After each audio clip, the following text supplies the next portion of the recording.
studied him and knew every angle exactly. Yeah. You can't do it just straight up. Yeah. If he can do that, I mean, that amazing series from JDM if we see that happen. Yeah, I mean, he's already had an amazing first map. So. I think that, Paul, I'm going to go as far as saying that's probably the best game of Counter-Strike I've seen all year. Really? I love that. Yeah. I loved every minute of that game. Well, especially as, like I say, it was never like misplays that won a key round for someone. It was always outplays. That's what you want. Huge. Like, someone does a great move, you do another move back, and that's why you win the round. That's why I say the key thing is it was never that Liquid choked the rounds away. What happened is that's when SK came up with magical rounds. That's when Cold Zero did something amazing. So then, Team Liquid kept putting themselves in position again against. They never got flustered by any of these like comebacks, round wins. And then when they had their chance, and now SK didn't do something amazing, they just won the game. So that's a great sign going into this map. I do feel as though actually it should be SK as well, not just because they're down in the series, but who are a little bit shaken by that. Yeah. Because the amount of emotional energy you poured into trying to claw that win back, and you didn't get it in the end. And it took, like, if I'm Cold Zero, that's frustrating. You know, I realize he's so good he can probably reset, but. Yep. That's tough to deal with where you're just like, come on, where's everyone else? Where's Fur? Where's Phelps? You know, we could have won this game already. That was supposed to be the map, by the way, where the storylines are. And then we did the amazing comeback. And then, you know, then we won our map. We won the... At the moment...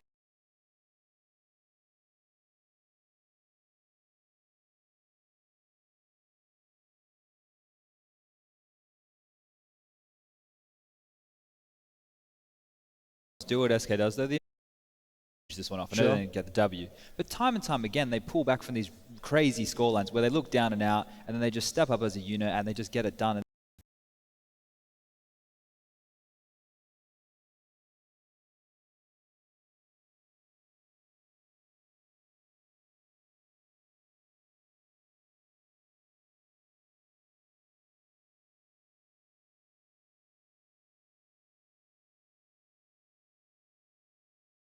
Now maybe I have to play differently. Do I have to play safer? Do I have to actually like?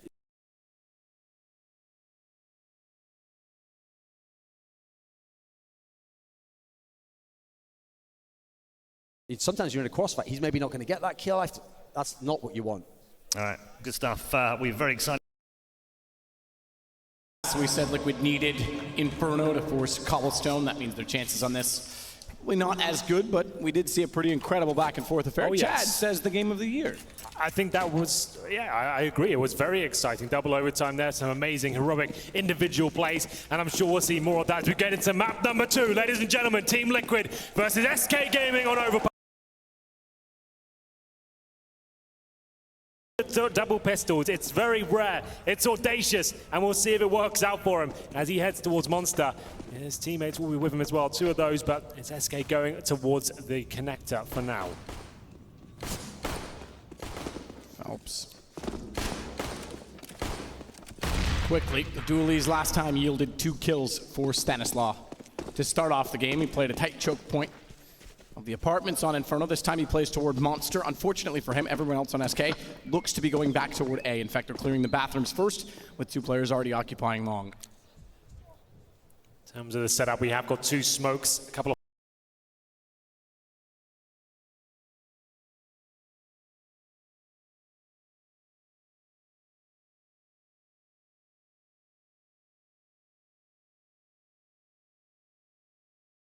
as he walks up, knew exactly where the boost was. Pretty straightforward shot from down just below the fence. Considering how good that last game was, when you look back at last year's tournament, New York seems to deliver some pretty incredible moments in Counter-Strike. It's Fur trying to deliver yet another striking blow toward Liquid. Does so against Stan, but Nitro is there to trade it back. Problem is, JDM, although he has a kit, they've still got a lot of kills to find if they want to get him onto the bomb, and Nitro digged up to the edge of the wall, does still manage to find Fallen. Smoke down gives a chance for the defuse. Nitro, unfortunately, is the one left alive, though not JDM. And with 3 players left for SK, pretty straightforward win for the pistol.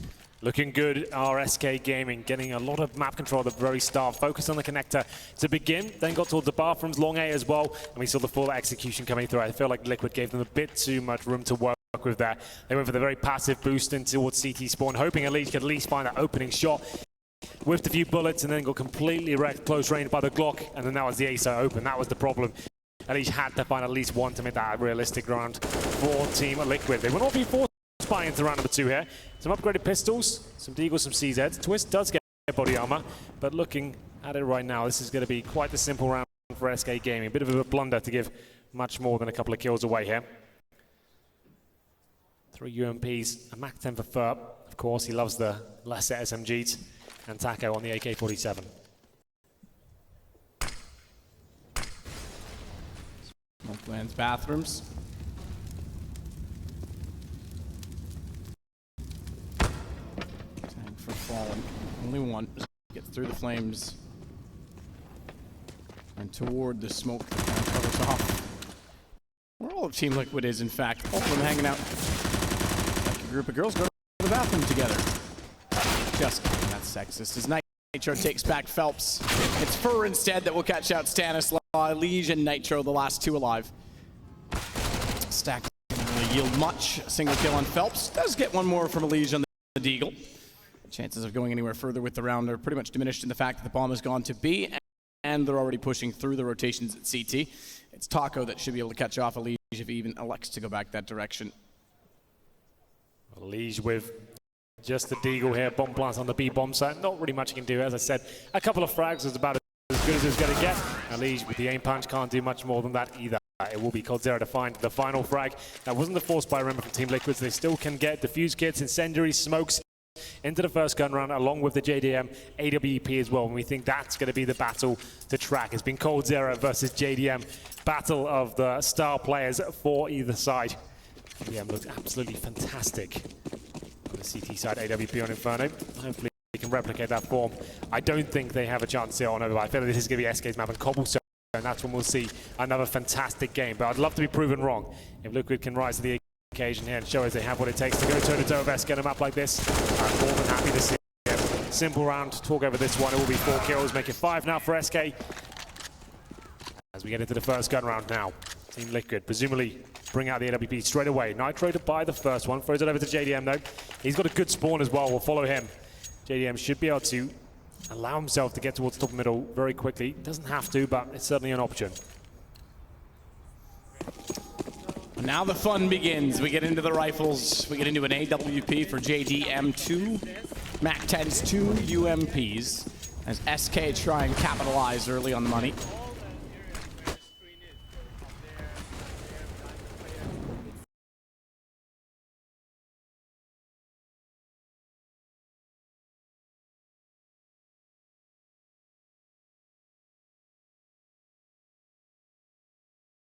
Salvage a bit more utility as well. We'll head back towards B. I assume the wall of smoke comes in towards the site, smoke towards heaven, and then flash over Molotov towards barrels, and then try and overwhelm the CTs on the other side. You can see Twists.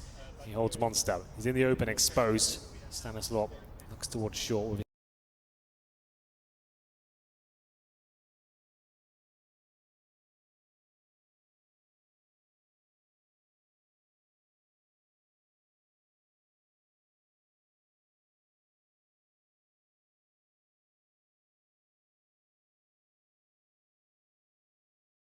his M4. It's to wait. If he holds the angle, he has to play it off of Twist. 2 Canadians to hold off. Nice long shaft cylinder that goes toward the B site. Twist pops back.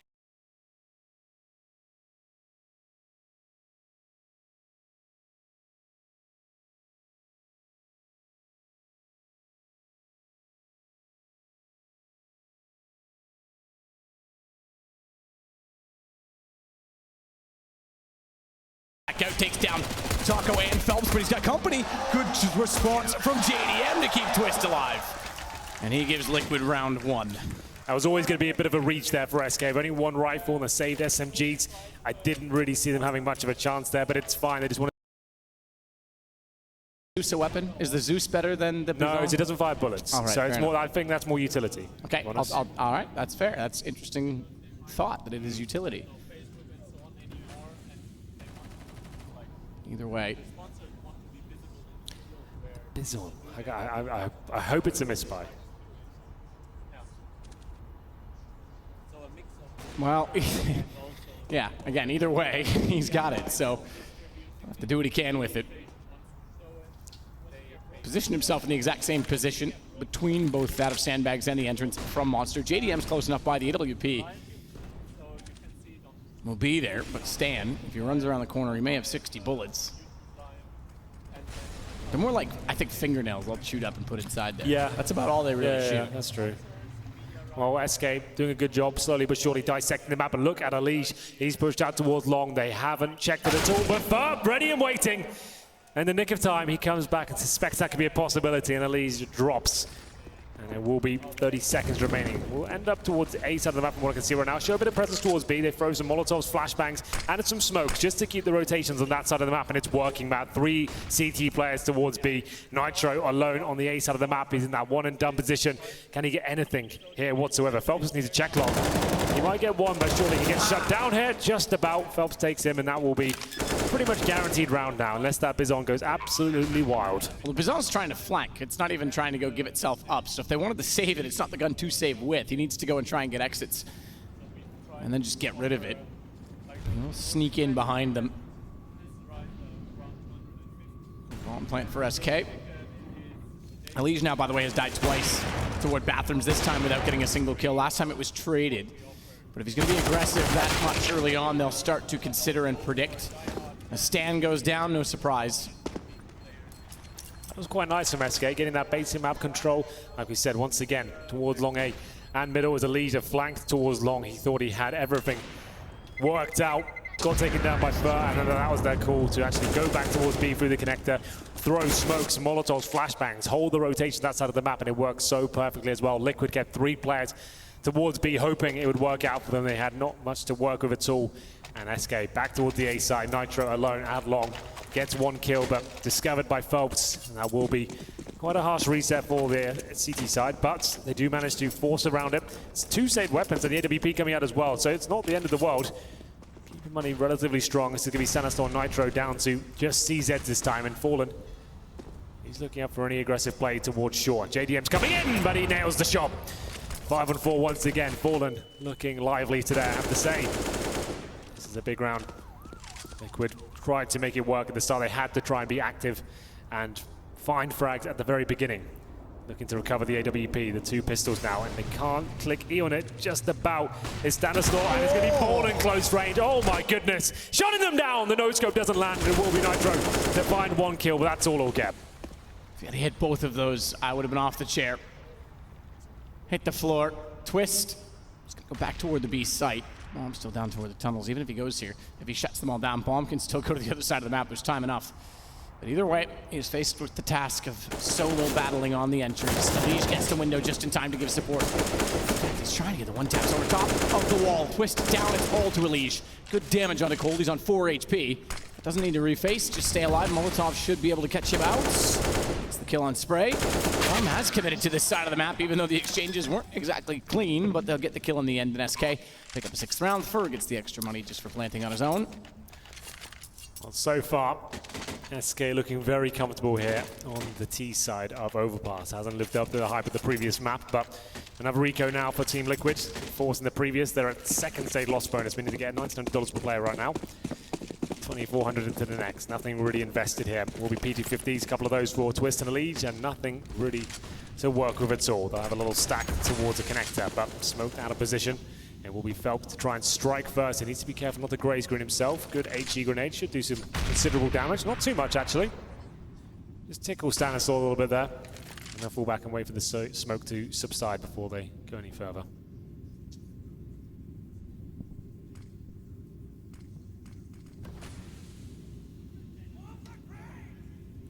So wait.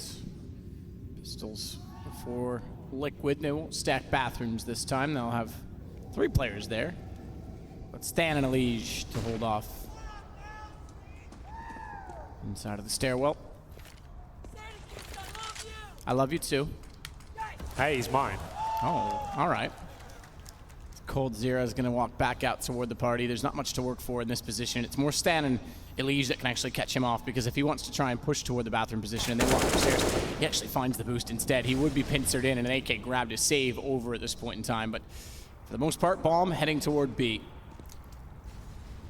Should be quite easy for SK now, finding the opening pick. Don't have to work too hard here. Phelps does bide his time and finds Stanislaw as well. It's going to be Cold Zera continuing his rampage from Inferno as well. Finding frags left, right, and center. Does get dropped by Twist eventually, but the round still in SK's favor, of course. The bomb planted towards B.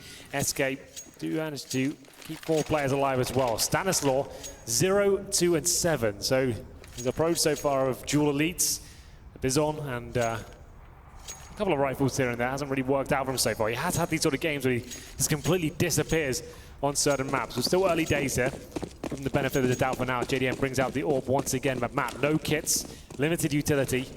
Not to say no head armor, but against the AKs and orb, not really a huge deal. Certainly if the pistols come out, that will have a factor. You hate that job. Every really like single time as Nitro goes up for the information. Smartly, he doesn't go again. That's when I get triggered, is when someone does it 2 or 3 times. Spotted. Careful with the nades out. Taco just walks in. Free kill against Nitro. Twist gets one back, but unfortunately he goes down to Phelps as well. It's two to the price of 1. 3 down in total. Fur rotates back around to cut off rotations. His bomb's already planted. They'll try and save the AWP. At this point, only the AWP, because Elige found as well, and JDM has a long time to try and hold that gun. How aggressive does SK want to be? They can afford to be. Oh, yes. When it's JDM, I think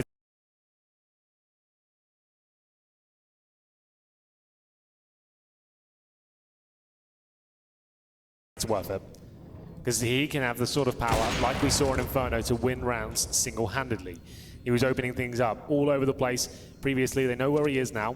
How much will they invest into trying taking him down? Bomb will explode. Round in favor of SK. Missed shot, and down he drops. 7-1. SK looking very comfortable here. We did have...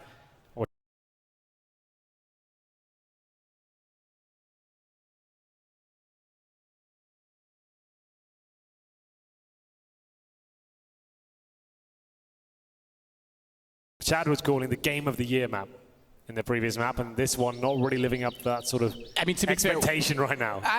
But that is the thing. Expectations have to be managed, and we knew SK was going to be the better team on Overpass. It's a little bit disappointing not to see Liquid show off some of that, I guess, individual hero right time. He's watching the bank stairs instead. Either way, the flash will be sufficient. Taco takes down Elige.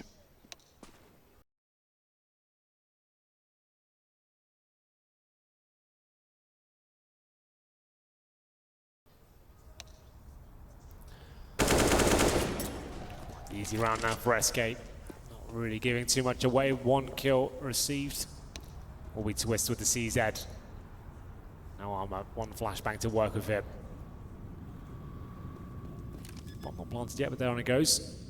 And it should be twist. Going down momentarily. There it is. Finds round rate for his team. And Liquid here, in terms of loss bonus, finding maximum now. I think the double orbs come out at this point potentially. When things get very dire indeed, that's normally when you bring that stance out. Certainly viable on Overpass. I'll look at the frag shots while we have this pause as well. Stanistor.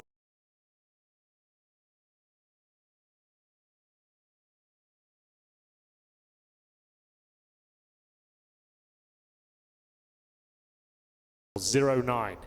JDM. The hero of Inferno, 2 kills, 7 deaths, and no one else really fragging. Everyone else on 5 kills. Twist, Nitro, and Elige, that is. Pretty solid team effort from the SK boys. Fallen's on 2 kills, 3 deaths, but doesn't really matter. His teammates really are finding all the shots. He hasn't really had to do too much at all. He got those 2 big frags in that 1 round, and that was enough to win it.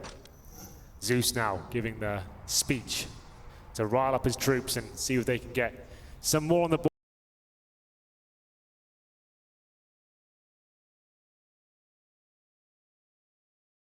The high fives come in. It is the single orb setup, so not the double orb I was expecting potentially. Let's see if Stanislaw can start getting his teeth sunk into this game. 0-9 after a 0-11 performance yesterday is just not good enough.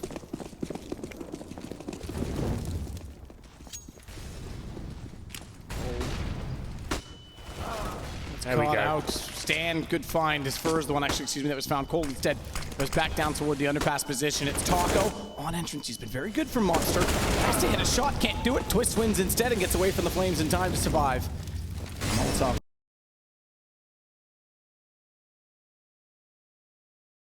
Missed by Phelps. Slows things again for SK. So the timeout thus far working.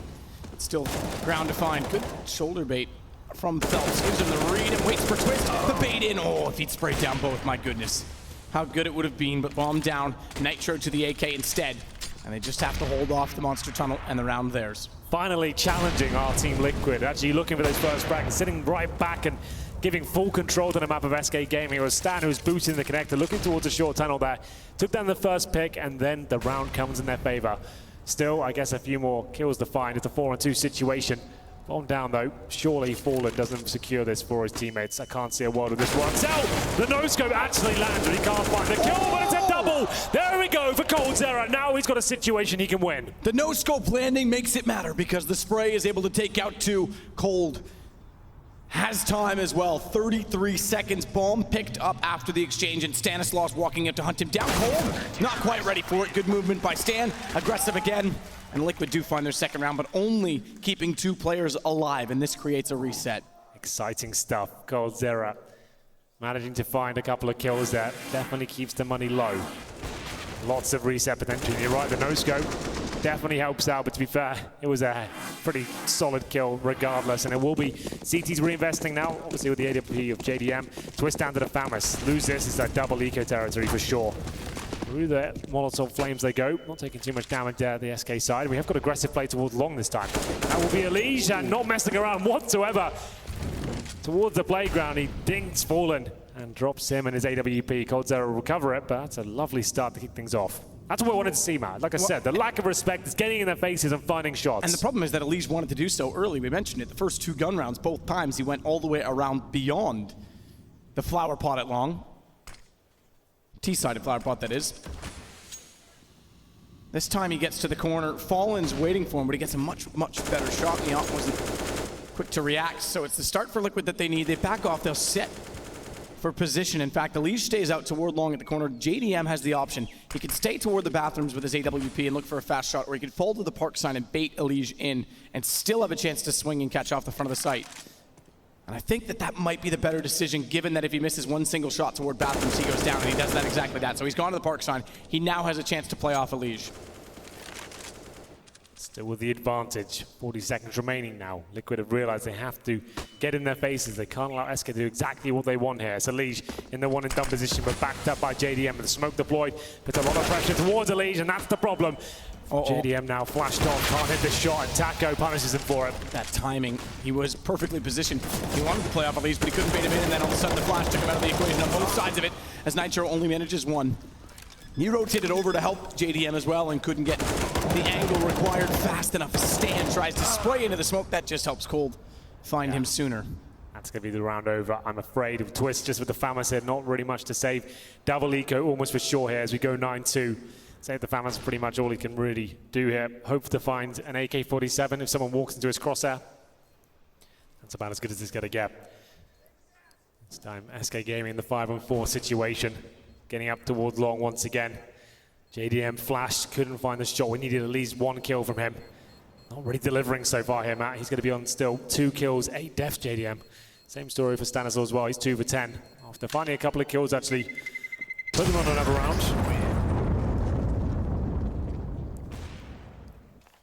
But like we said before, double eco, no choice. Could force into this one with the FaMAS as well. We'll see what they decide to do. And they will indeed.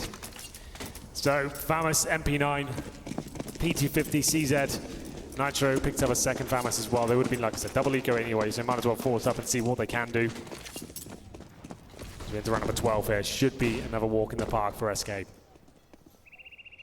Boost at the stairwell for Liquid with what weapons they have. A pistol only for Stan, that's why he's elevated Twist, because he can see toward the short tunnel. The tunnel that we call the short tunnel, that's actually longer than Monster. Yeah, true. But it's the tunnel towards short.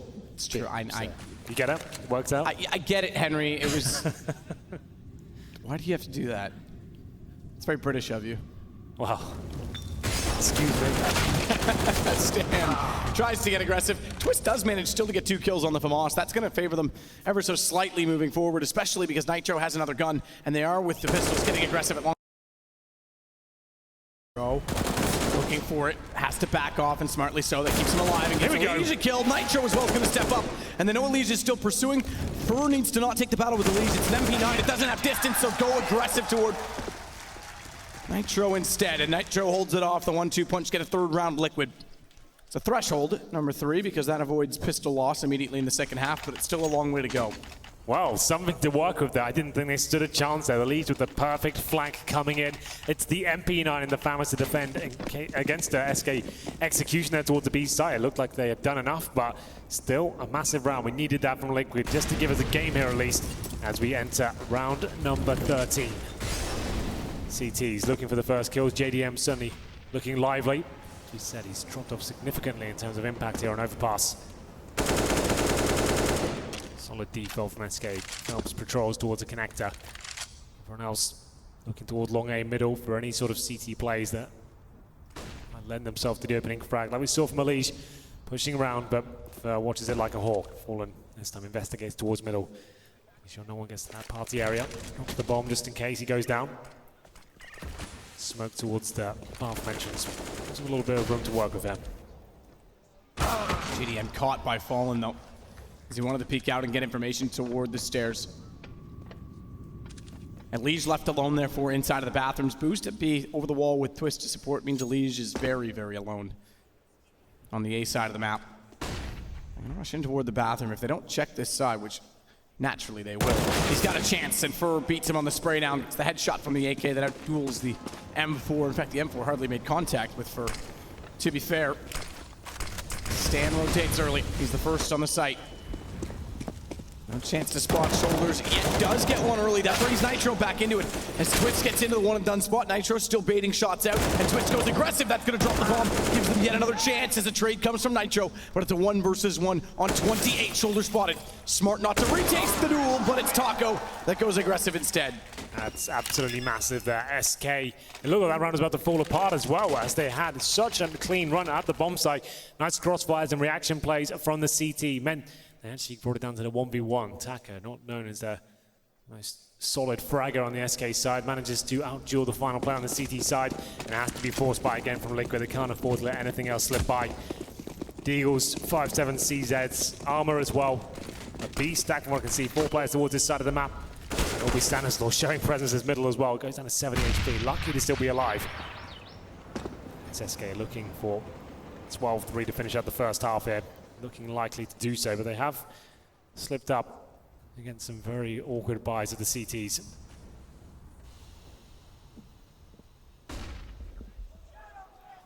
First starts to go slowly toward the A sites. Taco over toward B. Quick flash on short. No pressure yet from Liquid as they sit triangulated to watch the entrances instead to choke points. And SK is trying their best to search every position on the map and hope to catch someone out, but no one is sitting in the open for them to do so. But it will give them, again, confidence in map control against this. A pistol round again from Team Liquid.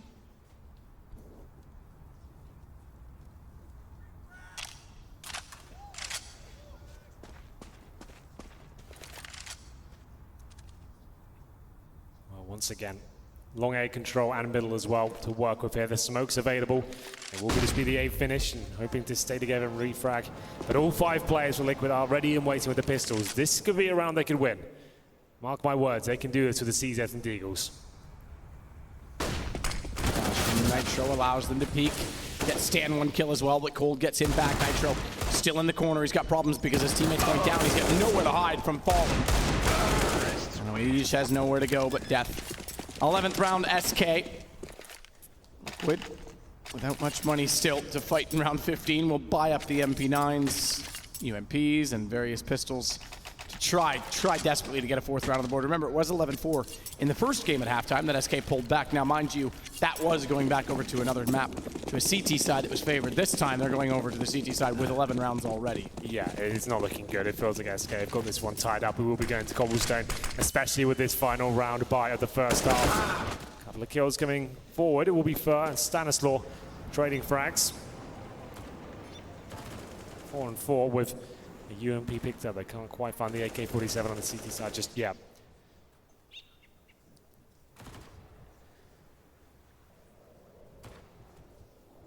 He's now lying waits. Once again, trying to dissect the map. Good work by Fallen. It takes out JDM towards the connector, but it looks like Fallen's going to be dropped here by the MP9. We've got a chance here. Stanislaw, the MP9, looking for a second. He gets him. Quiet so far, but this could be his performance we've been waiting for. And it's going to be the final kill as well. The CZ does it. Well done, Stan. Jumps directly toward him, disrupts, and then goes down. It's a round that they shouldn't have lost, but they do, and Liquid will take it. They need all the breaks they can get. They're down 11-4 as they swap over to the T side of Overpass.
coldzera now sits with 56 kills over the first two maps, and we aren't even done map 2. Fur leads the way with 19, but on the other side of that, the other man who started this game with having already achieved 42 kills on Inferno, JDM, only achieved 2 kills in the first half. The economy was never there. On the CT side as well, that's where he usually shines and couldn't get rolled. Taco inside of the B site. Has to push all the way back toward the water. The smoke's down will isolate 2 players on the SK side, but 2 players too many because Cold still has vision, and vision is good enough for Cold if he gets through the gap of the smoke, which he pushes immediately and finds Twist. 2 straight pistols to SK, and we might have a much faster map 2 than we did in map 1. Good lord, that was very nice indeed from coldzera. He really has turned up to this semi-final today. Finds his 17th kill. The attack in vain really from Liquid, no bomb planted. Decent smokes but gaps to be fair. Not to work over, that's the demise through them. Force buy from Liquid here. We have talked about them having a more conservative approach in their second round force buys, but at this point you might as well go for it. Take a gamble with the CZs and the Deagles. They've got 1 flashbang to work with here. It's not ideal. And SK once again with that same setup, the 5 UMPs to work with. I'm definitely not a fan of this, but they run it time and time again and seem to make it work. I prefer the stance of having at least 2 rifles and have a bit of range and then rely on those UMPs for that extra utility you're missing out on.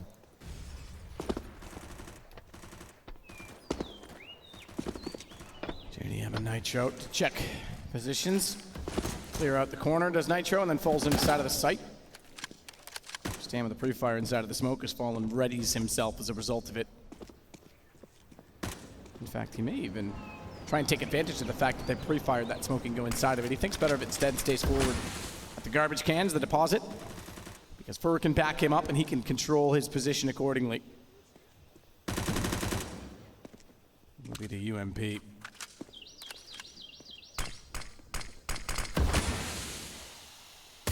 smokes, but that does leave just 1 remaining for Taco, who's on B, so no further on A. Lots of incendiaries though. Good shot, Nitro. Takes down Fur. Becomes a problem. He was dinked up through the wall. But at least falling out in the open. If they could get a trade, they can't. The smoke down will save him, but eventually they wrap around. Stan nearly snaps back fast enough to find Phelps. Look at this from Twist. Oh, he's got to go quickly because he's got company. Even still, he makes it work. Taco wasn't ready. If he could have found the second shot, I would have given him a bit of a chance. Twist just had to bide his time and hope his teammates didn't drop around him. If he'd taken that kill, he might have saved one of his teammates and had a chance there, but by the time he struck, it was too late. The rotations had come through and nothing really worked out for Liquid. They get some decent trades there with the CZ at the very beginning, but that's all they'll get, and they can't really afford to do much this round, man. It's going to be 14-4, almost certainly. They've got Glock, 4 players on that weapon, and Twist with the PT-50, no armor, no nades, and this is looking like it will be an SK finish, the logical conclusion. As we all said, getting into this one, sure. If Liquid have any chance in this series, they have to win Inferno. If they don't do that, we just thought it would be over. That'd be 2-0. But now we are going to see the third map, and that's where things would get very, very exciting once again. That's when we'll see this series take a little bit more of a turn than what we saw in the first map. Good play from Cold. Farm up some cash early. Try and close the gap to Fur. Actually, he's done so. Fur's yet to get a kill this half. Not we're that far into it, to be fair, but Cold. He's gotten quite a few. In fact, he's up to 21 from 14. You do the math. Make that 7, Henry. Nice. Make that 8. Make that 9. No, not going to get this one. Such a pessimist, as always, Cold. Oh! Does get it in the end. I built the excitement up. Okay, sure. 4 kills overall in the round, though, for Cold Zero. Well, here we go. Last chance saloon for the Liquid boys here on Overpass. If you're just joining us, the first semi-final of the day. We do have another one coming up, which will be more North American representation in the form of Cloud9 versus FaZe. That's coming up after this best of 3. Liquid, though, I'm going to say they're going to have to bounce back on Cobblestone, but not done just yet. It's not over until we reach 16 at the top, and there will be 5 AKs here available. An aggressive play from Fur, of course it is. This is his favorite way to play the game, getting in their faces and trying to find opening kills, but this time doesn't work out for him. JDM, of all the people, the AK-47 takes him down.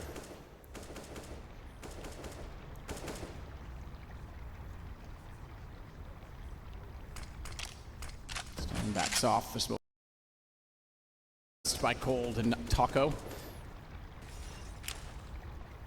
Last ditch for Liquid to make a case for the comeback. Able to do that to SK in this tournament. What a storyline that would be as Taco goes aggressive. At least trading back Cold Zero means they're still down by 1. And they'll go down further because Taco found by Nitro. Opens up the B site in its entirety. Phelps goes for the flank rotation instead. Fallen.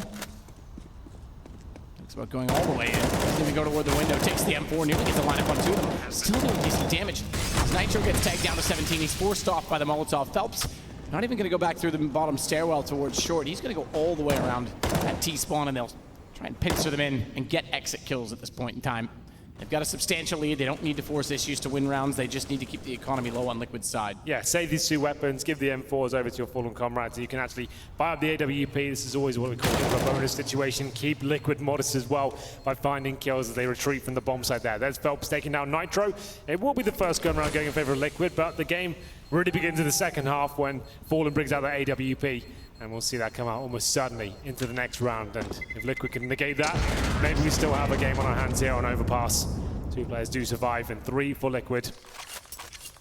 Fallen will drop his M4 over, and the AWP start to come out here. JDM, I don't think he can afford one just yet, so they don't have that crutch to work with. But to be fair, Matt, he hasn't really had a chance here on Overpass. 2 kills in the first half, currently on 4 for 15, after having that superstar, heroic performance on Inferno to get them through that first map. Incredible performance, to be fair. Matched by that of Cold Zero, who unfortunately didn't get the win, but Cold this time is now up to 24 kills. That gives him 66 in the series so far. JDM does get Fur back, so add 1 to his total. An important trade as well, having lost Twist, who continues to be consistent. Nitro, good to see him back in form. In-game leading this time. Unfortunately, his good form is not echoed by that of his whole team because although he's got 15 kills, they've got 5 rounds. Yeah, not good enough so far, but 4-on-4 technically does favor the T's here. You can see Fallen aware of that situation, trying to get the frag back in response.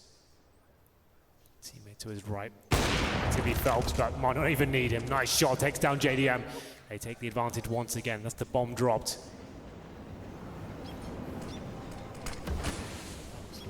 in the smoke. Fallen.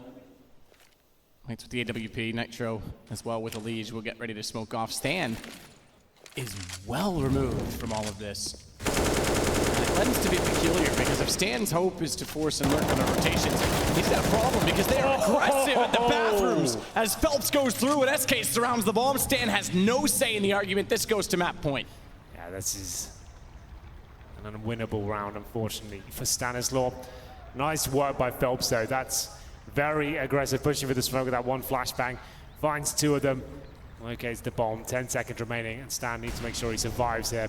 He's in a safe position to do so, but Taco and coldzera are nearby. Pushing off, a wallbang is coming through. Stan's starting to sweat a little bit, but he'll be absolutely fine. He will survive, gets no money, won't be able to drop next round. And that is going to be quite a harsh reset as well. No money really whatsoever. 2K on Twist and Elige. And Nitro down to 3. They save the AK-47, they have the force. It's map point. 15-5. Lovely play there from Phelps. Really coordinated. Solid push there and a good spray control to finish things off as well. 2 AKs. CZ's Tech9 to the UMP. Looking destined for that third map, and that's where you'll see Team Liquid come back to life here. I assure you JDM as well will be posting a better performance. He's absolutely nuts on Cobblestone. It's true. That's where this series comes to a logical conclusion that will be similar to Inferno. This is just a matter of procedure at this point in time. Lurpus made a good tweet. Lurpus being the man that's in between Thorn and Paul on the desk. That Lurpus made a good tweet that it was, of course, Astralis is probably sitting by wondering what if they'd played Overpass yesterday rather than Cash. Why did they veto that? I don't know. But they did, to be fair, they won Cash. So I think that's in Mirage. That maybe they should have vetoed that instead. Yeah, right? that's probably true. Yeah. Either way, it is a situation by which Liquid have struggled. They've got the opening kill, but then falls back as Fur goes down. It's Fallen to pull it around, and not only around once, he snaps back to the inside of the bathrooms and then back out to find Elige as well. Drops the bomb, brings Phelps into it. Elige down with Stan looking to get his revenge. Overlooks the fact that Phelps is peeking, and it's just JDM remaining. It's 16-5. It's convincing. Took a while on map 1 to end for Liquid to get the win this time. It's straightforward. SK, we force out Cobblestone. Much better from SK Gaming, but quite disappointing from Liquid. You can see that wasn't really their map. They didn't really arrive whatsoever. The stars didn't really show up at all. JDM, after going completely bananas on Inferno, couldn't get anything going there whatsoever on Overpass. It's a map we'll probably forget after having such an amazing showing on Inferno, but Cobblestone, as we keep saying, Matt, we know it's going to be good, and I'm sure it's going to deliver on all fronts. We'll take a break, join the desk, and see what they say looking forward, because not much to talk about what just happened. We'll see you in a minute.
Game, record, and stream without compromise on Intel Core i7.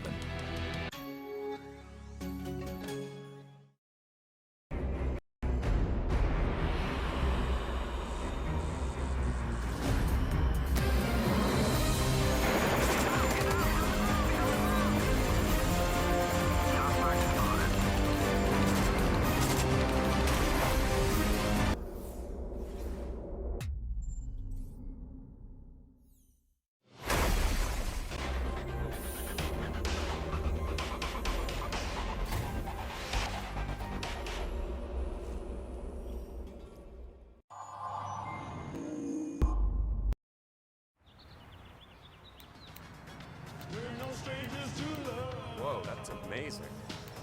Hey, on the internet. I know a bunch of people who would love that. The internet loves what you're doing, So build a better website in under an hour with Ghost Central from GoDaddy. Type in your idea, select from designs tailored just for you, and publish your site with just a few clicks, even from your mobile phone. The internet is waiting. Start for free today at GoDaddy.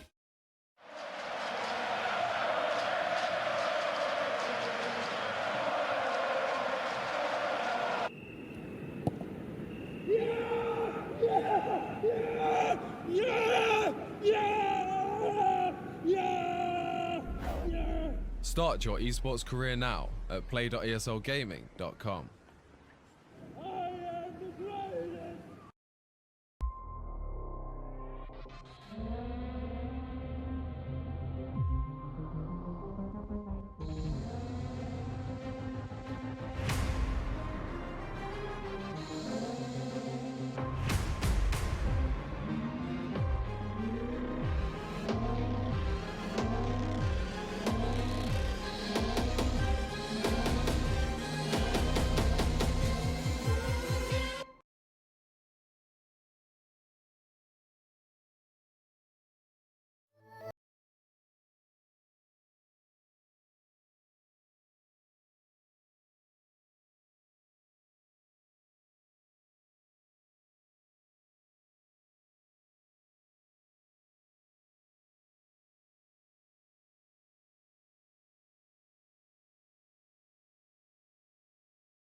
ESL 1 New York is brought to you in part by Intel, Logitech G, Republic of Gamers, GoDaddy, and StubHub.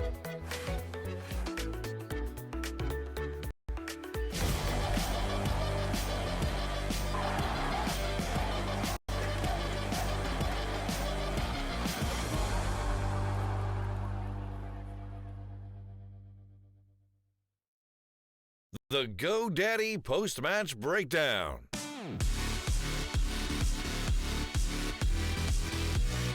They said pre-match there were some nightmares possibly for Liquid. They also said they had some dreams after map 1. I think reality just set in after map number 2 because SK showed why they're the best team in the world. And our gents on the panel are going to explain exactly why, because it was very one-sided, Chad. Fer and Phelps showed up. Yeah. They were there to play. You know, we said that was an issue. That on a map like this, they obviously have a lot more freedom. And starting on that T side, it was really good pacing. SK were just running all over Liquid. So I think, you know, when you have 4 players on the team over the space of 2 maps who are all showing up and Cold Zero carrying that form through, it's very difficult to deal with. Yeah, half full from Graves from map 1. No more so than JDM when you look at the statistics alone. Yeah. I mean, this guy's gone from, you know, the monster game that he had to 21.2 ADR game 2. And this is a map, CT side Inferno. You can do a lot if you're an AWPer. You can really get a lot of work done. The distance can play in your advantage massively. That's why a lot of the great AWPers love this map. JDM did nothing on this one, unfortunately. And so the reason it's a bit depressing is because it wasn't even just this tournament. At Mykonos as well, in the final, he had such a great performance against Mousesports. It seemed like he'd found his place within the team. My problem is they just don't play this map a whole lot. You know, it's not one of the ones that they go to often. Usually they're not playing a whole lot of series for a start off. They were never a team that made a lot of playoffs, so they were often able to get in the middle of the map pool. They were staying away from this sort of a map. That's why I think we said at the outset, it's such a smart veto from SK, you know, because think about how much pressure they put on Liquid on Liquid's map. And then they go to their own map. And listen, SK isn't the best team on this map, but they're better than Liquid. And that really showed on this one. They could really kind of press that advantage. And that's why I always say it's so dangerous, the really good in-game leaders. Like, I think MSL's a fantastic in-game leader, but he will famously allow you, sometimes with his pick, like he'll pick a map that's one of yours as well, as if he thinks it's his best. So you open the door then for someone like Liquid to go, if we get in this game, we could win this. Whereas this one, you could see they were absolutely, there was no spirit in this team as soon as they kind of got behind. And they were waiting for someone to do something on the team and no one was. Maybe they could have done what SK did on the first map and actually picked the T side, because this was obviously SK's pick. You know, you get to choose the side. So here maybe they could have started on the T side, maybe got a bit of momentum rolling there or got themselves into the game. When you start on the CT side and you lose the key rounds and you can never get the economy going, and when your AWPer was your best player and you can't get an AWP in his hands and you're having to force buy a lot, it gets really difficult. Once you start losing so many rounds and you get to that, it's normally like a 9-2 mark, you start thinking, we just kind of have to buy at this point because you need to put up a decent amount of rounds on the board, and then it becomes very difficult. A lot of CZs, a lot of shotguns, usually not too good on a map like this, especially if they're heading towards that A-bomb site. Yeah, and Duncan, I guess it's the first time we've seen it, really, in the 5 or 6 series that we've had from them where actually they haven't looked very good for a change. Like the first time. Yeah, that's why I made the point in the first map. Like, even against the Strauss when they lost, they would still do very well in the map. They would still do almost enough to win. Yeah. And so they looked so great map to map to map that you were like, play like this, you're going to just win maps. You're going to win series. You're going to grind your way through to the tournament. The first time they've looked completely helpless. Well, I have to say, a factor I wonder about is, I know that Nitro and Elige go every day before the next match.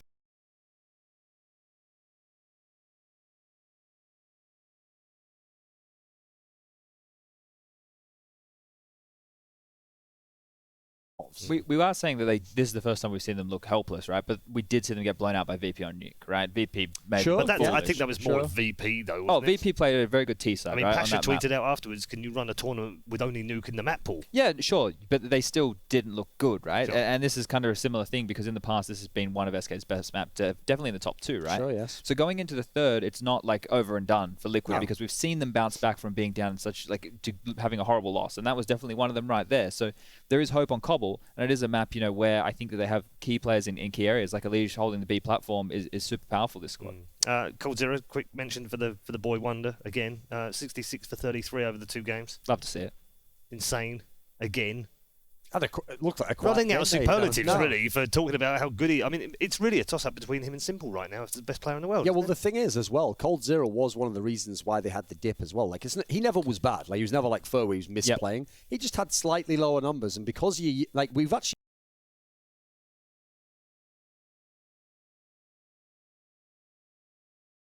back up again. He's really at that peak level. Here's a point that I think has actually facilitated that, especially on Inferno. And Phelps going super aggressive on the B site, or at least anywhere on the map, it means that when it's actually a site execute, you have a lot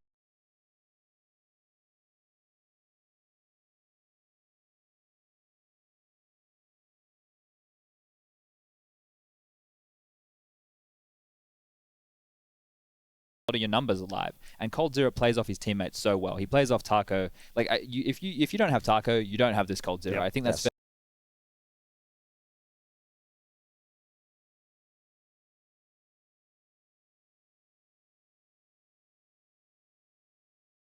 bomb site, then Cold Zero is going to have to rotate on a map like Cobble, which isn't the easiest map to actually do that on as a CT. You can get locked out by smokes and molotovs very easily. It's just a little bit worrying, right? With the passive playstyle, there's no one to really help him at the moment because we're not seeing a lot from Taco. He's normally a bomb site anchor.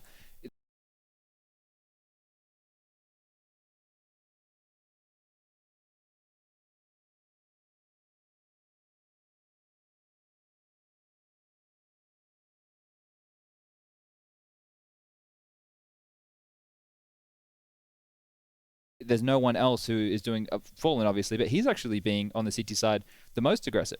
So it's just weird to see how that's going to pan out.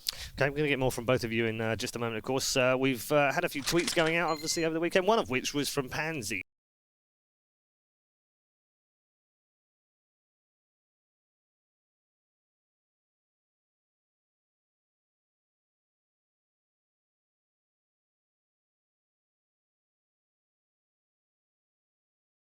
Earlier on, which mentioned the fact that we've got a lot of parents and children here, which is fantastic to see. Obviously, it makes it a family show. So who better than to confirm it's a family show than OJ, who's with a family right now? See what we did there, Paul. That's why they pay him the big bucks. I'm indeed with Andrew and Sam. Hey, Andrew. Hey, Sam. Now, this is your first esports event. How have you enjoyed your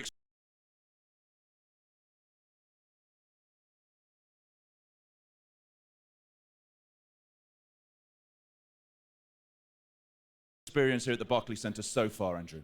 This has been a thrilling afternoon so far. It's great to be here with New York to see just an outstanding match. A tough map this last time around, but it should be a great one in just a moment. And Sam, you've dragged your dad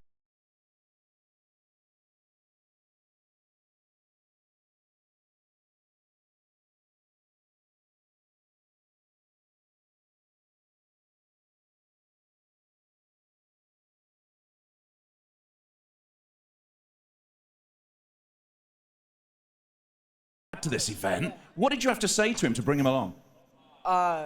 Minor begging, saying it's my passion. It just kind of worked, I guess. And he's been getting fully involved, hasn't he?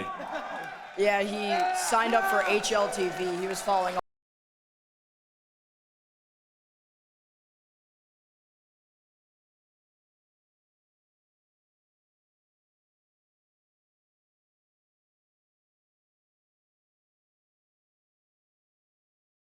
all the news. Tell you what, you're going to introduce this next bit. I want you to go, hi, my name's Sam. We're down here at ESL 1, Barclays Center. Let's have a pro tip. Here you go. No, take the microphone, take the microphone. Hi, my name's Sam, down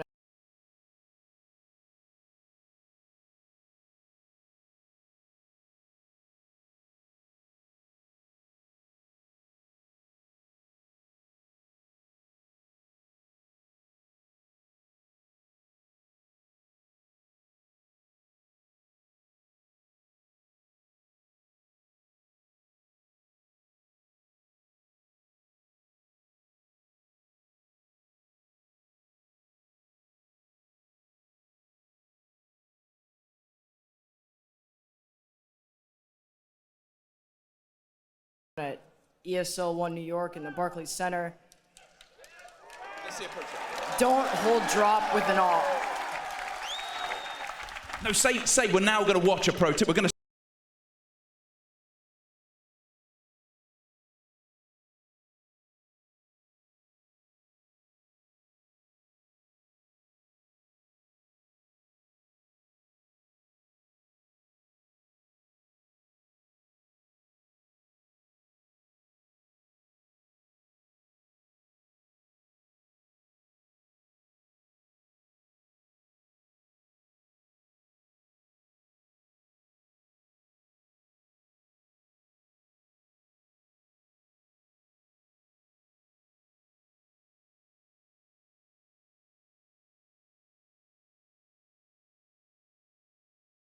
see, we're going to throw to a package. So we're now going to see a pro tip. Here you go. Now we're going to see a pro tip. There you go.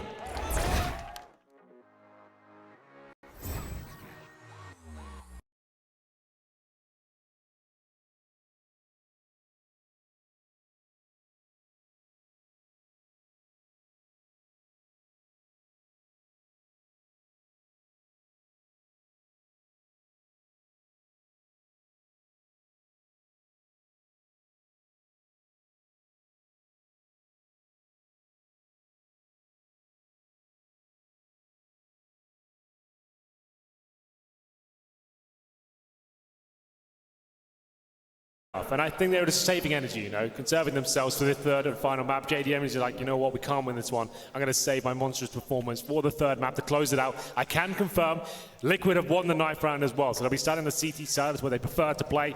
And this is where we're going to have, I think, a really good series. I still do favor SK Gaming. I did say 2-1 overall, but I hope this is an epic matchup like we saw in Inferno. I think overtime is definitely a possibility. All 30 rounds, at least going the full distance, should be happening. And ladies and gentlemen, it looks like we're ready to go. The third and final map, Team Liquid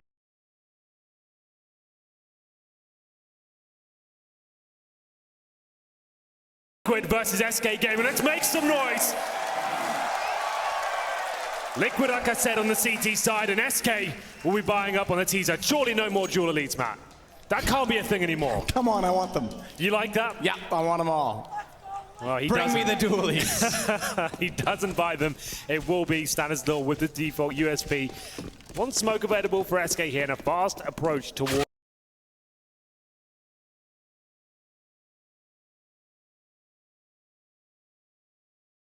long A, but there we go!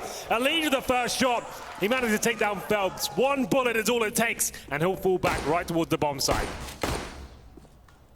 Shot to Elige. He is tagged up by Fur, backs off. And work within the confines of the site. Certainly agree with Sam that I think it'll be a battle of the ops when we get JDM out against Fallen. A slugfest between the two. Speaking of Fallen, he'll start to ready himself with a flash out toward mid to pop above the sky and therefore allow Fur to peek top ramp. To support flash play to allow SK closer to the side of Van down, but still a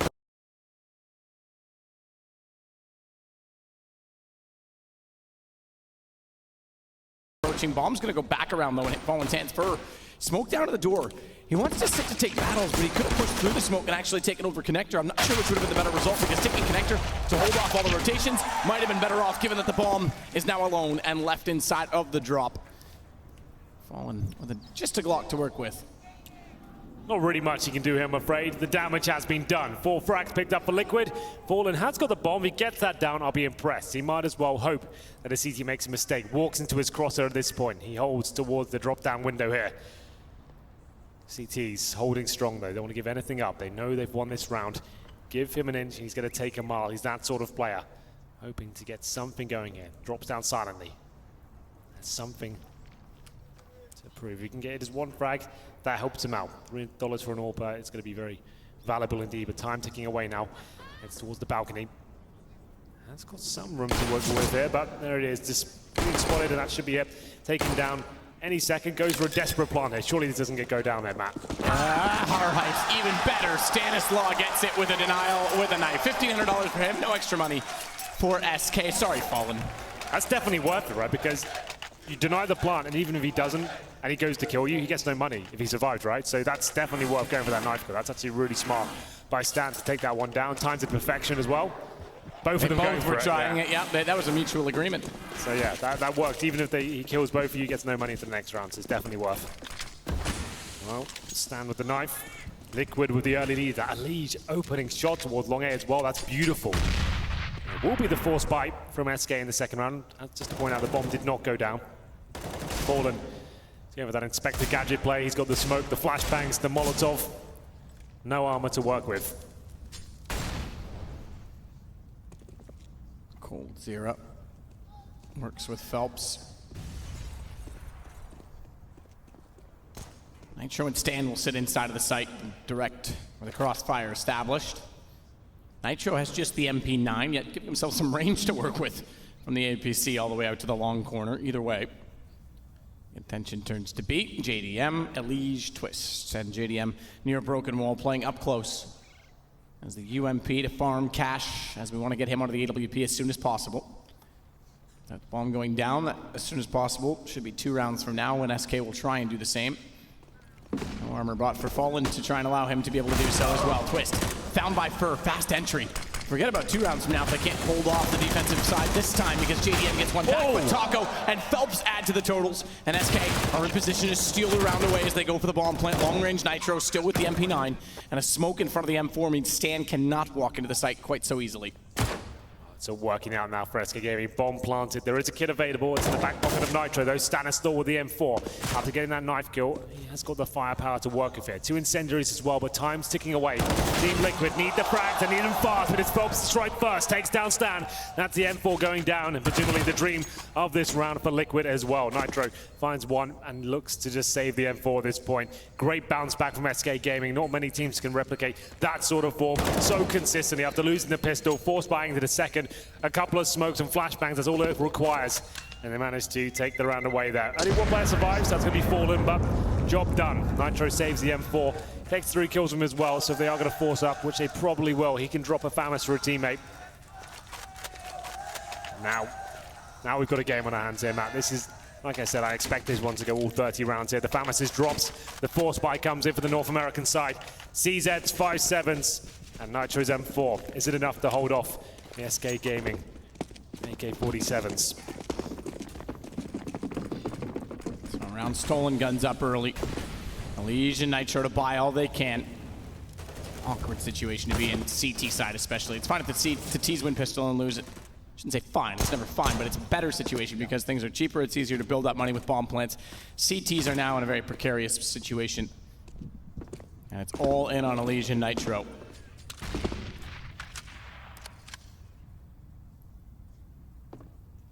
Interesting approach to drop. Rather than walk up the stairs and have a predictable angle by which anyone boosted on the other side could stare at, they boost to check and Cold make sure it's clear. So far so good. In terms of the CT setup here, we've got Elysian, JDM, aggressive towards long. We've actually flashed through and managed to get some intel there. Phelps didn't spot them. All in with the bomb towards middle as well. This looks like an A split to me right now. And Phelps trying to get some basic mid control. In terms of that rifle, Nitro, he's top of mid. For showing presence towards drop down. They might edge back towards B here, as well. They dropped a couple of smokes and showed some attention outside of the map.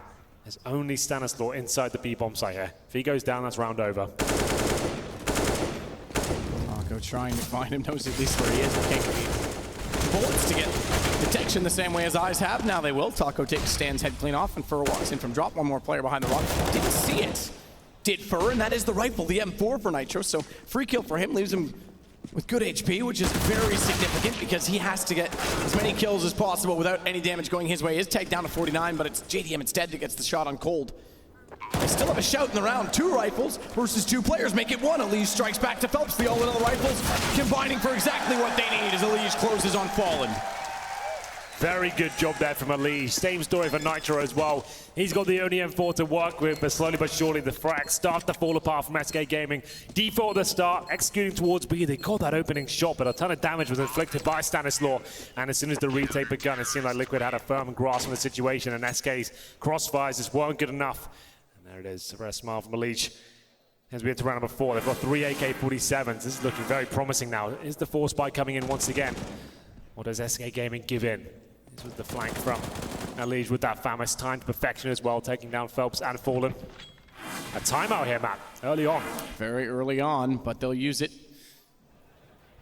It's exactly what we talked about. I mean, we saw a lot of this at Malmo, early timeouts being used. The coaches perhaps having, I was thinking about this last week while I was in Montreal and you were in Greece.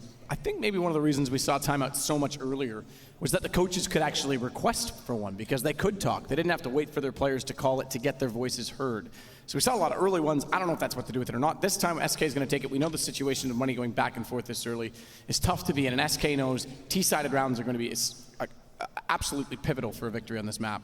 It's the third and final map. You've got 4 pauses, and it's such a precarious position to be in. You're being forced buying back and forth, no one breaking serve just yet.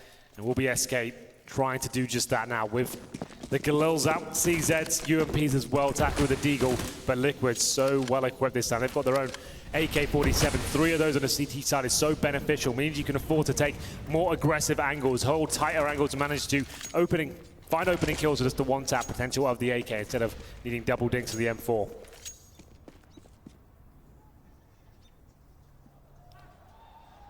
Phelps just waiting to see if anyone's going to get aggressive and flash out at long. So what do we have available here?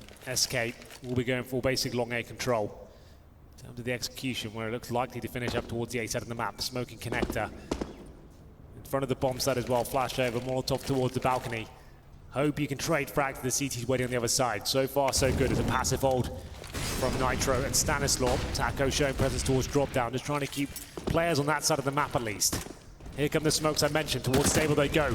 Can SK get anything going here with the lesser weaponry? Cannons for Stan. Wide shot toward door makes it work. They now know he's there, but bomb's down already. At least cause for panic, but it might be if Twist goes down because that'll open the site. He's getting caught. Transition to double face.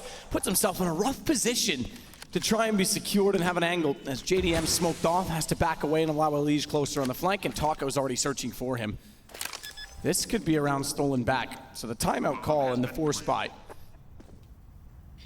And SK could take momentum back in their favor. Elige has slowed down, but Taco, I think, heard him get to long. And as such, staring at the door, Elige checks, but not quite good enough. Taco close with a deagle, absolutely obliterates him, and suddenly JDM is locked out of the site that was once theirs.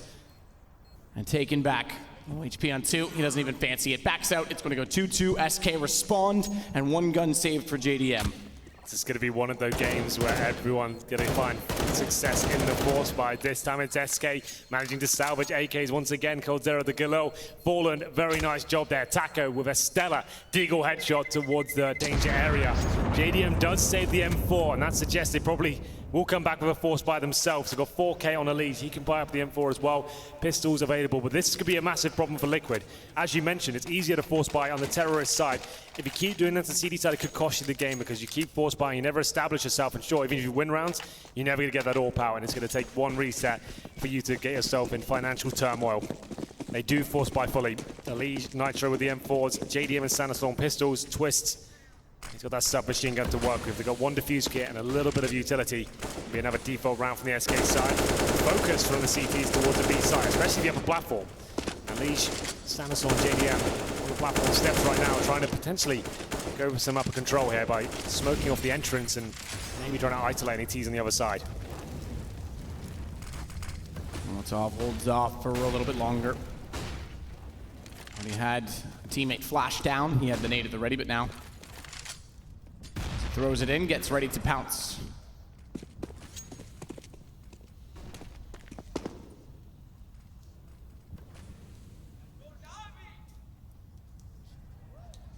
Rotates back through danger.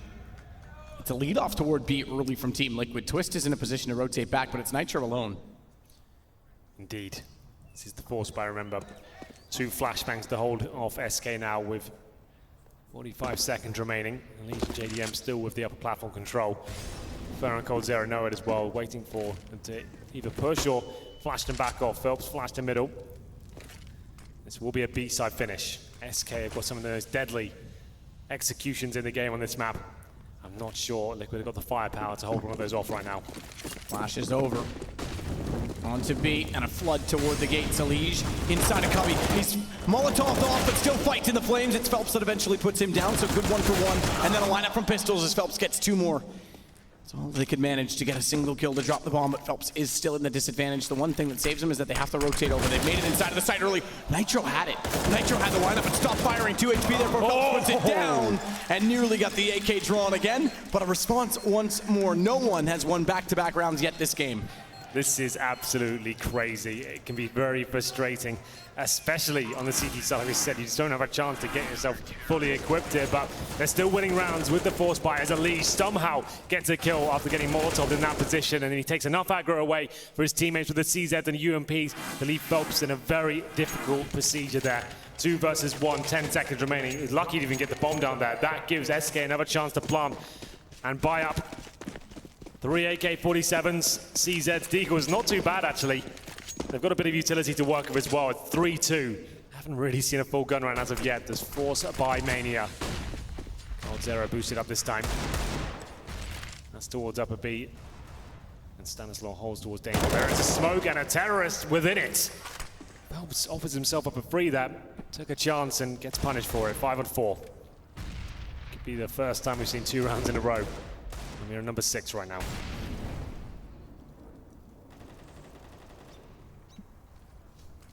For waits. Having already gotten inside a drop for his team to make the next move, he'll bounce off them. Still spraying from Elige. At the box as the smoke goes down. He's got to be careful. 3 bullets. Wow. The reload comes in. If they pushed If they had timed that, it could have been a problem for him. Fallen gets tagged low. They'll start to work their way in. He gives up the stairwell Elise. He'll play in the corner. The Hobbit hole that they look too late, but he still manages. The kill twist follows up. And Fur has to come out now from drop because his team already in were not able to do anything, I should say. But he's got to add to the fact that he has to allow Fallen on low HP into the side. He hasn't given that opportunity to him, but he's still got a chance to clutch back. Bit of room to work with. Bomb is down, but finds yet another kill onto Twist. He will be pinched, and he oversteps it. Elise stayed alive the whole time, finds his second kill, and Liquid finally get back-to-back rounds. No bomb going down either means that Liquid have a chance to breathe at this point as well. It has to be the eco for SK Gaming. No more force buying antics here. Liquid, as I was mentioning before, have broken the serve now of SK. They have to go with nothing more than just Glocks and PT50s. Liquid can bring out the AWP into the next round. They're not exactly established right now, but this round will bring them a lot closer to being so. Number 7 now. SK shouldn't even get a plant here.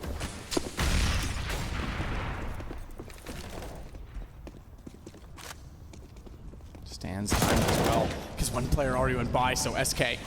Pistol's trying to go fast. Didn't have the information that he was in position. Player that went by was Phelps. He's greeted inside of the site, so no plant, at least yet, possible for SK. Nitro's going to go back in next in line. He'll take the MP9, farm up a bit of cash. 2 kills now on it. Not bad. Not bad at all. JDM will get Fur as well, waiting to get out the window, so bomb plant not a factor. Liquid going to find their 5th round as they start to add them up on the CT side. Anything they take away from SK on either side. This is going to be...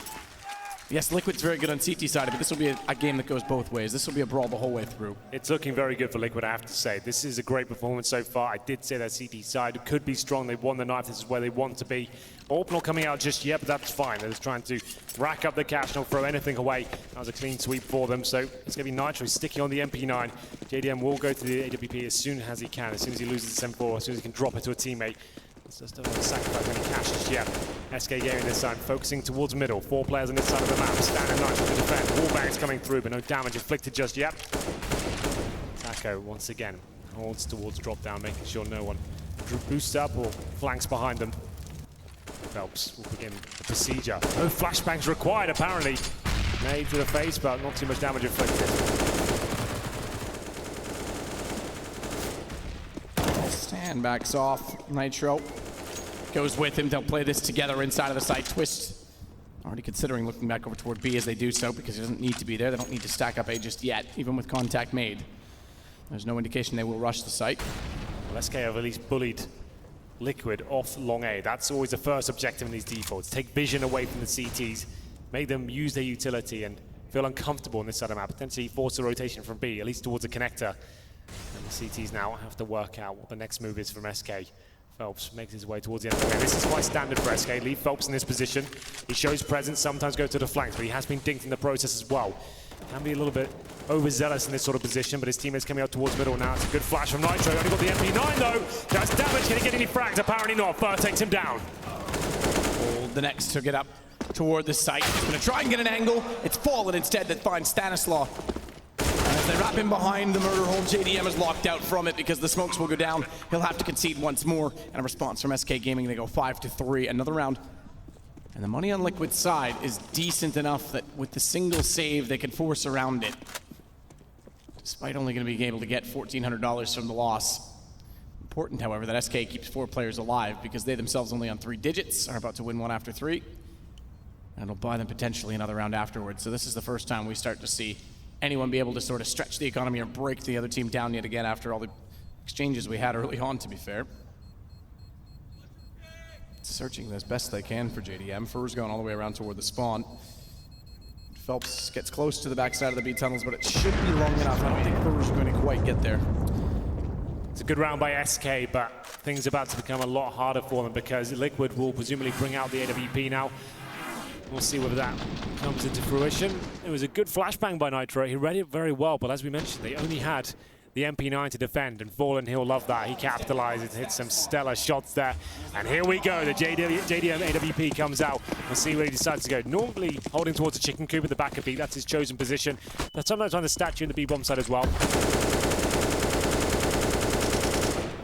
Number 9. Whoever loses this round will be broken for money. SK not so much, but Liquid, they're fully invested here. After winning 3 in a row, losing the previous round, they're all in.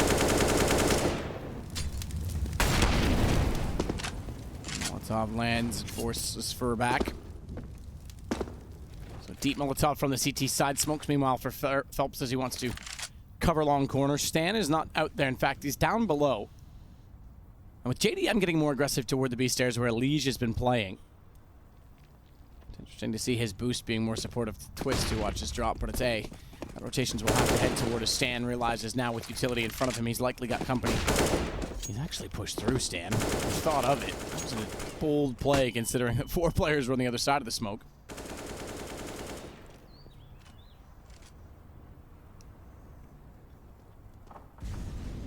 Go front side stables. Paper thin, but a decent angle to hold. The SK system working very nicely once again. They don't give anything away. Minimal amounts of utility used towards long. 1 flashbang. They haven't wasted any smokes or Molotovs to actually get this position. 25 seconds though. They need to make their final commitment. Once again up towards middle. And Fur, he comes from the drop down area. Stanislaus stuck in a horrible spot, but he's finding frags. Gets the double, looking for 3. Manages to pull it off as well. Heroic play from Stan. The bombs drop. 10 seconds remaining. That should surely be the round. Frontside stables always catches teams off. JDM gets Fur late to the B site. Just cold 0 remaining. Has an AK, still to work with. Be nice to take it out of his hands more so because the time has expired and they've not got a bomb plant. Does he get spotted or not? He's got position, he doesn't even take a shot, doesn't even risk it, just gets away with the AK. Well, the SK system, as I said, was working so well there, but they didn't anticipate Stan to be in this sort of position. In front of the stable, definitely can be a little bit hit or miss, but the timing works in his favor. SK trying to take him down 1 by 1 there. He gets 3 kills in total and saves the round for his team. And I did say whoever wins that round will be forcing their opposition down to an eco. Not so much for SK. They do manage to still at least get some sort of a force buy here. AK is coming out. Deagle for Taco. This will be a force buy. UMP available for Fur. So not completely broken. The unpause comes through. And Liquid map, they're actually looking very good. 6-3 on the CT side of what is still considered a T-sided map. Not so much as what it used to be. But it's the 3rd and final map, and after winning the pistol, found himself in a very promising position here. And JDM with the AWP once again heads towards the B side. JDM to B side, as you say, but Stan and Nitro to get aggressive at long A together with rifles. Not yet seeing a double up setup come out from Liquid. Nitro's elected to try it on Inferno when they had the economy and advantage in doing so. Down already in drop though. They've actually gone aggressive with the push out toward long, and Lige playing passive to JDM's up. They leave a complete hole by which Twist is smoked off, and Lige has to rotate back around, and both players at A are gone. Nice find by Cole to get Twist. That means Lige, this is perfect. That's the exact hole to find, and SK exploit it with such grace and dignity in which the Liquid cannot even respond. It's 1 single smoke at the drop room, and Twist had no vision, and they were out the window and gone already. Very fast-paced round there from SK Gaming, shutting down Liquid. No response whatsoever. It's JDM to try and save the LVP, and I like those rounds on Cobblestone. And the T side as well has completely changed the pace. They've been showing defaults all day long, but JDM somehow takes that kill down. I have no idea how he survived for so long, but eventually he will be dropped. Fur even gives him a laugh in chat, considering that he thought that was a kill all day long, and SK keep their heads above water, and I think that has to be the eco now for Team Liquid. Got about 3k per player. Lige a little bit less. He actually buys up the CZ75, which costs $500. No armor really invested. It's just 1 smoke and some upgraded pistols. What's the play? The stack coming in from Liquid here. They're actually sending all 5 players to the A side of the map here, and it makes sense, right, Matt? Because that's where the default's been coming in from SK. Get that long air control, push the CTs back, then you can go back towards B or fully commit. And JDM and Elise doing good work to find Phelps, and he's the only player there as well. So T's would have spotted that, got that information. They probably go all in towards B now. But it's decent work by Liquid. They picked up an AK-47 and now can look to find potentially a little bit more. Swarm the perimeter, perhaps take down every kill they can. It's not like there's a lot of money built up on the SK side. Fur could find a stand. Lige found as well as Fur holds behind the door. And even though the bomb has been planted and they have the B site, Liquid have lost the AK-47. So the chances of doing further Damage and deficit to the money. Get taken back just ever so slightly as Cold waits to see if there will be anyone peeking from top drop, and then he'll exit out through the window. Set twist back toward the B tunnels to see if there'll be a flank rotation to catch them off. NEM should be found. Good shot. And here Nitro working in the same direction. Unfortunately, Nitro's presence is not quite enough to have Cold close enough to the bomb. All four will stay alive. He'll get the kill on top of it as well. We go 6-5, 1 round between them. That equals the first time SK's gotten back-to-back rounds this game. Oh, the force fight from Liquid. I was the other question whether they go for this one. Liquid's still the lead here, but they're going to be purchasing up with 3 Famouses, an MP9, and a JDM AW. He can't sit at the back of the B site anymore, Matt. He cannot do that. Absolutely not. He has to start aggressively finding frags. He's going to be going towards danger. We'll see if that works out for him. The problem with the way he was playing in B was the way they were playing off of it as well, because that's what created the hole at the connector, because as soon as he was there, they went for a tree support double inside the site stack as opposed to playing one connector window and having a leash spam. So you're right. The op has to be more aggressive, more assertive, and find kills. If they continue to sit back like that, SK's going to walk all over them. Yeah. JDM had little to no impact here. 7 kills so far after 11 rounds. And Liege, I like that. Whoa. Being assertive, taking matters in his own hands. He gets 1 kill, but Fur instantly replies and takes down Twists. It's JDM this time, nowhere to be seen as he's towards long A, and Phelps, he's holding that perimeter very passively. Still an equal situation. Fur, see towards drop down, even out the window as well, and Stan needs to be very careful there. Make any noise, he's going to give his position away, and he does, but Fur doesn't anticipate it. Nice shot in the back, executes Fur, and then gives them the lead once again, 4-on-3. As SK head back towards the A site. Famas and AK down toward drop. It may seem insignificant as of now because Elish can't really rotate without information, but if this goes to A as the bomb is going, he should be able to pick up a gun on his way there. So much is in sets that they're able to pass. That man, Cold Zero, good find by Stan. That will allow the rotation for Elish to get Stan closer to the A site, and they're ready and waiting for the bomb to enter, and the AWP from JDM steps up finally. We're starting to see it shine now. That's what we wanted to see. What a round from Stanislaw as well. Lucky at times and couldn't believe his luck pushing through smoke, but he gets it done and takes down 3 huge frags as well. SK Gaming couldn't do anything about that, and some nice shots from JDM to finish the round off as well. That was a difficult procedure there with the MP9, the Famouses, as the Liege getting aggressive there. They've got a nice little system to smoke off the team out, Molotov towards the left as well, flash in and take down that boosted player. It was nice and managed to get an opening frag. It's 7-5 as Liquid extend their lead now. JDM back to his more traditional spot of the chicken coop, up against Fallen now for one of the first times we've seen him with the AWP. He searches towards middle, looking for anything in the danger area. A nice interesting angle used. As he'll fall down towards mid. Bomb's still a B for now, and it's going to be Phelps and Fallen just showing presence towards middle this time. Twist is going to rotate around smartly behind drop to get the window covered off so as not to leave the same gap that cost them, what was it at the time, SK's 4th round. Opening shot, Taco knew it was there, but Elish, good response. Top of the tree, JDM just had to stay alive and did, 20 HP. Hinders SK. Nitro and Phelps are side by side. A wall between them.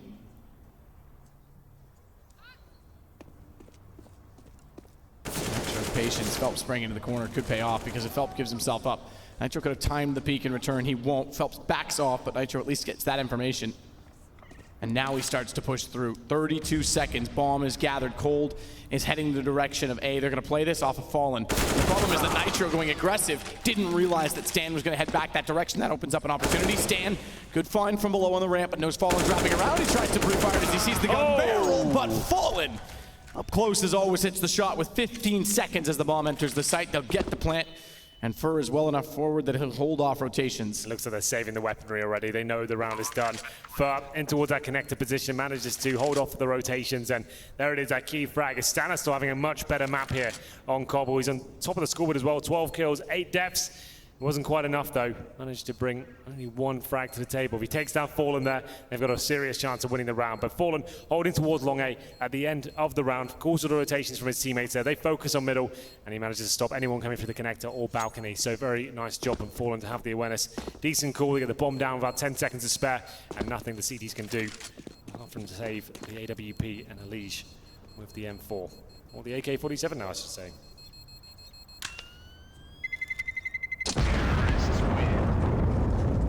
Another round for SK brings us back to within 1 of a difference. I don't always rely on the statistic that Cobblestone is a T-sided map. No, definitely not. I think it's a very situational map, and I think it's very economic dependent. So it depends on who sort of gets rounds back and forth, who gets sprees and momentum. And therefore, I don't see that there's any safe ground for Liquid or SK in this half. No, I totally agree. Number 14.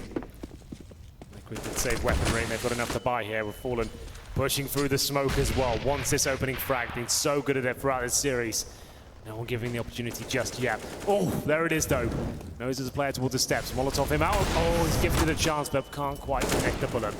Shame that they couldn't get the spray down from stairs as well, because the Molotov in meant that he had to run to the left, which would have been a predictable spray pattern, but no one was ready to do so. Elise and Stan will still stay there together. And SK can regroup and reconfigure with 1:16 still to work with, as Twist is tasked once again with holding off one of the most crucial points of the map. The drop room. JDM this time with his AWP goes back toward A. The last time he was this side of the map, he was able to pull out a win for them with 2 quick kills at the end of the round. JDM changing his position up towards long A this time. He has been trying to move about. Only had a couple of rounds of frags here, and this has to be one of them. Phelps takes down Nitro, and JDM gets the call that he's low. Pulls out a P250, but he's too slow to react and doesn't get the refrag in time. Heads towards danger now. We'll see whether he can get anything done here. Still with the P250 in hand. Needs to be very careful. Oh, the timing's just absolutely horrible. As soon as he pulls out the AWP once again, that 2-second delay before he can actually pull the trigger, he gets taken down, and it will be the 5-on-3 just like that. So with better timing, it's Fallen, snaps over and somehow finds Cold as well. Drum is dropped. He's got to be careful because he's still left in the open. No trade potential for Elise due to being behind the half wall. If Elise could have traded it immediately, he would have been prime position to be then ready for first rotation. He still is. Murder hole pre-fired. Doesn't matter. Elise wins it. And the paper-thin wall of the stable could have caught Phelps, but he didn't have the information. And as he approaches the site, Elise has to be so careful. Stan needs to get aggressive and work with him. From sitting at mid behind the half wall, there's nothing he'll be able to do if Phelps swings. So he needs to go searching. The problem is that Phelps could actually get them both right now because no one's looking that direction. Stan gets the shot, Phelps turns, and Stan goes down. It's Phelps on low HP, lying in wait in a stable position, manages to come out on top in that situation. Elise, lovely play there, like he said, towards the murder hole. Gets the first really key frag at that point as well. Waits patiently for the player to try and flank him out on his twist. That makes that round a possibility. SK doing such a good job of actually managing to work together. Phelps and Fallen getting that mid-control. The other guys showing presence towards B, working that first frag, and then going in as a unit to finish things off. Just about works for them, and it's 2 rounds in a row, which breaks the economy of Liquid here. 5-7 CZ, an FP9, and Twist on the UMP. Very unlikely to win this. Elise once again trying to find the first kill here. Does he get flashed through? I'm sure he does. There's the flash, and it's successful as well. Trying to get the kill. Does get one somehow. I have no idea. JDM chimes in as well. But equal trades favors the T's. Favors the T's, so we're going to continue to be relentless toward Twist. He's trying to hide himself inside of the smoke so as to have an element of surprise, but slow pace from Taco. Jumps in. Still decent SMG for Twist as well. The right place to be as his teammates get closer. Bomb is still up and in the hands of SK. Twist losing confidence that they're there. Nitro. Good shots over the top, 2 from the pistol. And they'll win the half by 1 to carry momentum over to the T side. I like that a lot. The flashbangs towards the upper platform, knowing they can't just sit back and allow SK to perform their default at that point. JDM, Elise, make things uncomfortable, force them into the B side, and they're ready and waiting. And it's a strong half from Liquid as well. 8-7 in the final map, and we'll move on to the second half after the break.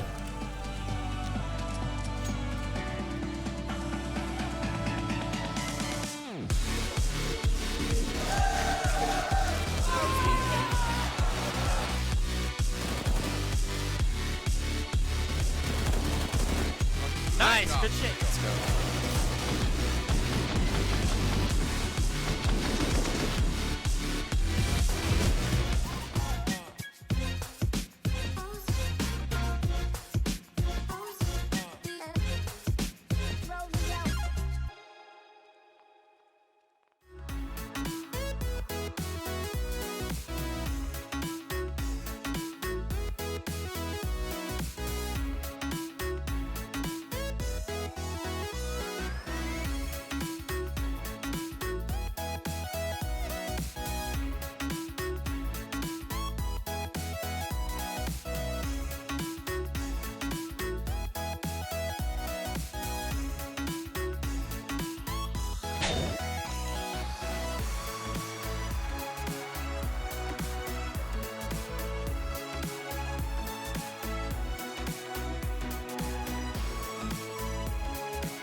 Well, our third map shaping up to be a lot more like our first was a back-and-forth brawl between Team Liquid and SK. Don't forget that after our second semifinal, in which Cloud9 takes on FaZe, we've also got a show match coming up, and you, as the fans, can vote for who you'd like to see. There's 20 players to choose from. All you have to do is head to ESL-1.com, click on New York, click on show match, and let your votes flood in. That is open now. 20 players to choose from. Coming up after our second semifinal. Henry, it's another brawl of a match. 8-7 after the first half. It started off back and forth, and the economy never established either side. That's what makes an exciting game. When it's back and forth, it's not clear who's going to run away with it. 4 spies working, that's what we like to see. Ladies and gentlemen, the final map, the final half. We'll get into it. It's going to be 10 sets of armor available in this pistol as well. Liquid not wasting any time whatsoever as they rush towards danger with the bomb as well. And 3 players towards drop down. This will be an ace split. Definitely Coldzera needs to find some headshots here. There's the first and the second coming in as well. Great start by SK. It's fast-paced as Nitro tries to swing back and compensate for the difference. Does get pulled down, but he's the last alive and Fallen is swarmed. He only gets the single kill for his team, and SK take control of the game by doing so virtue of money. And potentially a 2-round spread over Team Liquid, who never even got near a bomb site to plant the bomb. Didn't get anywhere near whatsoever as that builds up. It's a very simple A-split approach coming in there from Team Liquid. 2 down middle very quickly, the bomb, 3 towards drop down. Coldzera looked uncomfortable, but found the opening shot. His teammates back him up, and it's a pretty much clean sweep there from the SK side. There will be a force buy though from Team Liquid here. CZ's, Tech9's, P50s, and they're going towards middle. All 5 players on this side of the map. Nades raining in. Fallen goes down to 60 points of health. Not live. Apparently this one will be restarted. So let's calm down and take stock on what just happened. I think we obviously have a technical issue here. PC turned off, something like that. It's, you know, not a big deal if it just shuts off. Yeah. I see all 10 still on the server, so I imagine it's going to be a moment or two before that the timeout happens. The timeout of the player, that is, leaving the server, not the obviously technical timeout's already been called, but slows us down a bit, gives us a moment to catch our breaths as SK have control.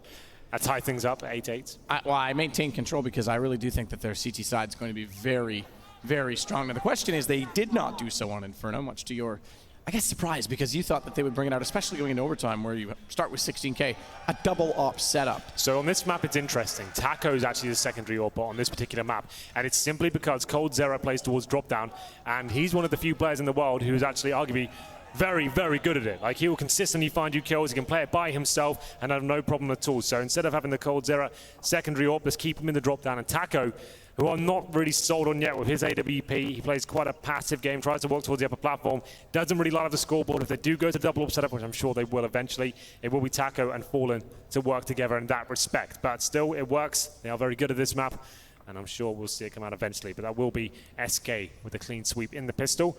We did see the approach from Liquid going to that second round. They will have a force buy with Tech9s and CZs. It looked like they wanted to rush towards middle before the not live was called.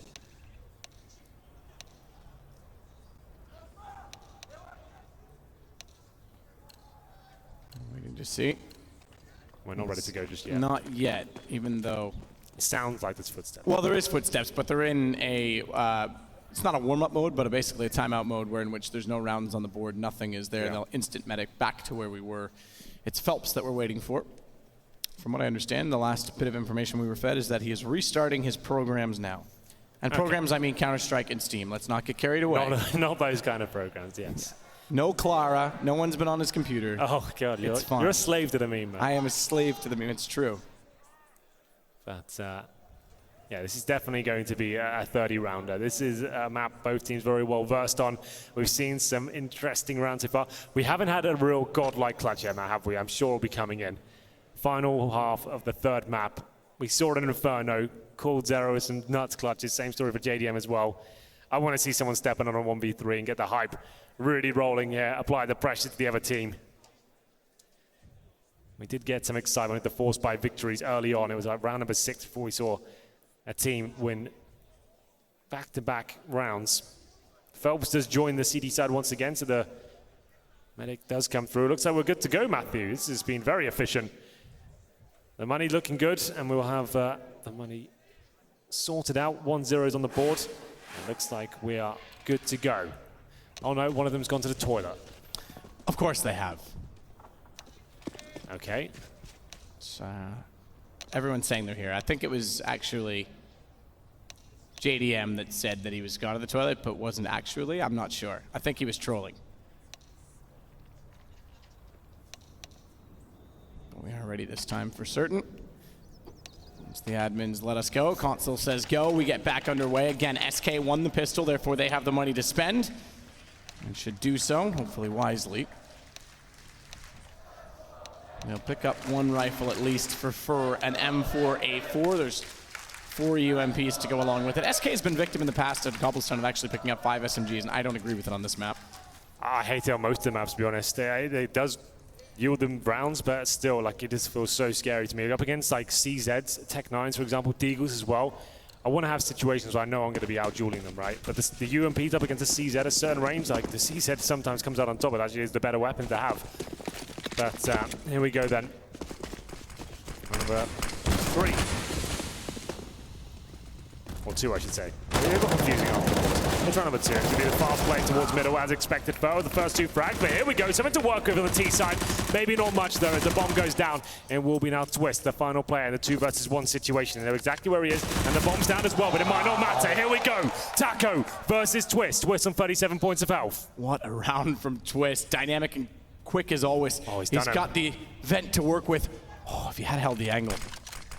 Problem is by putting the smoke out, he funnels the vision back the other way as well because it was thrown to the right side. He's got to hit the shots. He's got to hit the shots. So close, yet so far. Taco maintains the advantage for SK.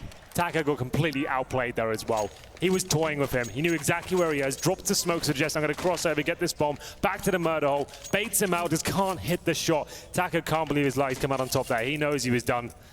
And it should have been a Twist round with 3 picked up already. That's going to be gutting for him. That was the force buy. CT's coming out on top and a chance just to build their economy now. As we enter round number 18, it's 9-8 in favor of SK. That could be a round that could come back to haunt Twists. Deagles, Glocks, and a PT-50. That's about all they have to work with here. Of course, no armor, no nades. And Twist trying to get the opening shot here. Spotted, has to fall back. JDM will fall off as well, and aggressive from bottom of the B tunnels. The Dragon's Tail. The Dragon Lore's on the wall there. I got that. And it kind of swings like a Dragon's Tail. That's what it means. Cold and Phelps make it pretty straightforward. They're all going to go to a drop. The lead does make it interesting to give JDM a chance, but he couldn't trade it fast enough. If he brought it down to what would now be a 1 versus 2, I would have given him a better chance, better odds. He has picked up an M4 and has bomb. A minute to work with. We'll see if he can segregate them enough to find individual kills. It'll be a tough challenge considering Taco and Inferno know exactly where he is, and Taco never let him get anywhere. Double digits on the board for SK Gaming. After losing the pistol in the first half, they bounced back with a 3-0 in the second. There will be money available for Liquid. It was JDM who did not force buy in the second round. He went for the full eco. Mini can bring out the orb. 11 kills to his name so far. Hasn't replicated that form in Inferno in quite a while, but we'll see if he's got anything left in the tank. Up against Fallen, who's an absolute animal on this map. He can play some of the craziest close-range situations with the AWP on Cobblestone. And I'm sure that's where we'll see some of the clutches come through.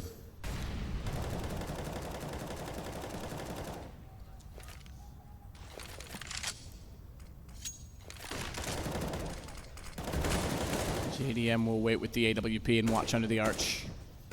At Long with smoke down, but with a massive gap in it. Highly unlikely, even if SK had anyone nearby, that they would cross on it.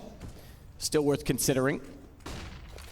Cold will play inside of the drop window side, meaning there's no hole with which we saw SK penetrate the A defense with. However, Twist will penetrate with a shot from the AK-47 towards Fur instead.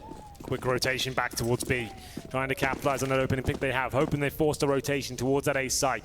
But they probably haven't. Fallen's called that they've actually fallen all the way back. He has full control of that position. To be fair though, coldzera will be joining him. Phelps and Taco now to hold strong on the B side. 45 seconds remaining. Phelps trying to do some damage through the smoke, and damage he shall do. Takes down Nitro and drops the bomb at the same time. An additional smoke to be deployed will buy time and space as well against Liquid, who make it a 4 versus 4 on the T side. But Phelps is a master of finding them inside of the smoke because he's got Twist down as well. Bomb is dropped. They'll grab it once more, but they've got 26 seconds. Stan has to go in the drop, he will, but there's not much room to work with. JDM's got a sprint. He relies on Elige getting an entry immediately, and Stan needs to hold everyone else at bay, if not do better, and get kills, good damage. And he'll go join his teammates. They know there's one to find in the site. That's been solved. Elige gets the kill. 10 seconds. Bomb can now make it to the site. But Stan has given the doorway up, and Elige has to hold it instead, as he'll wait for anyone to push through Murder Hole. With Elige going down, JDM knows he has to look to the left side of the APC instantly. And they have no information as to the bottom and middle. And therefore, the AWP won't have confidence as exactly where to look. In fact, he looks toward the door. Phelps could surprise him. Phelps could walk directly toward him, and he'll be sitting in the open, but not before he finds Fallen. And now he's got control of the situation, as Phelps does not have a kit. They may pull it back from a 4-3 situation when there was 35 seconds and they started to rotate. Liquid pull it off, and Elige's kill behind the stable is the most important to access the site. Absolutely. A recovery there from Team Liquid, and Stanislaus some fantastic shots to close the round out as well. It's 10-9. Team Liquid bounce back after going 3-0 down. We'll still have money available for SK, but not a ton of it, you know. They've actually been kept relatively modest, and that's why they'll take the pause now to work out how they operate going forward in this series. Do they allow Liquid to tie things up and give them this one? Taco's got 5K, similar story to Fur as well, but it's the other three who are on sub $2,000 per player, but we are going all in. Have to identify in the last round as well, Twist, knowing that he had to hold off rotations, not only did good damage, but didn't stick around to fight. He knew exactly what the port of call was. If Elige went down, Bomb did not make the site. So rather than sit to hold off rotations, which he could do afterwards, he joined in on a 3-on-1 situation on A and then turned around. So good awareness, I could say, from the 17-year-old. Good task awareness and knowing that the team is first, not his little duel, his individual battle of pride, I guess. Old head on young shoulders, perhaps. Doing a good job. It's not bad at all. And we'll be round number 20 here. And the force by, as I said, Taco on the AWP map. I said he would be the secondary role, but this round is primary, and he's got a B rush to deal with as well. He's in position, but not quite fast Good enough. night. And he's not even going to get a shot as Elige and Nitro open the site. Bomb to be planted. Nitro's just being extra cautious of the fact that no one has checked Chicken Coop. They now do.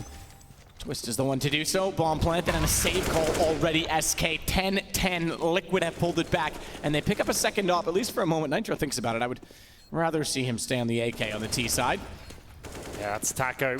I'm surprised that they buy up an AWP that he's the one who's given it. You've got arguably one of the world's best sniper players within your team, and you give it to Taco, who's very recently moved to that kind of secondary role, but only on this map, really. And whiffs the shot. He was flashed, to be fair, but Nitro completely eviscerated him on the B side. 5-on-3. We'll be saving the M4, and that was the full investment from the SK side after losing the previous round. They get $1,900 into the next, and they'll have 2 pistols and an M4 to work with here. So grim times, and they might just get an extra AK as well. That gets stolen away, and now makes things a little bit more interesting. More enticing to go for a force buy around it. The problem is they're only around the 2K mark, and it's only 2 rounds now built up against them, which makes it a tough bargain. So I think stick to pistols around it. Be ready to get the 3rd round loss bonus. Yes. $2,400 in the next, and with $2,400 on basically $2 grand, they'll be in a position to buy. You're probably thinking about boosting up towards drop down this sort of round and maybe get an opening kill with an AK-47. Fallen actually takes it towards long A, but we'll be there as well and towards the A side of the map. So they put all the firepower towards A. Bit of a gamble here to be baited into the corner, and there's where the T's are heading towards as well. Fallen showing some presence. Does a bit of damage as well, a couple of dinks in there, but once again, Liquid with the same sort of approach. They get the opening pick towards A, then they send everyone back towards the B halls.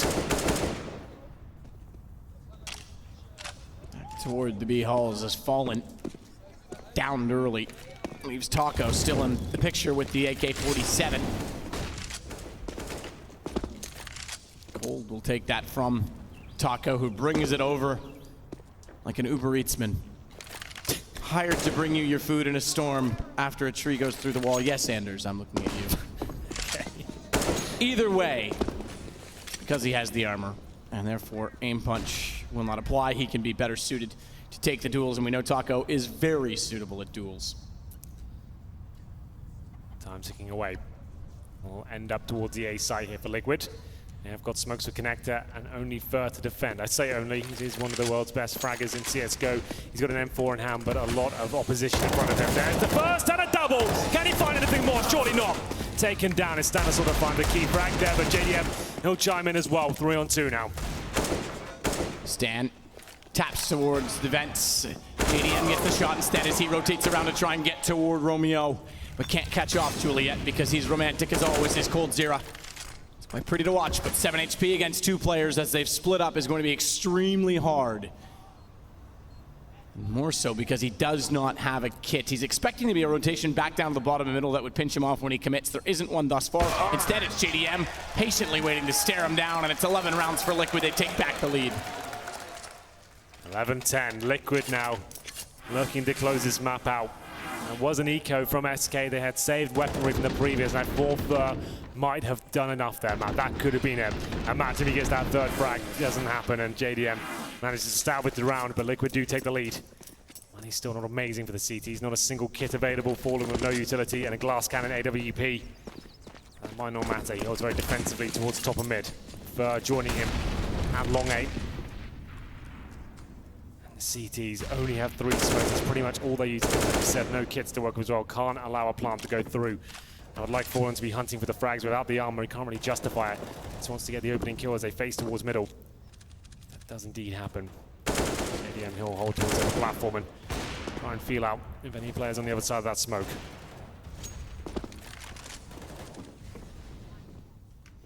JDM with the right positioning. Taco might have a bad time.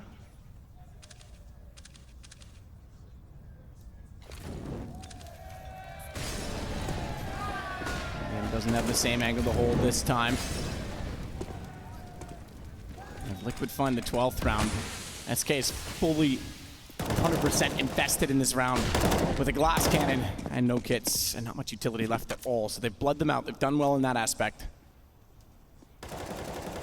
They want to commit to this B side early. They've got to win straight duels as well. Smokes took it down, set wall. Phelps and Taco, Coldzera as well, all close by. They'll be able to get aggressive. In fact, it's a deep wall, so that means on the statue there's lots of vision, but Twist and Elige have better ideas as they wrap around the tree. And make a precise incision, bomb to go down. Fallen and Fur on rotations.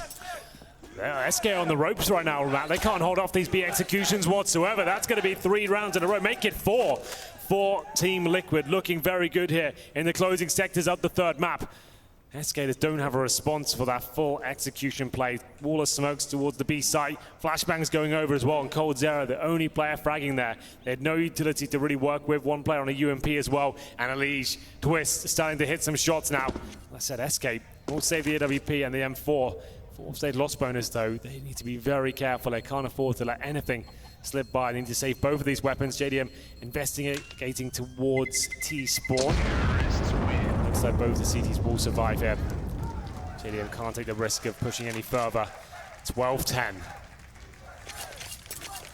They took down Astralis yesterday in a 3-map epic affair. They took down SK last week. Let me finish, Matthew. Last week, they took down SK Gaming in Mykonos in the semi-final. Very similar scenes to what we're seeing here right now. SK, difficult buy. They won't be forcing into this one, trying to keep some money available for themselves. But Liquid, proving themselves to be the best team in North America right now. Could take another huge scalp here in the 3rd and final map. They certainly have the advantage. JDM finds Phelps to open things up once again. JDM's gonna hold again. Coldzera tries to do what he can with the CZ75.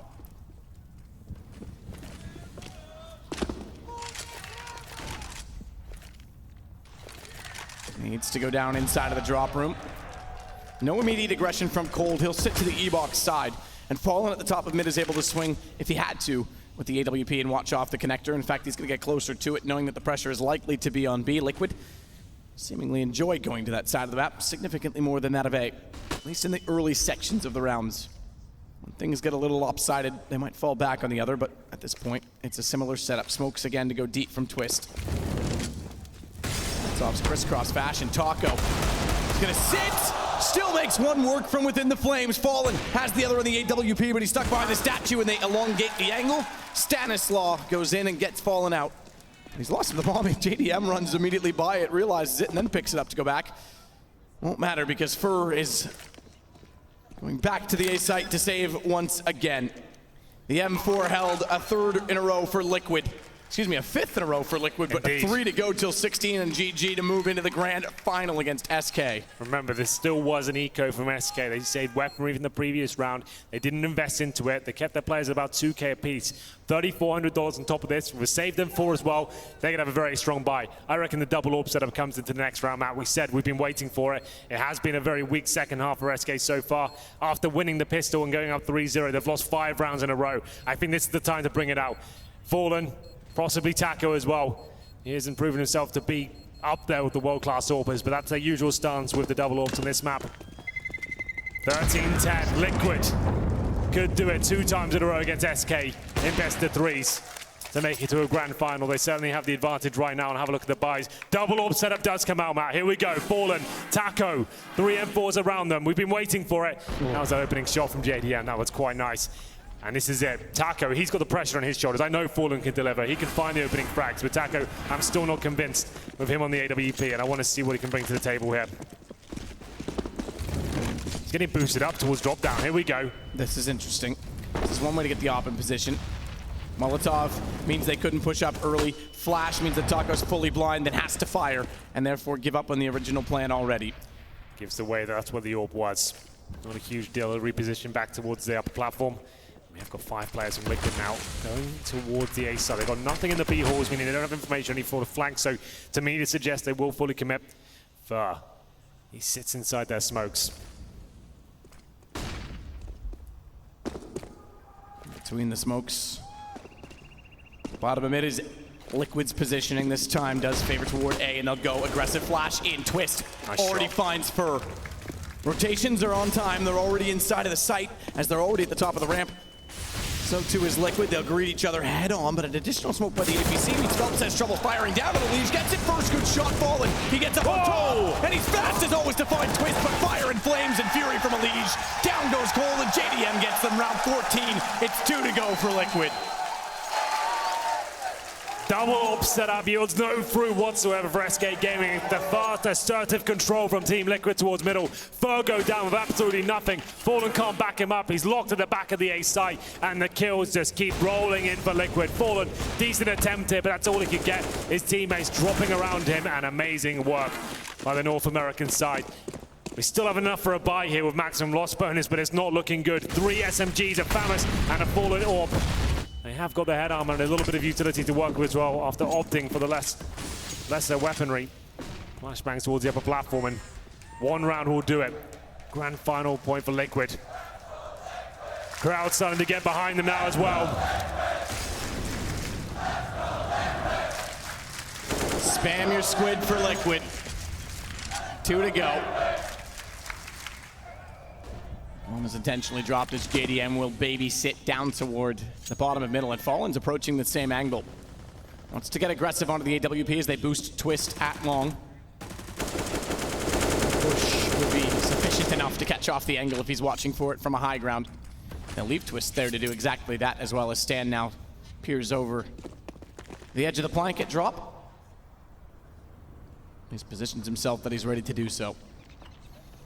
45 seconds remain. A very weak buy from SK. All roads lead here for them.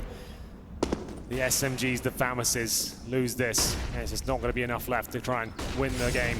Fast game commitment into first frag in favor of Twist, but Colter is fighting back. It's enough so far with 2 kills of the UMP. Decent trades. Bomb still trying to work its way in. JDM goes down. Nitro with Bomb will fall as well. 24 seconds. A lineup Elige nearly finds 2. and smartly Fallen backs away. If he goes down that early, it leaves Elige the entire site to work with, plus the bomb to recover. And they know that they don't need to do much. With the bomb down, time becomes the factor. And Elige will recover, but trying to plant. Fallen knew where the bomb was, fires into it. And there's still life left in SK. coldzera holds them off. 2 kills that UMP buys enough time for Fallen. They're coming towards that B site. He finds 3 kills in total. That's all we want to see from the in-game leader. Cobblestone is one of his special maps, and you can see this is the final shot there. As you said, he knew exactly where the bomb was and denies the plant.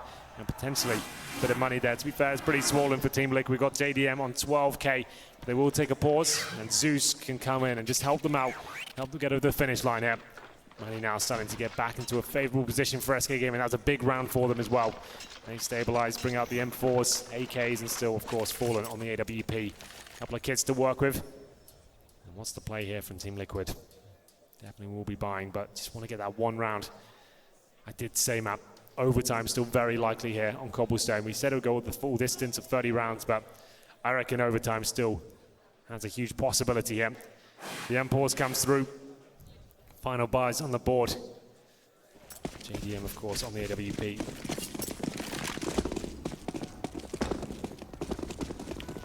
No one towards middle for now.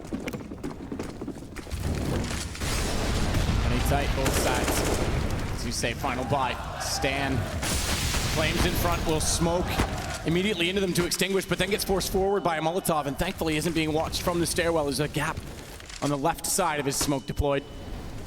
It's a hobbit hole for Taco. Nitro, better find as he gets in toward drop.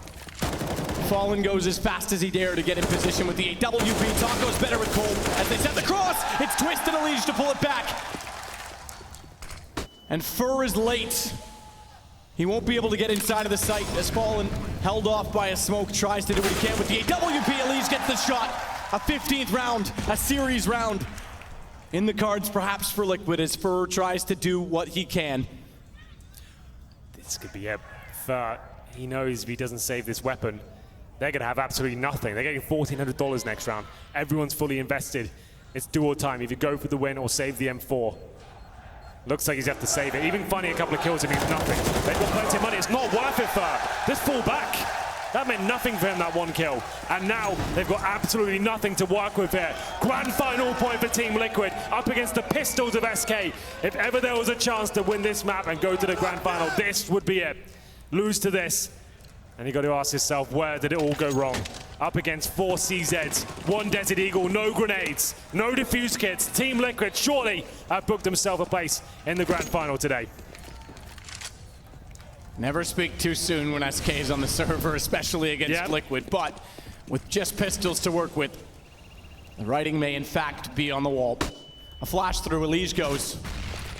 Fallen has to back away. Smokes out in doing so, buys himself some space, but then nades and Molotovs will push him back, so the pistol's opposition becomes further and further in the distance, making it less likely to find a one-hit wonder.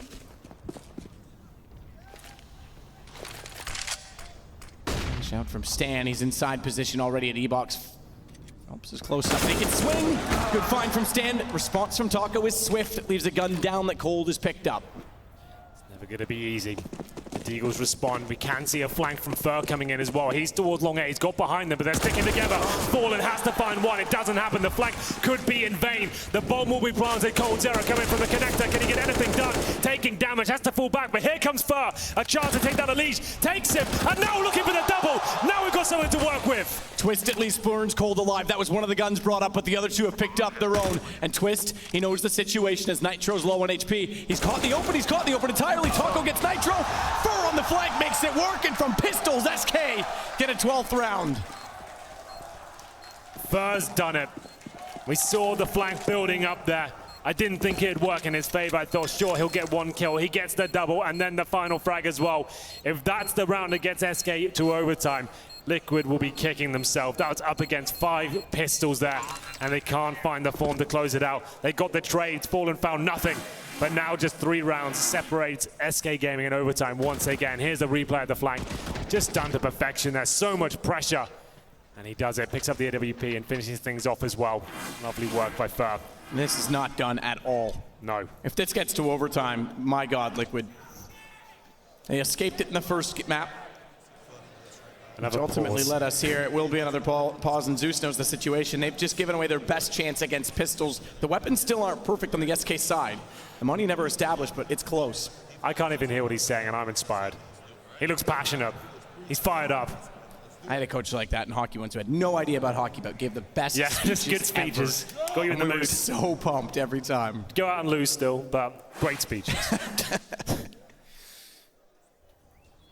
Well, here we go. Liquid missing out on their chance against the Pistols. Gives SK Gaming a lifeline into this one. Orb comes out once again. AKs, M4s, Famous for Phelps. Still plenty of money for Liquid here. They haven't been broken just yet, but this will be the round to do it. If SK can do this, 15-13, then down to an eco. Overtime very likely. This round pretty much decides it. And first not matching around whatsoever towards long A. Finds two. Well, that will be all. Elise takes him down. The bomb down. And that's some information gathered for the CTs at least. They take the man advantage here. Take the advantage, but leave Fallen to find out for sure if they still are going to pursue on the A site. No one else rotating, hoping that those kills will discourage Liquid from approaching and funnel them back the other direction. Cold at least has position inside of connector there, in which he can be fast to Romeo. He may not even need to be, as Fallen is fast with an AWP, and Stan goes down. This would bring us to 15-13. No money for Liquid, and would effectively be playing at a 15-14 for overtime. As Liquid missed the chance, has first stolen it away, not only with a double in this round, but with a beautiful flank on a CZ last time by. Best chance as Elige goes undetected into the site, and he may do that. Fallen, no idea. Straightforward execution from Elige. He's not the man that has the bomb, so JDM still has to cross. An AWP in his hands to do so. Elige has to get aggressive to support him doing so. Now swap positions to give Elige the angle, but he had to hit the shot on Cold. And JDM will get a bomb. Oh, he won't. He's actually going to fight it. I was going to say, he'll get a bomb down to try and get money forward for his team, but the shoulder baits are buying time for his teammates to get closer, and Taco secures a 13th round. Money in the hands of SK, and this goes 30. Unbelievably. SK have pulled it back. They definitely have. Down to that man on your screen right now. Fur with the CZ might have done just enough. This should be the eco now. Pistols for Team Liquid. Presumably in round number 29, we are going the full distance. CZs, Glocks, and a Tech 9. No armor, a couple of smokes. No way they do this. Fur, be careful, my friend. No aggressive play required here. B rush from Twists, trying to find the opening kill. Might just do it, but denied by Cold Zero. 5 and 4, and they'll head back towards middle. It's all a bit of a ruse. And they have pulled all the rotations towards the B side of the map, so they have got a little bit of wiggle room here. The bomb probably goes down here, unless Fur, he can deny it. And deny it, he shall. He manages to take the first player down. And this is definitely the round for SK. Liquid had this game by the balls, and apparently the balls were too big on the bull of the SK side because they're right back into it. Round 30, and it's all in for Liquid. We've got enough for an AWP, but it would be a glass cannon if they elect to do so. JDM's not the one with the money either, so we had dropped AWP, and it's going to be a rifle instead as a result. Smokes on all 5. 15-14. We told you the third map would be something special. It's certainly delivering. Guns available on either side. Comes down to pure skill as to who's going to take the final round. Liquid looking to make the grand final. Stab. He's feeding back. The double frag. The heroic play, but it might not be enough. Twist gets the refrag. Cold couldn't swing fast enough. If you called out Stan, you better brag and believe in him now. What a round. He has 22 kills in the game, and Twist continues to wreak havoc. Late on the rotation, and later than Immortals. Fur's locked out like KNG. Fur will try his desperate best to try back in the site. Smokes down, bomb planted. Overtime may not matter now as Fur gets closer. He forced it with a CZ, but chances against 4 as they're completely surrounded or even less. They know he's behind the rock, and Elige will flank it. Liquid to the finals, Cloud9 to play off against FaZe. One North American team through, and for the second week in a row, they take down the #1 rated team in the world. Unbelievable scenes. It's the fast B play, the split between the platform and the drop-down room. Stanislaw, of all the players, of all the criticism he's had so far in this tournament, he finds the first 2 opening frags, takes the aggro away, sets Twist up, and it's a massive, massive round, avoiding overtime. I thought they were done for after they lost the round to the 5 Pistols. You felt that that could be a SK coming in to steal it. But it was an epic first semi-final of the day when all 3 maps saw 2 overtimes as well. Lovely stuff. And it will be Team Liquid, as you said, going to the grand final. What a series as well. And it was exactly how they had to do it. We knew it was going to be a brawl on Cobblestone. Inferno, they were 16-14 against Astralis. They were equally as close today. In fact, double overtime needed to beat coldzera and SK as it was on that map. And Overpass we knew was never going to be in it. So that's about as tight as you could possibly win. That's about the shallowest margin you could ever have in a series. Absolutely. In fact, they won, if you look at the round loss differential, SK won more rounds in this series. Yeah. By virtue of having a one-sided match on Overpass. But with that said, it's Liquid that go through, and it's a 17-year-old who's been playing his absolute lights out on stage with OJ Borg. I just asked you how you felt taking what was a crazy 3-mapper there. Don't do it ad verbatim, but that was so match. It was really crazy. My heart's still racing. I'm sure everyone on my team is like still feeling the adrenaline, and it was just a really good series. We knew it wasn't going to be easy, so it feels really good to beat them again in the best of 3. I know two matchups against what you could call the #1 team in the world, and twice you've closed it out. This Liquid lineup is starting to look good.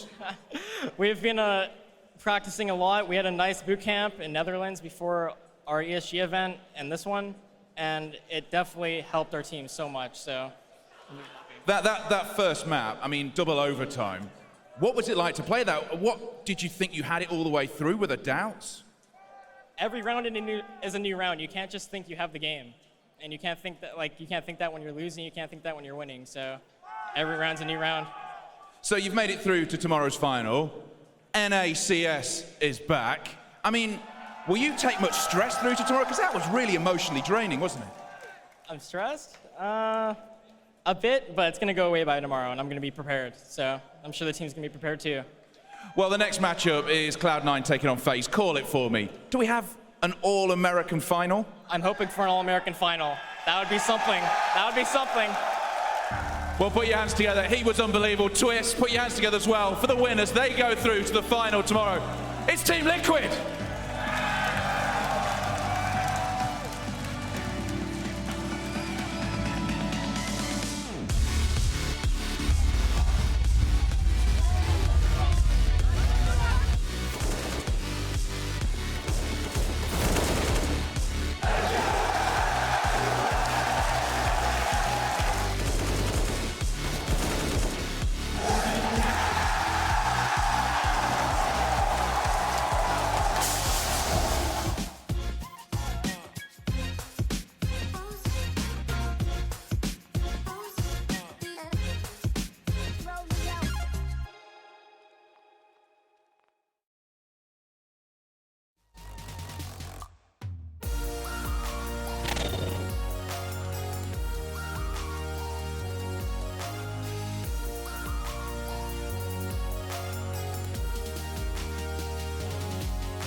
The GoDaddy post-match breakdown.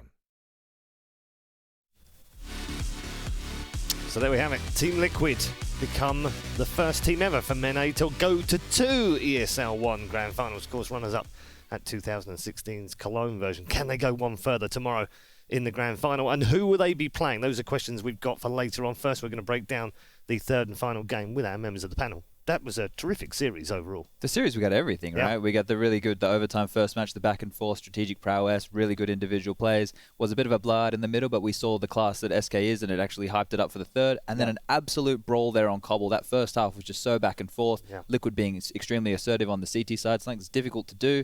And then in the end there, couldn't have got tighter. Duncan, you made a point at the very beginning of this show. We wondered how Twist would react to the stage. Not only is he playing out of his skin, he's also doing the interviews. He didn't look like he had any nerves at all. He's the one they want to hear from in the crowd. Obviously, he's the new kid on the block. You know, he did have a good performance over the series overall. I have to say though, if you look at the way this map ended and the way the first map ended, I think Eli's just taken on like a new role as the closer at this point in time, because he's not the main fragger. He's not the guy who carries the whole game. But whenever you need the big kills towards the end of the game, perhaps because he's got such fantastic spray, that's what people often do when they panic under pressure. You know, they just spray. It seems to play into his wheelhouse. Such a slow, methodical player. He doesn't rush. He doesn't kind of like double, second guess himself. He just closed this game up beautifully in this one, because there was a couple of times, like you saw that round where he got behind Fallen there. That kill changes the whole round. What is it about New York for him as well? Yeah, exactly. He was great here last year. Last year, the 2 ESL events, it was New York and before that Cologne. Those were his first breakout moments as the true star of Team Liquid, obviously with Simple back then, and then now coming into his own, and now he's having to partner with this new guy in Twists, who's also a young player. You've really seen just strength to strength. And the key thing was, earlier in the year, he used to get very frustrated because he used to be amazing, but then his team was failing him. And here's the thing. People used to say in his team openly, he's a bad teammate. You know, when things are going badly like that, he does that thing, which unfortunately a lot of star players can do, where it's like, well, I did a really good job. What are you guys are over here, though. You failed. Well, in this game, I have to say, for the whole series, you go look at the stats. No one was dominant compared to anyone else. They had their 3 big stars all get the stats over the series, all have good performances. No one was at Cold Zero levels where he was like plus 31 for the series.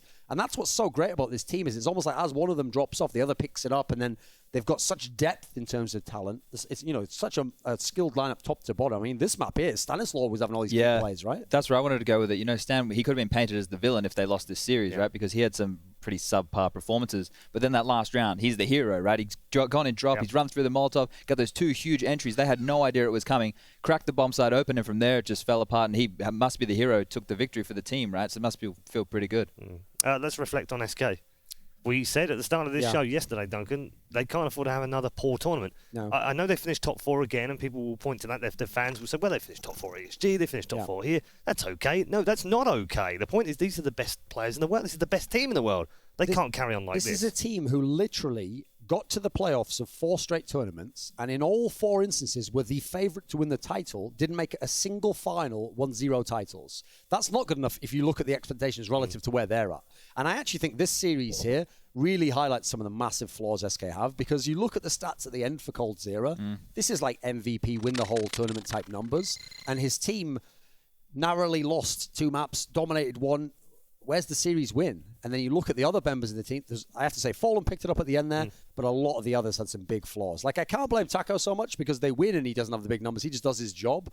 Even then, though, there's something different happening with him. Like, why is he opening so much all of a sudden? Some of these changes make it feel like these are desperation moves from SK. So it's something on Cobble that they've been doing for some time, is giving him that AWP, and he's just allowed to pick it up when he feels it's necessary. But when he has it over Fallen, that's when I question, is that the right play? Sure, he might have had the money for it, but drop it over to Fallen. That is his job. He plays that support role. He's ride or die in that position. So that was a small little blunder probably there. But, some of the stuff from Liquid was fantastic. That B execute they did where they figured that SK were playing smoke molly defense, which is where they wait for the smokes to land and then they throw their own. They actually went out before the smokes had popped, and that caught them off guard. That was such an amazing strat. It was really well timed. SK weren't expecting it at all. It was a fantastic call. And, there was little things like that. And then you look at Twist for a young player, right? When he entry frags, he just tunnel visions. He knows exactly the corner he has to clear. He does not care if someone's going to shoot him in the back because he was going to get traded. And he has that faith in his team. If you can do that as a young player on a big stage like this, massive props to you, because that's one of the hardest things to get out of your entry fraggers, especially young ones. They get so scared, right? They don't want to be just dying for nothing. When he's been winning rounds, winning the games for his team, if he's going down first, he's going to feel like he's letting him down, or he could do more. But he's just gone all in for his team, getting those entry kills. It's huge. And I want to just put this a little bit in context for people, because when they hear Chad saying stuff like, is this going to be the best NA roster? They're going to think, whoa, it's 1 or 2 tournaments. Let's calm down. No, because you look at the best NA lineups ever, right? So the iBuy Team that made Face It Season 2 finals, where they beat LDLC, right? That was it. They beat LDLC. Congrats. That's it. Then they lost to Fnatic. That was it. Then you look at the Cloud9 team that won EPL. Summer run, okay, they beat SK. They had the easier side of the bracket aside from that. Then you go and you look at Team Liquid that made it to the final of Cologne last year, the major. Okay, they won 2 really great series. It was Na'Vi, it was Fnatic, that's it. 2 really great series. This team here has beaten SK twice, #1 ranked team in the world, best of 3s. Yep. They've beaten Virtus.pro, still a legacy team, and they've beaten Astralis, one of the best. Like, what a run within, talking like a week and a half, 2 weeks. This is outrageous. No one's ever had that level of like series wins stacked up after each other. Yeah, it's almost frustrating for them. I think they're sitting here without a title still. Yeah, They've well, made two grand finals. I've got to say, could end up with nothing. Right now, there's no reason they can't win this tournament. 100%. The thing is as well, it's not even just the scalps they've taken. It's the style of and brand of Counter-Strike that they've been playing. Like, it's actually, no disrespect to North American Counter-Strike, but they're playing European Counter-Strike, which is what we all put on that pedestal, right? That's the way SK play. They play European Counter-Strike. That's what we consider it. And they're playing that brand. They have everything. They've got the pace changes. They've got the set strats. They've got all the protocols in place. They have the fantastic players doing these clutch plays. It's the full package right now for Liquid, and that's what's so exciting. Where has this come from? Because that's what a lot of non-Liquid fans will say. Well, how did they suddenly just get good in the last couple of weeks? Years of struggle, Paul. Years of Years struggle. of pain and hurt. Yeah. Yeah, I mean, where has it come from, though? Seriously. I actually do think in general, this is why people say, like, you have to learn from your mistakes, because they tried everything else with this lineup. They tried having just Stanislaw do it, and then they tried, okay, Zeus is the coach, like, he has to have more input. Okay, we're going to switch Nitro's role around, make him a lurker, make him entry. What they've done is they've finally happened upon the one configuration, which the key is it doesn't just change one, but it changed a whole bunch of them. And so 3 or 4 things changed. Like, for example, one thing, believe it or not, I really do think helped psychologically is the fact that Elige was not going to be in this team. He was going to be in Cloud9 or maybe Optic. And what happened is he tried his hand at free agency. The rosters ended up shuffling, so he didn't get one of those slots. He thought, actually, by the way, about not even coming back to Team Liquid. He thought maybe I should go play with Daze and those guys. These were real things. They weren't just rumors that were going around. But he decided eventually, they've got a lot of talent in Team Liquid. Maybe I go back to them. We can rebuild the lineup. And what we found is when he's come back, now he's re-engaged in a team the way he never was before. He's doing all the studying for the demos. He absolutely does not have to be the star player. He knows Twist's the hot hand right now. Let's ride him. Let's set JDM up. He's playing his own little role, like I said, the closer. He's winning in that sense. And this Nitro Stanislaw swap off. While Stanislaw has had some blunders in taking on this new role, what it's done to Nitro's game, it's opened him up entirely. And then if you can just have the occasional game like that from Stanislaw, so many key plays and flanks that he was getting off before, he just didn't get the kills. Now when he got the kills, the game changes. Yeah, it's been a fantastic showing for them. We are headed to a break right now, but don't go too far away because ESL 1 is just going to get hotter and hotter, and there's plenty for North American fans to cheer on in our next match too. The dream is still alive, and all in a final, we're going to find out very shortly with our second semi.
there, Simple just jumping, catches it inside, he's going to fall down again,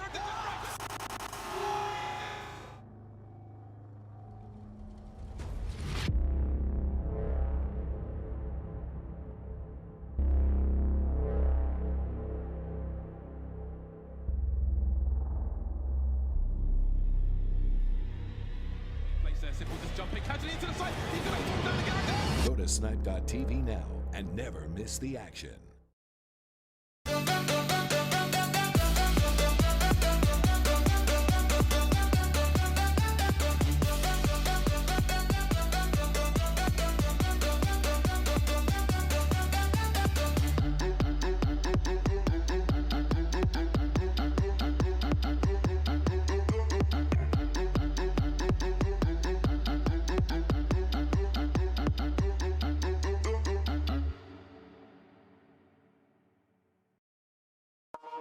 It's what you've been waiting for.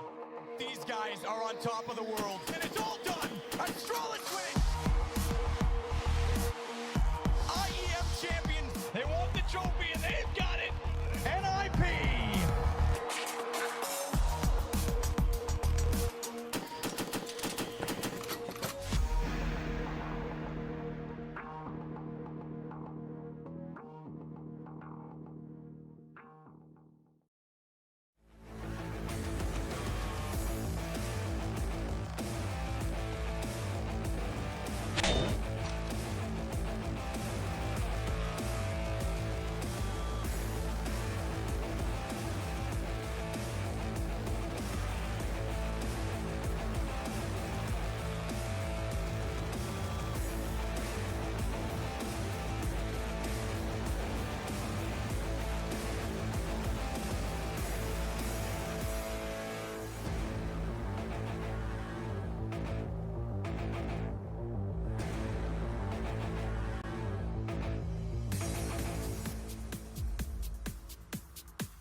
ESL 1 New York is brought to you in part by Intel, Logitech G, Republic of Gamers, GoDaddy, and StubHub.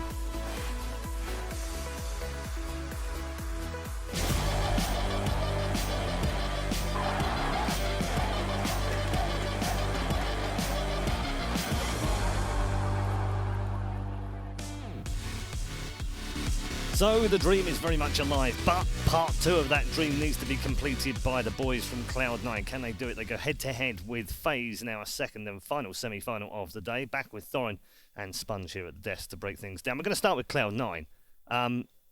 You said to me you thought a couple of days ago they might be the best team in NA. This before we saw the liquid destruction of SK just now. Did I? Yeah, I think you did, or maybe Duncan did. I definitely never said that. I don't feel or that maybe I maybe I'm just dreaming. I think stuff you made now. that up. But You've been reading HLT what we can do, Paul, we can dial it back. The fans at home seem to think Cloud9 are the best for They whatever always reason. have the most fans, that's the thing. So Yeah. they're always going to have that vocal support. You look at the team, they've basically combined Optic and Cloud9 fans. Those were two of the better NA teams recently, whereas Team Liquid always underwhelmed. I can see where the logic would come from. It's just the difference is, I've always had a lot of, not really faith, but I've always put a lot of stock in the potential of Liquid because I thought they had the complete package. They have the AWPer, they have the in-game leader, they have the entry frag. Cloud9's a bit more of a mixed bag, I think. Okay, to be completely fair, the Cloud9 before they made this roster change, when they were looking good, right? They just started looking good again. Skadoodle was finding form. Shroud was just doing his job. Jordan was having some big games. You had the combo of Stewie and Automatic being fantastic again, right? When you have that team, I was like, hey, this team makes sense, all right? Sure, I consider the criticism towards Shroud. If you were going to replace anybody, it probably should have been him for another player. Maybe my boy JKS would have made sense. But they went on this crazy route, right? Now we've added Tarek, now we have Rush. So it's a completely different complexion of the team, and now everything's changed. I was saying this was going to be like Stewie's Cloud9, but I don't know whose Cloud9 this is going to be anymore now that we have Tarek as the in-game leader. So it's very confusing. And how we're going to see all these parts come together. These guys were on the A stream. We didn't actually get to see them, right? That's a bit unfortunate. But for them to go up against Na'Vi, who was being completely carried by Simple, and be able to get 2 big wins and stay pretty composed, and 16-11, 16-10 in those in the best of 3, that's pretty good, right? But it's difficult to tell where this team is or where they're at because they're so new. The problem is, from the games that I've watched this new lineup play, I can already see a few areas where it's going to be real tough for Tarek as the in-game leader and Valen's the coach to figure out how to solve this problem, because one of the great things they had before was every time Stu was the in-game leader, it automatically fell into place that Automatic would be really good. Something about the way he called, like they have a really similar mindset for the game. They're clearly very close friends. They're both very dedicated players. That used to set the two of them up to succeed. And then, yes, it was the others you were always worried about. Automatic's been pretty hit and miss in this lineup since Tarek took over as the in-game leader. Admittedly, Tarek's done quite well, so he's kind of, maybe that hasn't been as much of a factor, but I've always thought this team, Automatic has to be one of the best players because of his talent level. And then the other problem is, during the entire time they've had this core, they've never gotten the best out of Skadoodle. Like, he's someone where it's known within the NA scene. You need an in-game leader who's going to kind of like babysit him a little bit, micromanage him, push him around a little bit. And at the moment, Tarek doesn't seem to be doing that, and he's fallen a little bit by the wayside. The thing with Skadoodle, I definitely agree. You need an in-game leader, or maybe even the coach, or maybe even just another player to take him and be the wingman for him. Because Skadoodle was really good when Orping was all about being stationary. He'd hit the shot, he'd fall back to the next line, hit another shot. He was super consistent at that. And then when that was in the meta, and that was like the strongest thing, he was one of the best AWPers in the world. He's never been known for being a combat AWPer, but in more recent times, especially the iteration just before they made this roster change, he was looking a lot more active. He was going for picks. He was being aggressive. They moved him to bomb sites where it made more sense for him to actually have a role to get entry frags or opening kills on the CT side, and it was looking promising. We're actually seeing the Skadoodle, not the Skadoodle of old, a new Skadoodle, a Skadoodle adapting to the current meta. And not only that, he was winning clutches, he was being able to rifle, he was looking like a full package AWPer, which was exciting. Now coming into this new transitional period, gets a bit weird. You've got Stewie, who doesn't mind picking up the AWP, Tarek doesn't mind it from time to time, Automatic as well. Rush is the only one who you're not going to see AWPing. So that could be a problem. There could be a few people stepping on his toes, and they're still just finding their feet. And I think this is an interesting time for this Cloud9 roster, but the matchup is what's exciting. With this team being traditional in any sense is not what makes them going up against FaZe exciting. It's the fact that skill for skill, this could be a brawl. Like the maps as well, this can be an absolute banger, like that Cobble map we just had. It could be, and that's what we're looking forward to. The other thing that you pointed out as we move on to FaZe is that it's almost the ideal matchup for the NA teams in a way. If it'd been the other way around, you almost feel like that might not have worked quite so well for Liquid against FaZe, might not work quite so well for Cloud9 against SK as we saw in the group stages. Yes. So great matchup for Cloud9 in this one. how is it for FaZe then? Because as Chad just pointed out, it could be a brawl, but I guess they'll be okay with that, won't they? Yeah, the thing is, FaZe themselves will be liking this matchup. They actually want it. Like, for example, if Team Liquid had played a really solid tactical game against them, that could have thrown them off because they don't necessarily have that to fall back on themselves. So I think they will welcome having just this free-for-all style. We've obviously seen them play a bit of Cash, they can play Mirage. They'll play the more open maps where you can let skill dominate. In a weird way, sometimes when you're that sort of a team, you actually want the teams to play into your wheelhouse like that because, like, if you're a knockout artist in boxing, you want someone who's going to fight you. You don't want someone who's defensive in that sense. So I think FaZe will be more than happy because at the moment they know they're going to ride their stars, and it's all about which of their stars are going to turn up. And if they can, absolutely they can blow Cloud9 out of the server. Rain's been fantastic, obviously highest rated player from the group stages, so fantastic from him. Let's start moving our thoughts towards maps and what might be the map pool for this one, because Weird one. I've got a I've got a feeling that it's going to be probably the hardest one for you two to kind of figure out, because they don't even know what their maps are right now. I think Mirage and Inferno are maps that both teams don't mind and both teams can be very good at, right? So they'd be happy with either of those. It's just who's going to pick what. Right. I don't know if that even really matters at the end of the day. It's where the third one's going to end up that to me is really weird. I can't really see another map, maybe a train, but even still that hasn't been something this FaZe roster has had a huge amount of success on. It's always been up and down for them. An overpass definitely doesn't lead to the strengths of Cloud9. I wouldn't say you need to have a really good system as an in-game leader to get your players in position or hope that someone just has an absolute blinder. I think Mirage is the most obvious one because I don't see the guys from FaZe banning it actually. At least, definitely not first rotation. That's going to be Cobblestone almost certainly. You'd still figure. I think that's still got to be in the equation. In which case, I actually see Cloud9 picking Mirage. I think they still love that map. I think actually Suits also having a lot of skilled players. Stewie feels like he has a good kind of tempo on that map. I think that would be an obvious pick for them. In terms of the guys from FaZe, I think they can go all over the place because Karrigan actually is another in-game leader where if he has full control over his team and they don't kind of like argue back, he loves to try and play the veto against the opponent. He always wants to get that little edge if he can. So if I'm him, I maybe go for something like, Nuke. If Nuke's available, why not? Go for something like that. I think it's also got to be an option to maybe go into... You've got to consider Cash, right? Yeah. Maybe you can go ahead and pick into that. I think, like, obviously Cobble was going to be the FaZe ban, right? There's no point even risking that map. No point playing it. We know traditionally Cloud9 always so good on it. With the nuke pick, it could actually be something because we saw them lose to Gambit at Malmo, but that was just off the back of Hobbit just going absolutely nuts. Like, that guy just took that game by the balls and he ripped it away from FaZe. They look like actually they were in control. Some awkward moments. I've touched on it a few times where Guardian on maps like Nuke and Cage look a little bit out of place, but they can easily fix that, right? I do agree, though. That maybe that's the tricky part if you do the Nuke pick, because traditionally Guardian doesn't succeed on Nuke. It's a map he hasn't had to play much from his time in Na'Vi, and it's real tough on the T side to get that AWPer, get anything out of him, really. I mean, that's why Kennius is kind of a lone AWPer in that sense that he makes it work. So at the same time, though, like I say, just knowing Karrigan's mentality, he always wants to, first of all, put surprises in for the opposing team. He doesn't want you to be able to scout and know that you're going to play those maps. And secondly, he's that guy where he always tries to get the better deal, you know. He's not, we're contrasting him against MSL, the other Danish in-game leader. MSL will gladly give you what you want if it means he gets what he wants. Karrigan's style is very much more like, let's go for something a little bit crazy if I feel like it throws you off. So here we go. The Mirage pick from Cloud9 makes a lot of sense to me. This is what I want to see from FaZe, because I think it should be Nuke. No, Cloud9 banned Nuke, but the Overpass one is another one that is a similar vein, right? It's the same kind of thing. It's, hey, we know that they're not huge on this map. The question on this one, though, is how much time they've put into it, because I agree, Guardian, classic player on that map. Olofmeister, not so much. They didn't really play it so much in Fnatic. Nico is such a fantastic player. He can play almost anything. I think that's more of a question. It's definitely a risk in that scenario. And then going to Cash as the decider, I like that for FaZe. I feel like that's a good one for them. Cloud9 also, it's more of a skill map. You can definitely play it, certainly. They used to play it in the old Cloud9.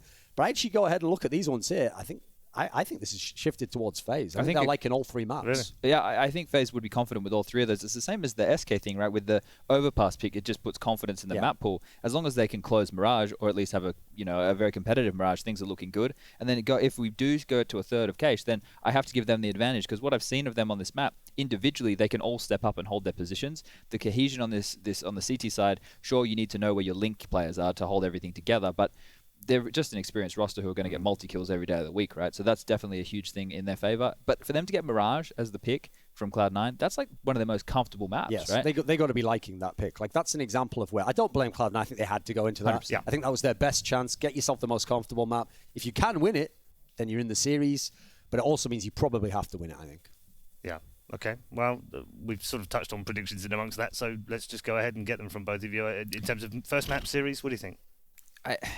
first map, I think, I'm still going to have to lean towards FaZe. I've seen heavy execute style coming out of them recently, and if you can grind that, and even if you can only win 5 or 6 rounds on that T-half, you're still in a really good position, because then on the CT side, your stars can run away with it, and we have 3, maybe 4 players on this team who all love or can pick up the AWP in a either first position, which is Guardian, or secondary across the board for Olaf, Nico, and Carrigan, and they can just move that around on the CT side. Super difficult to deal with, so I'm going to give them the element of surprise there on that one, being able to be very dynamic. And then Overpass, I don't know, Cloud9 are going to have some really good timings and catch them off guard, because this is another map where you can have a lot of AWPers. You can always be poking and prodding on the CT side and make it very difficult, and that structure is easy to pick apart. So the only thing for Cloud9 is playing into the wheelhouse, which is playing the brawls and keeping the economy game really close. I'm going to go 2-0 FaZe. Yeah, I'm going to say 2-0 FaZe as well, because even though I do think, like, for example, I think Cloud9 have their chances on Mirage. I think they can get it to 3 maps potentially. At the same time, on each map, I favour the guys from FaZe. And then secondly, I think for Cloud9 to get these map wins, they have to have everyone, or at least a couple of their players, really go off. And that's not something that happens every day. So there's an outside chance, but I'm going to say FaZe 2-0. Okay. In terms of a lot of new people watching Counter-Strike this weekend, as ever we do when we come down to New York, and people tuning in all around the world, pick out 2 players, one from each team, that they should be watching in this particular series. I think for Cloud9, I think Automatic can be a massive star. I think he maybe has the highest skill ceiling out of every player in the server. Just as a consistent fragger, I think Stewie, in terms of being streaky, clutchy, pulling off crazy things, maybe a little bit more. But I'll still go with Automatic for Cloud9. Okay. And then there's way too many people to pick from FaZe. It's impossible. Let's just go with Nico. Let's go with Nico. Watch Nico. Okay, yeah. Duncan, what are you looking for from him? Yeah, what are you looking for? I'll say over on the side of FaZe, just because of the storyline the rest of the tournament, I want to see what Rain will do, actually, because I feel like that might just be where he just had his games here, and I do feel like eventually he'll settle into more of a supportive role. He won't be a support player. He won't just be like bottom of the ranks. Right. But he's just such a well-rounded player, and he's not normally such a decisive player. He kind of just plays off what happens, that I want to kind of get the temperature of where FaZe is going to be, because if he's going to have a massive game, then they may well become this titan that's just unbeatable in the scene. If he's going to have monster games as well, and you're not having to rely on those other stars, they're going to be very scary. So over on the Cloud9 side of things, since he picked Automatic, who I think is the kind of the well-rounded player, I'll actually go ahead and say Tariq. Because first of all, one of the things I noticed about him in this team is, a little bit like Nitro over on Team Liquid, not only has he taken on the role of the in-game leader, where traditionally he wouldn't want to do that, and no one in the team really wants to do that, and they swap it around, but he's also playing within that very well, actually. Like, he is very aggressive with his AK, and he, just like Nitro, he has fantastic first bullet aim, so he can do a lot for that team. If he really gets rolling, and he's not going to have like the fantastic read of the game, but they're going to be decisive, I would hope. If they do that, that's when I feel like Cloud9's at their best. All right, good stuff. Thank you very much, both of you, as ever. We're not too far away from our start of the second semi-final. Next up, of course, we need to do some introductions and get those players into the Barclays Centre. We'll see you soon.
In the same place there, Simple just jumping, catches it inside, he's going to fall down again,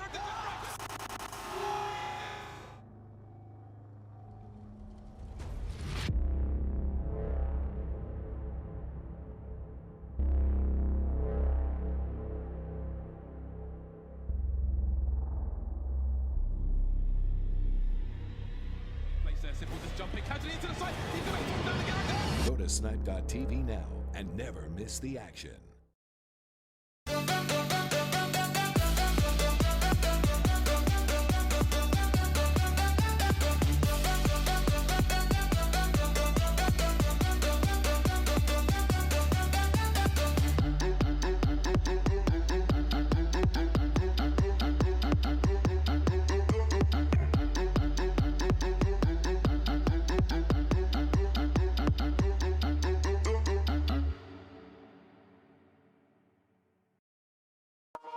It's what you've been waiting for.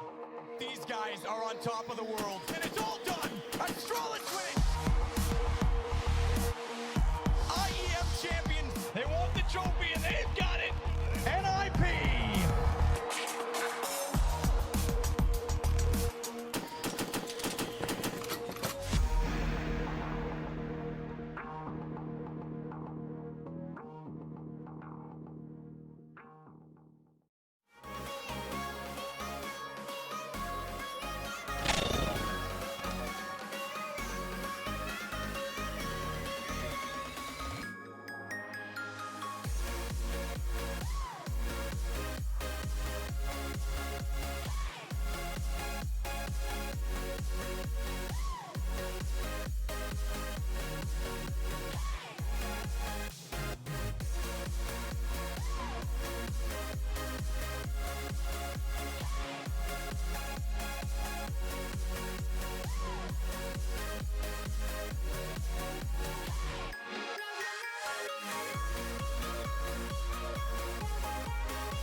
You're gonna break my heart.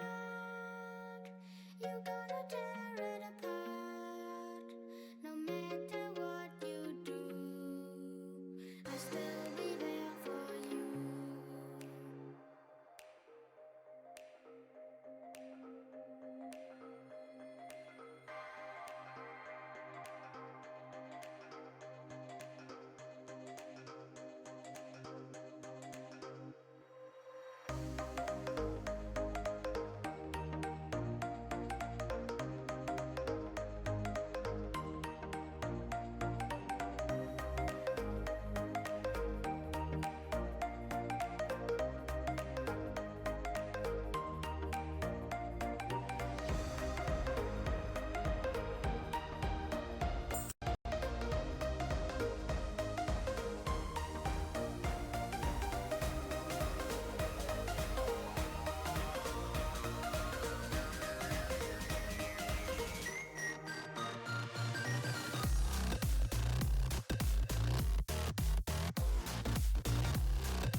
ESL 1 New York is brought to you in part by Intel, Logitech G, Republic of Gamers, GoDaddy, and StubHub.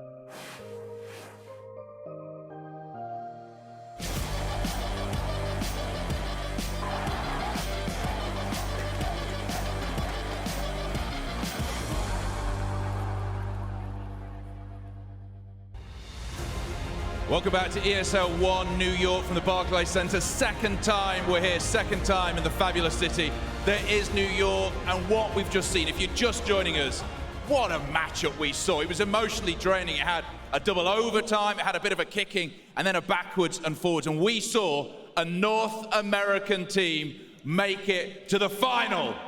The hype is real. Real electricity down here in the Barclays Centre as well. It has been great so far. So the next matchup, well, it's got a lot to live up to. It is our second semi-final, vying for a place in the final tomorrow to win this trophy behind me and be called the ESL 1 champions. Our first team, a little while ago I called them an absolute band of rock stars. With the roster change recently, they're now a supergroup. They're like the Beatles and the Stones in one. They're very new though, a very new team. Will they put it together here? We're about to find out. Please, New York, put your hands together for FaZe!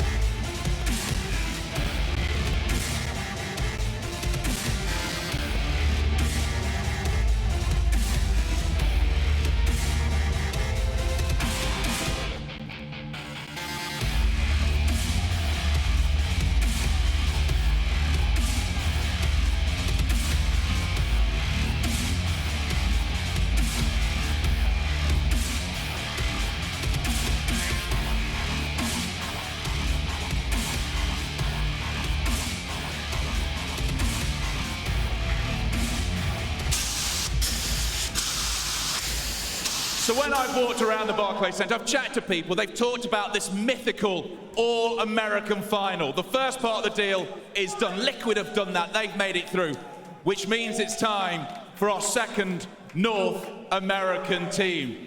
They've got the skills to do this. Will they do it? Please, New York, put your hands together for Cloud9!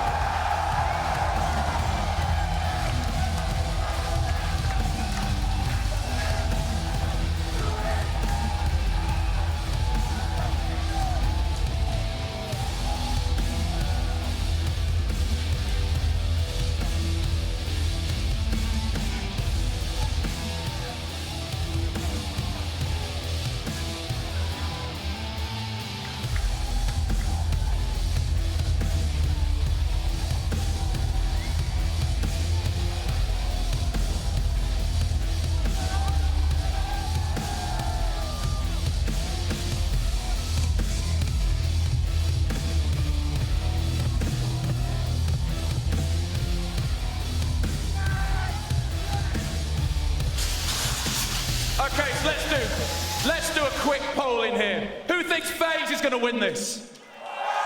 Who thinks Cloud9 is going to win this? Who thinks FaZe? Cloud9! Right then, let's get it on! New York, are you ready?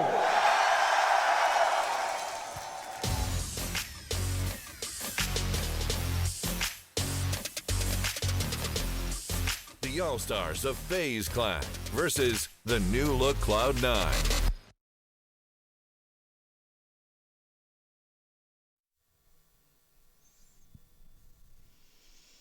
Well, I just had the honor of watching that Liquid SK game from the crowd. I got to see the moment. I got to hear exactly how hyped up that crowd was, but we've got another go at it now. We've got to see Cloud9 on stage, and also, the crowd may not be into it, but FaZe were having an outstanding tournament. But, you know, I think everyone wants that dream fairy tale of the All-American final, right? Yes, but it does still feel like it's a dream. Like you're not quite there yet. This is a big obstacle to go through with FaZe.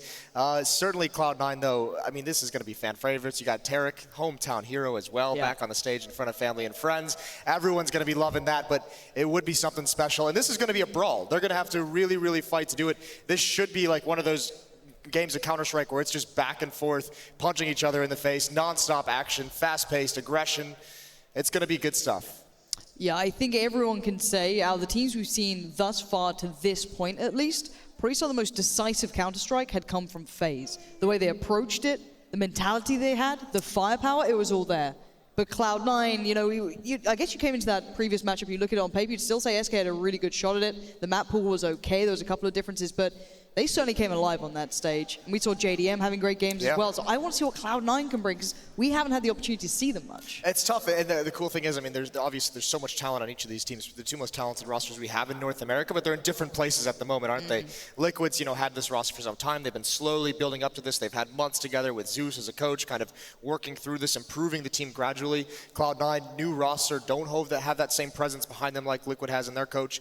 But I mean, still, this team is like, it's almost like the North American FaZe. They've just taken like the stars from Optic right now. They just brought them both over, Tarek and Rush.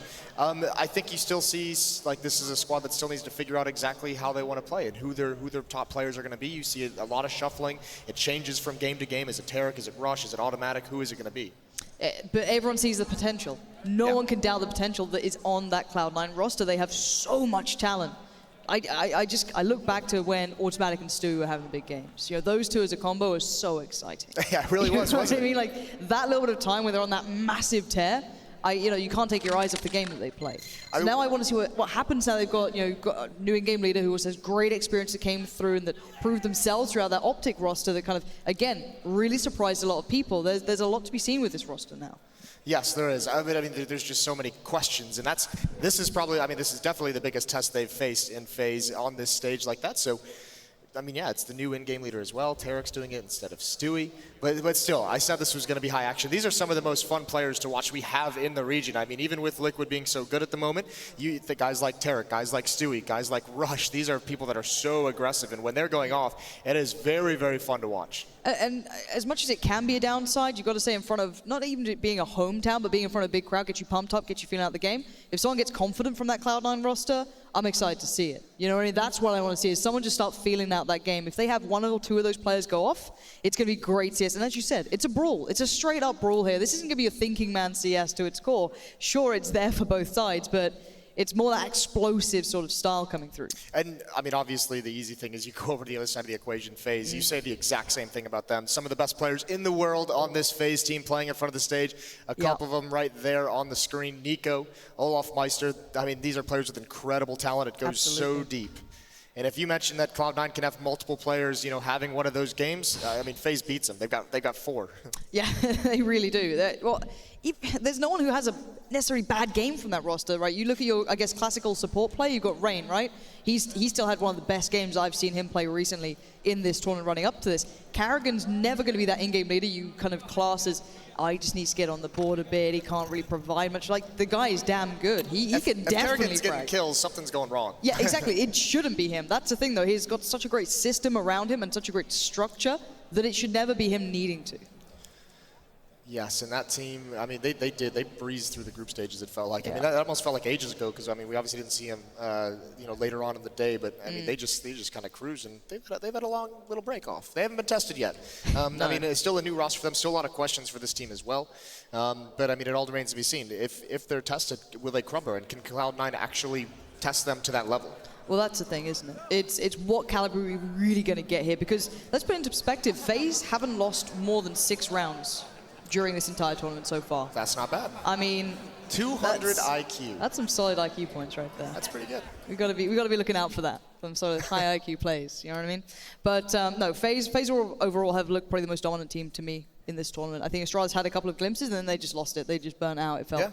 Yeah. Cloud9, we didn't get to see that much of them, but they did suffer that loss to SK. So again, there has been that kind of back and forth the entire way. It's not like they had the cleanest of runs, but them to beat out Na'Vi in the fashion they did, that's a very, very big sign. If they're able to do that when Simple's going off, and that's firepower. If they can shut that down, that sounds like a good thing in my mind, at least. Or at least match it to a degree. Yes. If you can match Simple having a phenomenal game, you can certainly have some firepower of your own. Regardless, I think just the last few issues for these players getting settled up on stage before we get into it, but we're almost here with the second semifinal at ESL 1 New York. Do you believe that there's... All right, what's the potential here in your mind? 'Cause we've got the map pool now, so I'm not going to do the usual, tell me your predictions. We know the map pool. We have a good understanding of what it might be now and how it should maybe go down. Where's the weakness there? Where can Cloud9 maybe exploit a little bit of FaZe? Where's that chance to maybe push it even further? Because on paper, you sit there and you look at it, and you know what? I'm going to say it. FaZe sit there as the big favorites in this. Cloud9, that's where you put your hopes. You'd love to see the idea of it, but there's no taking away from what it actually is. Where do they get this win? Where's that win condition? I think one of the advantages, I mean, maybe not an advantage, but one of the opportunities for Cloud9 to get the score up is we're going to see this FaZe team still new with the roster and everything like that. And what we saw to them in the group stages, yes, they were all blowouts, but this was a team that was more than happy to take just, fights, to have, one player, Nico, be it Olaf Meister, just walk out, take the fight that he wants, make the plays, which is kind of scary because Cash is the third map if we get there. But I think if you're Cloud9, you're going to be happy with that because it's not a team that's going to necessarily confuse you and just run you around the map and you don't really know how to counter it. It's going to come down to, we need to win these duels to start these rounds out. And if you have a team that has, Stewie, Automatic, Tarek, those are the exact duels you want. I think the tough part for Cloud9 is Skadoodle with the AWP. But here we go. You can hear the battle horn. We're ready to get into it. Brooklyn, are you ready? The world certainly will be watching as these two absolutely scrap it out here. FaZe Clan looking so damn good so far, but Cloud9 have it all to prove. They have the crowd in front of them. They have everyone supporting this. Let's see if they can do it. Can they really make the dream come true, or will FaZe just be that nightmare? And honestly, from what we've seen so far, I know where I'm standing on it, but Cloud9 look ready. They look poised. Carrigan is about to find out why. Yeah, there's nothing fancy about this. It's straight up into their face. Spotted one on a catwalk. Guardian gets a kill other side of the map, but the B bomb site, it's being pressured. Battle's going towards FaZe at the moment, but they still haven't lost it. 4-on-3 situation. Oh, and that's a beautiful shot from Olaf, and they don't even get a chance to defend against this retake. Don't write him out yet. It seems Tarek and Rush will have put up some numbers, bring it down to the 2v2. And Tarek spots out maybe another there towards Kitchen, just taking his time, having a little look. There's no kits up right now for FaZe as well. They've got to go in. Tarek buying time. Nico closing in though, second by second. He gets closer and he pounces down to Rush now in the 1v2, and there he goes. Right back in they go, and it's Rain again, keeping himself calm and getting back on this. Rain played that perfectly. He distracted Tarek just long enough for the flank to come in from Nico, and Tarek tunnel visioned over towards Market. Had his teammate, didn't need to focus there for that long, but regardless, great teamwork from FaZe. Cloud9 gets the plant, and how aggressive do they want to be? You can see FaZe buying up into the rifles. They've got the 2 UMPs, they've got the 3 M4s, some good utility as well. Smart with that plant. FaZe just saying, we're believing they're going to buy into the next round. See if that mid aggression's going to come out. Guardian becoming more prevalent doing it. Takes a little detour towards connector, but then comes right back around, creeping his way towards top of middle. 3 players, make it 4, because Skadoodle's not far off either. Just on the other side of that wall. And Guardian, they don't know what buy they're against yet. You can hazard a guess, you can make an assumption, but you don't want to risk it. You don't want to take that chance just in case. So smart play. Yeah, especially with the M4s. Just use the distance. You don't need to be doing anything too crazy. And at the moment, yeah, Cloud9 has some mid control. They have the presence there, but like you mentioned, just the pistols. They have no more utility as well. They can't use anything to get anywhere else. They've just got to win battles. This CZ's got to do something. That's on Rush. Maybe the P250 on automatic, but not really in a position to make any of that occur.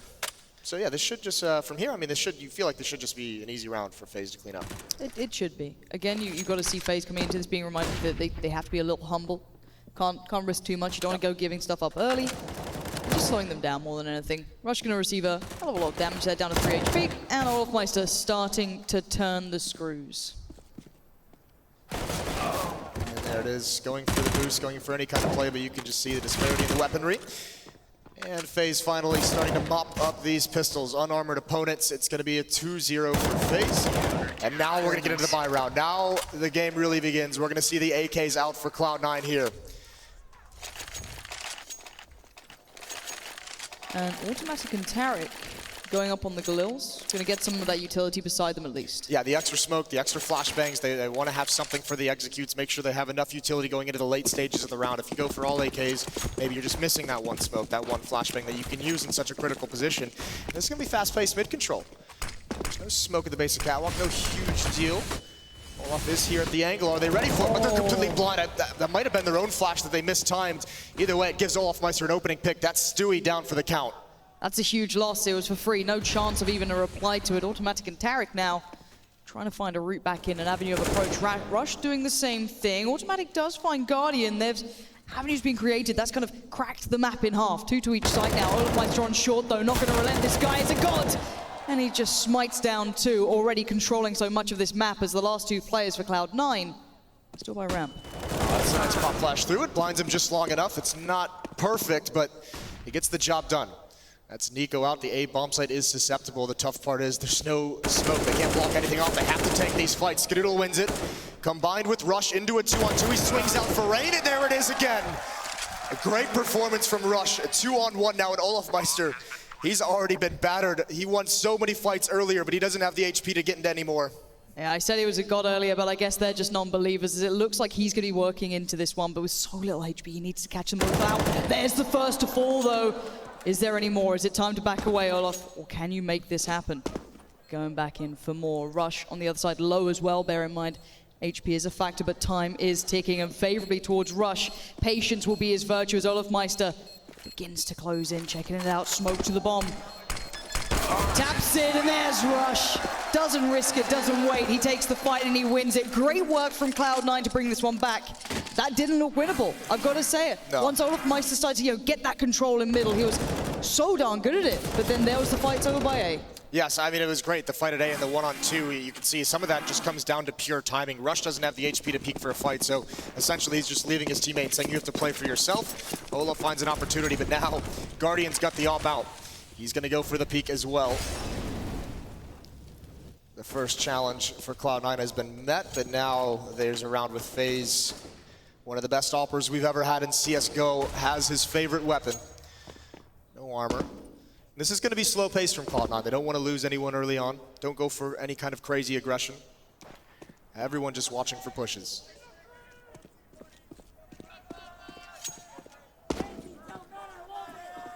Taking their time now. Building up through this, no one really being aggressive from FaZe. Good patience here. Stewie working his way through on the pass. Flash out towards middle, and they start to go through the motions here. Guardian's not holding it anymore. He's already fallen to a new spot, looking for a new way to play this out. So that's not the threat. He's over by CT. Cloud9, well, they can take middle, but it's where'd you go from them? That is the question at the moment. They looked a little disorganized in the previous round trying to take Catwalk. That trade on Olafmeister didn't come in. It was a little late in the second fight coming in. But at the moment, they had some presence in mid, and now they're going to retreat. Change up the position of attack over towards A again. Rain is close up. Guardian's going to be far back in CT spawn, and there's only one smoke on the Cloud9 side. That, I mean, you have to imagine that would be for CT spawn. And maybe take the fights, but that's it. You have to choose one side to smoke and one side to take fights, and now Stewie's been lost in mid, and they don't smoke anything. It's Guardian with the up, and he takes out one, and if you give him the opportunities, FaZe is going to take these fights all day long. Cloud9 falling apart at the seams that round. Guardian given everything he can to work with. You have the challenge from Nico as well. Yeah. Nothing shut down. I mean, you can't give them those. I said, like, FaZe is a team that's going to want to take fights, and yeah, it's all great that you're not scared to take them yourself, but you have to smoke something off that A bomb site. It's too long of a route to run, especially when you don't have any kind of a player advantage. So Cloud9's going to be back towards the pistols, have to do some kind of damage, keep the economy of FaZe low, always have them in a position to reset. See what Cloud9 get out of this. Again, you don't want to let FaZe get building. Once that money builds up, you know they get scarier and scarier, and they just keep all the weapons going, and everything just keeps spiraling. But Tarek and the boys lining something up. Plans in mind. We'll see if they can make anything come from this. A bomb plant would be great. A couple of kills, even better. A round win, unlikely, but we'll see if they can do it. Not playing close this time either. Everyone's going to fallen back here from FaZe. Giving up a little, but oh, there's Rain taking a fight or two. Got to be careful, doesn't want to get called out either. And Automatic wants to fight. Not going to win it, and that's the bomb plant denied. Good work from Rain again. Mr. Consistent gets caught, and down to 2 now. Yes, this is taking too long, though. Great job by FaZe, great job by Rain, delaying him just long enough, preventing the bomb plant from going in, so no extra bonus money for Cloud9. And what can they afford into this round? It's not much. They've barely got any money at all. I think we're going to see another save, maybe another low buy out of the Cloud9 side. But now it gets scary, because now you're going to start seeing this money balloon on the FaZe side of things, and if Guardian's going to be comfortably rebuying AWPs at all times, that'll be tough. We mentioned, we saw what, a good game out of Rain in the group stage. I believe Nico had another one, but I mean, this is Olafmeister's turn on Mirage here. He's up to 12-2, that's not bad. There's the op chiming in. Yeah, this is quite the shutdown. That's good. Oh! Automatic fighting Guardian, rush towards Olafmeister. How has this even happened? They don't have armor, they don't have much to work with. But it didn't stop them killing 3. So now it's down to what? Nico? Carrigan? They've got a good idea of where they may be, but they're still mauling up towards the top of mid. Nico is terrified of that smoke.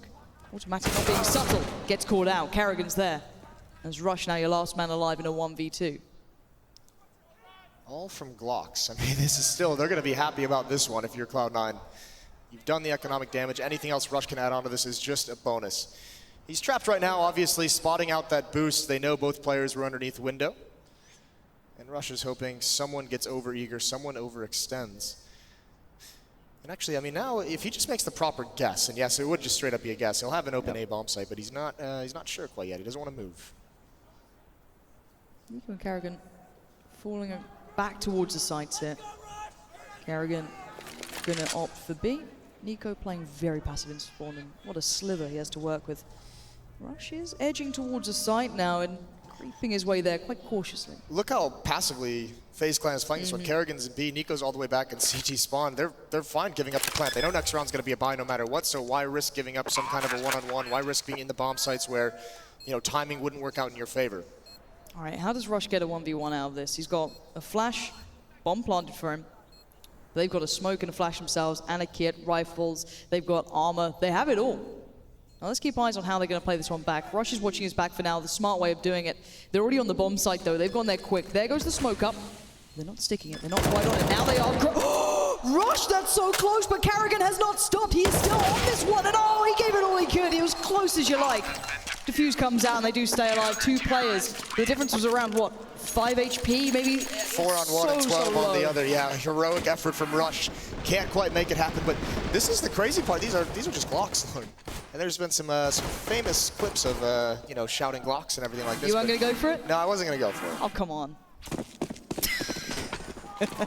Silence. Well, the crowd's doing it for you. Thanks, crowd. To bail you out. 1-5, Cloud9. What's the answer here? They've gotten off in Skadoodle's hands. That used to be a classic battle. Here he is over towards the B bomb site. And he gets blinded up and he gets legged. Brilliance from FaZe. Olaf Meister with that shot. It's not even Guardian. It's a double op setup for the FaZe side of things. Maybe that catches him off guard regardless. It allows for a lot of mid control. Kerrigan cheating on Catwalk. Guardians in Connector. Might have to decide where to go. They go out towards mid, and that's Kerrigan. Despite all the presence, he's alone taking that fight. Very isolated, surprised almost that they was able to get that kill so handily. And look at the utility left on FaZe. They're down to very little, a couple of flashes, a Molotov or 2. But Cloud9 have been rather frugal with what they've been doing. They've still got a fair amount to put into play here. Yes, and you can see they're happy with that 1 kill. They'll leave mid very much alone. 1 player lurking, watching for aggression. You can see that is Tarek, and Cloud9 readjusts. So 4-1 setup, but they're going right at both AWPs. This could work brilliantly if the flashbangs are perfect. They can get into this site. 1 gets past. Will the second fare so well? There's the shutdown coming in. 2 back-to-back, but Tarek is still trying to do what he can, but they're playing chicken with a fox. That's a dangerous game, but Rain is the one to keep this one in check for the FaZe side, as now we look to see if the bomb to be planted soon. 30 seconds remain. Olaf Meister lingers around the corner. Rush. You can't tempt these guys. Olaf Meister is just too quick on the trigger, and now it's automatic in the 1v2. Gets the bomb down, but the time might be off. Oh, a great shot on the first, but Rain's positioning, his timing, it's excellent. Yes, that's very nice from FaZe, and those 2 ops just cause so much damage. Olaf and Guardian, plenty of time to get their shots, get into cover and reload. Cloud9 not able to flush them out, and the utility advantage for Cloud9 came to absolutely nothing. You mentioned FaZe was running out of everything, but the ops do the damage. Second time a flank on Cloud9, or on Catwalk, has really stymied that bomb plant. Dark times for Cloud9. Still buying up into this one. They've done some decent economic damage. Here's the op again. Guardian is still alive and kicking. There is a chance he can deny this all himself and won't need support, but it's certainly on the way. Bomb to be planted. Great stuff again from Stewie. Such integral kills coming in. Olaf Meister and Kerrigan, though, still buying time, still getting damage done, but look at the HP on Cloud9. It's so low. It is extremely low. Stewie and Skadoodle's going to get into a better position. Kerrigan coming through here. He spots out the shoulder peek. Oh, Skadoodle. That's a tough fight to get into. Olaf pushing into the side. He's got Skadoodle trapped. Look at and Stewie, there's though. the kill. It's brilliant from Stewie. Around the world he goes. goes, and he's on top of it now. Back on the board, we see Cloud9, a close round, but they do just pull it off. A brilliant round from Stewie, and he's the man, if you're a Cloud9 fan, that needs to come alive if they want to have a chance in this. So aggressive, so effective, and there you see Cloud9 picking up the pace. Finally, that aggression, instead of running defaults, instead of taking mid-control slow, they just get into position in connector very early on, and they just blow up on that 8-bomb site. FaZe not ready for it. That molly is so good, but this position from Rain could be excellent as well. Flashing towards ramp, doesn't see anything. But it doesn't give him the whole idea here. There's a lot of players he's going to hear these drops. Guardian goes back the early spray in. This movement's insane from Cloud9. Skadoodle gets past him, but there's still Guardian. There's still players here. He is certainly not alone, and it's Nico with the deagle. We've seen what happens if he doesn't get checked on, and I'm waiting to see if anyone looks for it. Oh, he's got the chance on one. A second could follow Nico.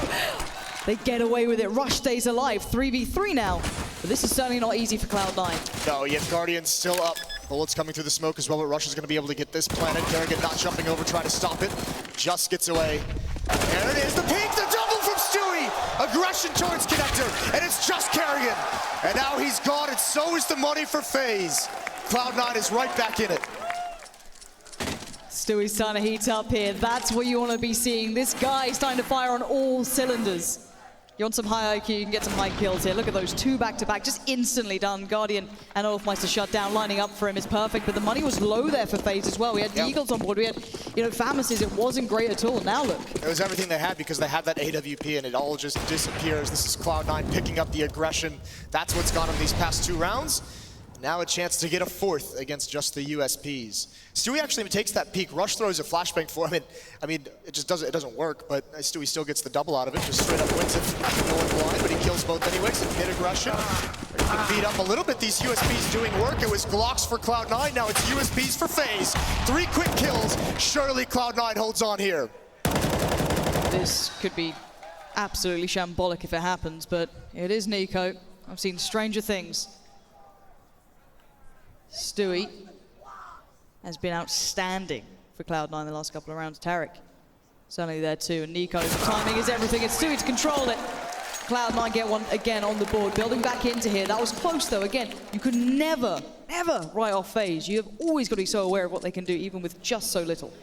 Yes, you can just see there. I mean, the dinks coming out at range. I think Rush he was taking those fights, but he was surprised that he was losing it. Bloody hell. Yeah, that's beautiful stuff, isn't it? Did he get all 3? No. All right. I teased you with the replay. You did a little bit. All right, pause time. This is actually a tactical pause from Cloud9, who have now rattled off 3 in a row, but it's Tarek calling it, the in-game leader for Cloud9, wanting to make sure he's got his plan. He's passed it on to his teammates. Everyone knows what they're doing. And this will be interesting. It's always that discussion. We saw Cloud9 open this matchup going a little slower, wasn't as successful. Now that they've picked up the aggressiveness, they've found their rounds. They've gotten right back into it, and do they keep up along that trend? And also, the next question becomes, when do we get Skadoodle's AWP involved? And you have to say, it's been great 3 rounds in a row for C9, but if they don't figure out a way to neutralize Guardian, you're not going to win many matches where he's allowed free reign. Fast mid-take here from Cloud9. It seems really a high-pressure one, whether or not they commit. It looks like Automatic wants to, but getting tagged up from the back and from connector, it's not good enough. They tried to go quicker. They tried to, again, get in their face and maybe make this fast split towards B, but they've got to still get past these guys. That's Skadoodle coming into the matter. Finally getting to see a bit of action from him. Rush takes down Kerrigan. That's perfect. And now Tarek has to control him mid. There's still 3 players alive for FaZe, and they can do some work. Guardian's on site. You still have Rain there as well. Bomb in the hands of this man. Skadoodle has to be careful. The timing, it's gotta hurt. Now it's Tarek, the 1v2, 1 minute left, but look at the bomb, and look at that. Guardian gonna find the angle, take him down, and remind Cloud9 that this is not their game yet. He's absolutely taking it over. You could see the thought, though, Cloud9 going mid very, very fast. One thing you'll notice about this FaZe team, Nico loves taking that fight in connector, over the smokes. He just loves doing it. And that's an area I think Cloud9 has kind of caught on to that, and they're trying to find ways to take that fight. It's still a daunting task. He's one of the best players in the world, so it's not easy even if you know he's going to do it. But it's Guardian right now giving Cloud9 most of the nightmares. He's been incredible. Looking rejuvenated from his days in Na'Vi, a missed shot there. Just pistols for Cloud9, so it doesn't seem like, I mean, last time they had this, it was the Glocks, and it did plenty of work. Yeah, I guess we got a Deagle or 2 as well, P250s. On the other side, you know, Money's still not perfect. Money is tight. And actually, Guardian's screwed, and he knows it. Tarek shuts him down. That's a recovery mission, and it's a good one. Getting the AWP away. Not sure if he can make it count. Let's see if he's going to pass it off or keep it for himself. He is. Looking towards A now. FaZe getting a little worried, maybe. They don't have much utility. They've got to be a little cautious of what this AWP can do. Especially if you're Nico. It's a horrible angle to sit there playing that. Yes, absolutely. But if you, I mean, even if you're on the Cloud9 side of things, where do you go from here? Because yes, you have an AWP. That was a brilliant flashbang, and you're exactly right. Guardian, like when you get hit with a flash like that, you just know you're dead. Yeah. Tough part is Cloud9. Who's going to be the aggressive playmaker? If you don't get this pick with the AWP, who's going to be the one to try and make something happen with just the pistol? It's looking like all four are going to be in these B halls. It's Kerrigan who's going to have to spot this out. This is where maybe that AWP, if they can get into position, and if they get that fortunate shot, you can see Tarek's going to look for it. He's given the gift. I think Kerrigan spotted it. Yeah, Olaf is cheating back, and there's the Molotov. Even Rain coming over now as well. Yeah. Plan's been noted. 25 seconds now. Cloud9 taking a mad dash towards A. I don't know what they can do with this. Tarek's just leading the troops through. The little conga line towards A, but the thing is there's still players here. There is still Nico who can deny plants. There's still one in CT, that being Rain. They only have, well, they have nothing. They only have that AWP and a couple of demons, and that's it. Angle spotted out by Rain. Rush goes. Can they stop the bomb plant? Yes, great stuff from Rain. Again, the anchor as ever, as Automatic has to fall as well. They tried what they could, but you didn't get any further. It was great from Nico as well. Plenty of time on that A bomb site to get aggressive, to find that there was no presence on the A ramp. I think he even cleared out Palace at one point, but that's just, he's the insurance policy. There's really no chance for Cloud9 once they come back into that. But you can see they didn't want to sit behind that Molotov because it kind of gives up the game if you just stall out for 6 or 7 seconds. FaZe obviously knew they were there, but no good answers in that. Another tactical pause for Cloud9 as they talk things over.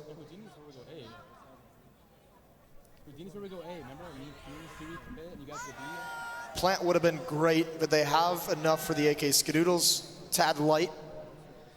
But yes, it should be, you know, 4 or 5 AK-47s. They should have good utility as well. Curious to see how they approach this now. I guess it's quite hard to replicate that aggression that worked for a while. Again, if Guardian's starting to get that Olafmeister as well, they're doing pretty well at controlling this. And then you've got Nico doing beautiful stuff at A, pushing up ramp when he feels it, getting map control. And we are back into this now. You want to talk about the ops of FaZe being allowed free reign. Guardian and Olaf, they had a double op set up earlier. Each of them are at 16 kills in this game. Tough for Cloud9 to counter that, even with all the skill that they have. You're always going to be uphill. There's no dispute in that. Cloud9's got to know it too. We do have quite a slow start here for now. A couple of back and forths, but nothing committed yet by Cloud9. You can see the smoke being put up. Automatic dropping that one through. And the rest of Cloud9 look like they're setting up towards A. Bomb's still in spawn. Skadoodle's going to be able to pick that one up and run it back wherever he wants to, but for now we have to see where Cloud9 actually commit toward. Tarek prodding over towards the A bomb site, but it's not setting up any emergency signals for FaZe. Now they're coming up ramp. Rain's still hiding, and Guardian, you don't like it when he finds that gap. It may not matter. Rush does trade that off nicely from him. And there's Kerrigan. Look at the bomb. Yeah, and the bomb is actually going towards the B bomb site. It's entirely a fake. Olaf's in a great position. He's a genius, he's a god, and that's Olafmeister again, just absolutely bringing them down, biding his time. Might not even find the second kill, but he's bought enough time to be able to get over here. Automatic's going to try and do something exceptional. I almost believed in the third, but great stuff from Olafmeister to get the information, not shoot on the first, let him cross, stop the plant, and get his teammates over. Fans from India as well, we had in the crowd. Great sign. Welcome to New York. This is now Cloud9. I mean, they try and switch it up. They try and go for a fake. I don't think they've had enough success at either one of the bomb sites to really make those fakes work. I mean, Olaf's still situated perfectly, not even moving from guarding those B halls. That's worrisome. Cloud9 coming down to the end of the half. Looks like they're reaching deep into this playbook and aren't finding a whole lot. Back onto pistols again, so not a great chance. At least this time they have some utility. 2 smokes, 3 flashbangs to work with. Could be an opening if they can kill Kerrigan quickly, but I mean, with these nades, with the smoke, with Olafmeister on catwalk, he's now rotating back as well. He gets in front of the smoke wall that's thrown, then he goes back into it. Pops up the Molotov. It's all right, I've got you a bit of time. You can control the rest. I'll get back to doing my job. Kerrigan now, set up for success. Gets the spray, gets the connect towards Tarek. Good flash comes in. No Guardians there watching it though. As soon as they get this sort of information, it feels as though FaZe just get the numbers, get him in the right place, and Kerrigan shut down Tarek. It's down to 2. Automatic and Skadoodle do get kills. Skadoodle's going to get another. Are you going to do something here, Skadoodle? Are you going to maybe make... Oh, the dent towards Olofmeister. Again, it feels they're so close all the time, And Jason. he can see that AWP on the ground as well. If he gets that kill, he gets his weapon, then you can believe. 10-4. Last round of the half. Cloud9 would love this fifth one, as you see. Stewie's shaking his head a little bit. Hasn't been a great half, but he certainly was the one that got him started earlier when they strung 3 together. He's gone quiet ever since then. Karrigan breaking out the deck. That's not nice. That's just cruelty, isn't it? It's a bit of bullying, I feel, Lauren. You love to do it against your home crowds and just, you know, upset them a little bit, get them riled up. Guardian's the one to inflict the most pain so far, though. That is a massive missmoke. I'm hoping that was oddly extinguished by a Molotov, or like oddly popped by a Molotov, but... You'd hope so. They've been doing this throughout this whole half. There have been plenty of times where Guardian has... the smokes just haven't even been in his face whatsoever. He's been so comfortable, and he continues it here. A second kill for him, and Olaf, the Molotov forces him out of the window, and he's perfectly positioned. So is Rain. They've hit a wall, Cloud9 has, and they're not going to go anywhere. No, still occasional moments where it looks good for them, but what looks better is FaZe on the half. A great performance so far, and there were rounds where Cloud9 seemed right at the cusp. It was close, but it's not over yet. Their CT side is going to have to be excellent because FaZe is bringing an incredible caliber of CS.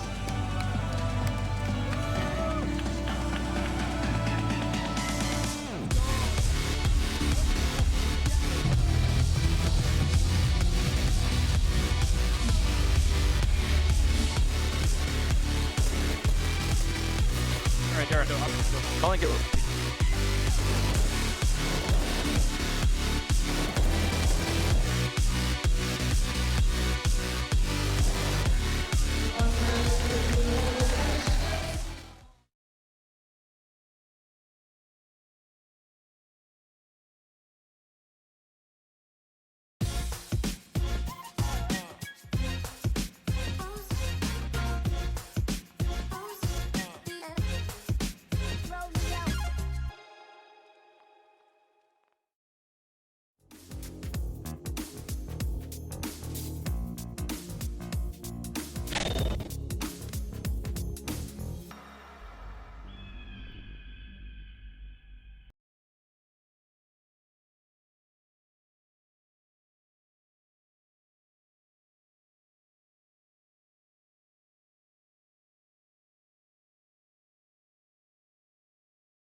(11-4), FaZe have brought the fire, but Cloud9 have still got something to show us. Their half was pretty tough. Let's be honest, you've got to deal with not only Olofmeister going off, you have Guardian as well. You know, these two names are classics. They're household names.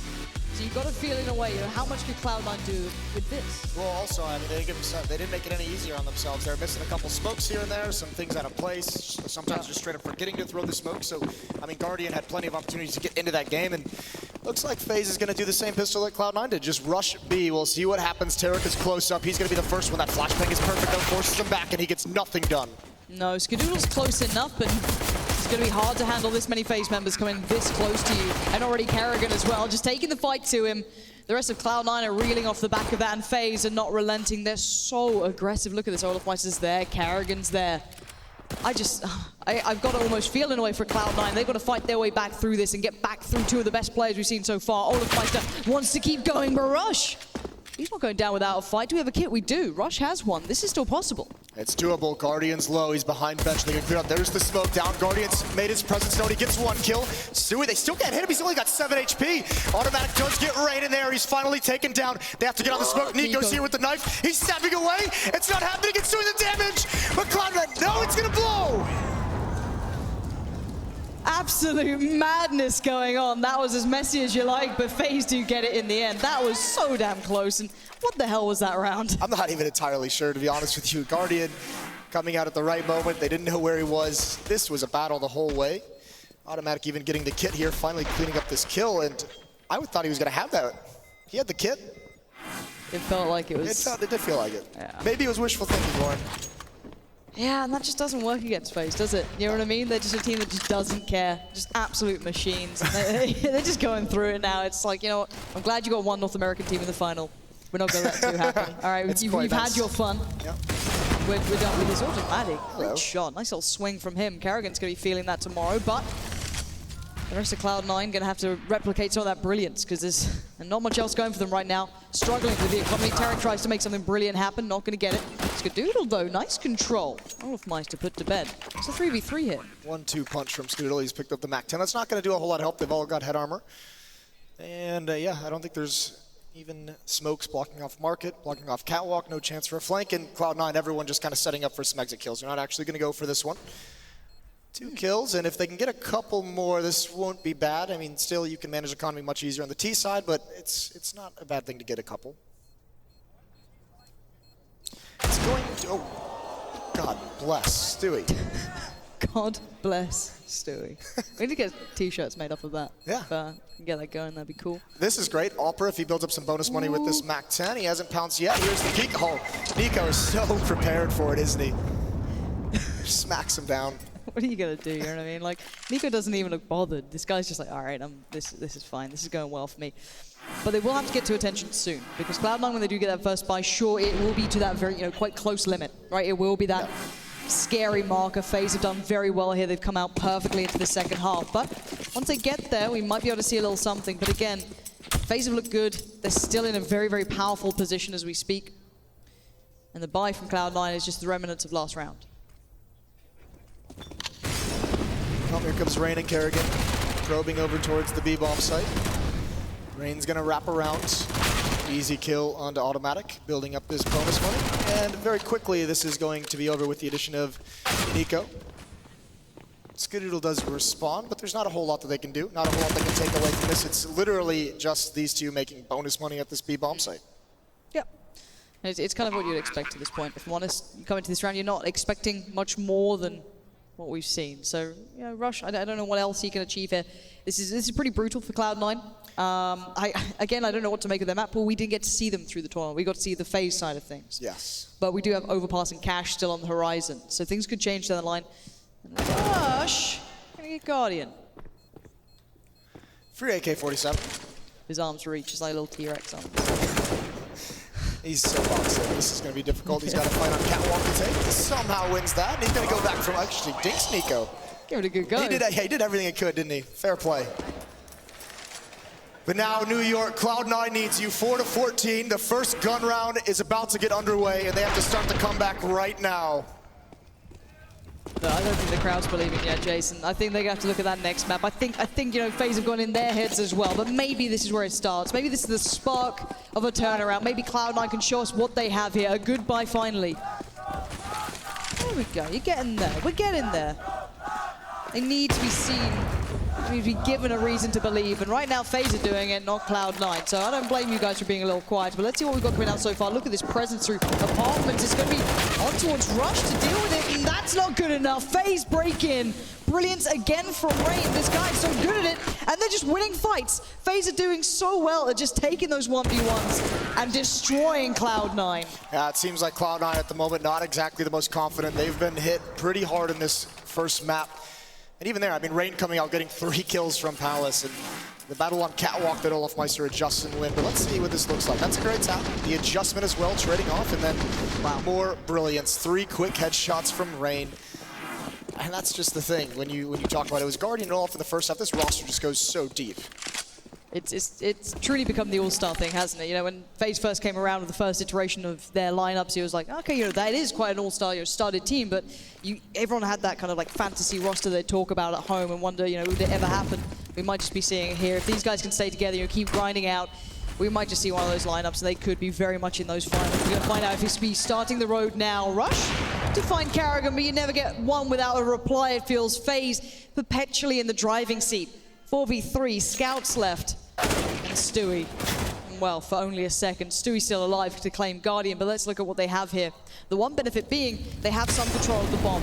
And Stewie, he's got himself an AWP. Yeah, we know Stewie's AWP is nothing to laugh at. He's so good with this weapon, very diverse player. Terry coming in, not prepared for rain, just watching for that. They have all the time in the world, and even though Stewie has the bomb, with his flank coming in, they know they just have to be patient.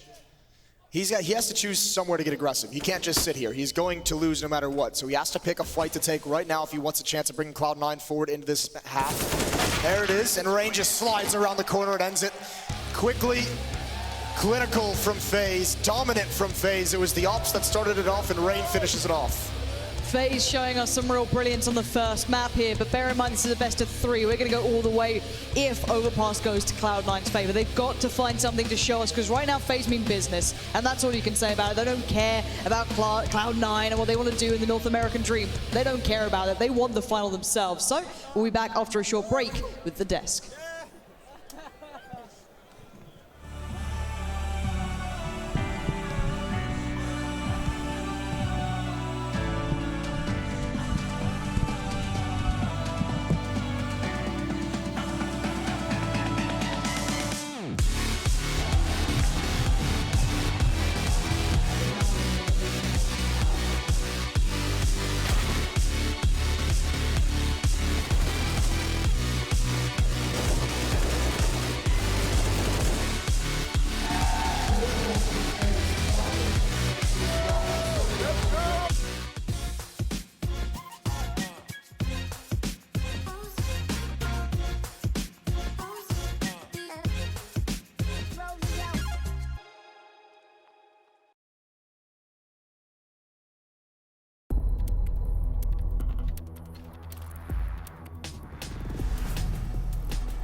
In the same place there, Simple just jumping, catches it inside, he's going to fall down again.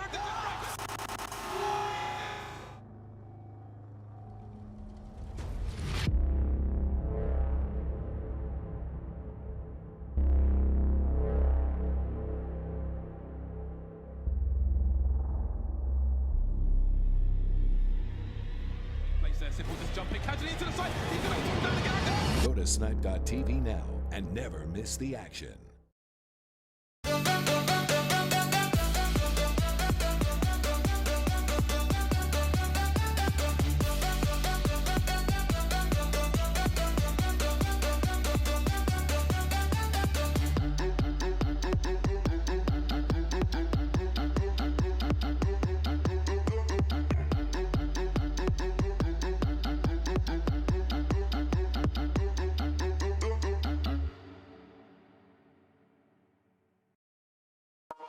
It's what you've been waiting for.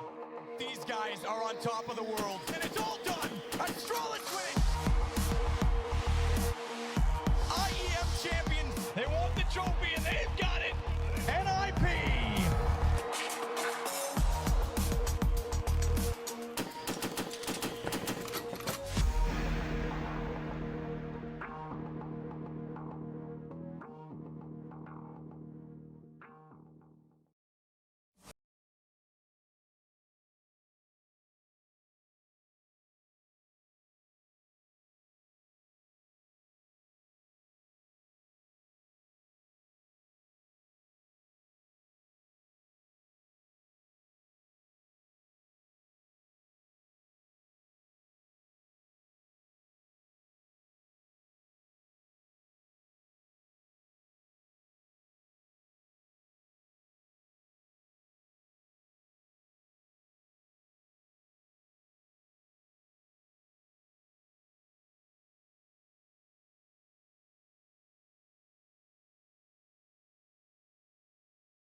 power, infinite power, infinite power, power, power, power, infinite power, infinite power, infinite power, infinite power, power, power, power, infinite power.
Infinite power, infinite power, power, power, power, power.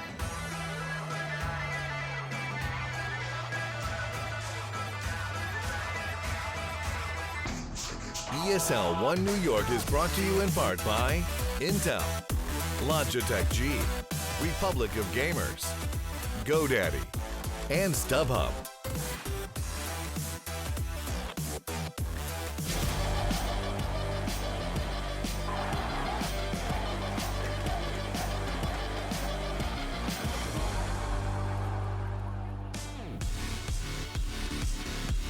Welcome to the main stage of ESL 1 New York. At least that's the message from FaZe to their opponents in this semi-final, Cloud9, and it wasn't a very nice welcome at all, was it? 16-4, a brutal thrashing on map number 1 for the men from FaZe. Gents, we have to start with the fact that they just run all over them in this game. Would you say savage, Paul? I would. It's borderline, isn't it? I'd leave it there then. No, don't say anything. Don't say anything. You'll just trip me over into the other part. You know what comes next. That was rough, though, wasn't it? That was brutal. I mean, what's funny is I remember one of the rounds that actually Cloud9 won when they were against a pure eco on the CT side from FaZe. All FaZe had nothing, no armor, just USPs, and even then they were absolutely running all over the people who were at the top of mid of Mirage, where that should be the long-range battle you're winning with your AKs. So it just shows how scary this team is when this many players are on at the same time. I got some numbers for you. On that CT side, FaZe had 11 opening frags and converted 10 of those rounds. You know what that translates to? A very assertive, aggressive CT side, and we saw that time and time again. Olaf had no issues. Guardian as well, chiming in that dual AWPs was working fantastically. The guys from Cloud9 really just didn't have any answers. There was a couple of rounds there in the middle patch where they were getting the bomb down. They were finding a few entry frags, converting them, but that was it. We're scratching it. Thin pickings here, though, as far as Cloud9 are concerned. Rain having another good game, and just hasn't had a bad game yet. I used to think, right, when Nico first joined this team, he would be thinking, like, finally, I've got help, I can win the championship. Yeah. He still had to be the star player of that team. In this one, he just chilled as 3 other teammates got like 100 ADR average and was like, any kills left for me, guys? Oh, you don't need any help. Yeah, no worries. Well done. I'll just chill over here then, I guess. Best kind of games. No, ridiculous. Yeah, this really is the game where everyone was rolling. Even Carrigan had a bunch of rounds. I mean, he almost won like a 1vx situation. This is outrageous. I mean, if you're Cloud9, I don't even blame them entirely. This is the right map to pick. They certainly tried to do what they could. They tried to take that mid control.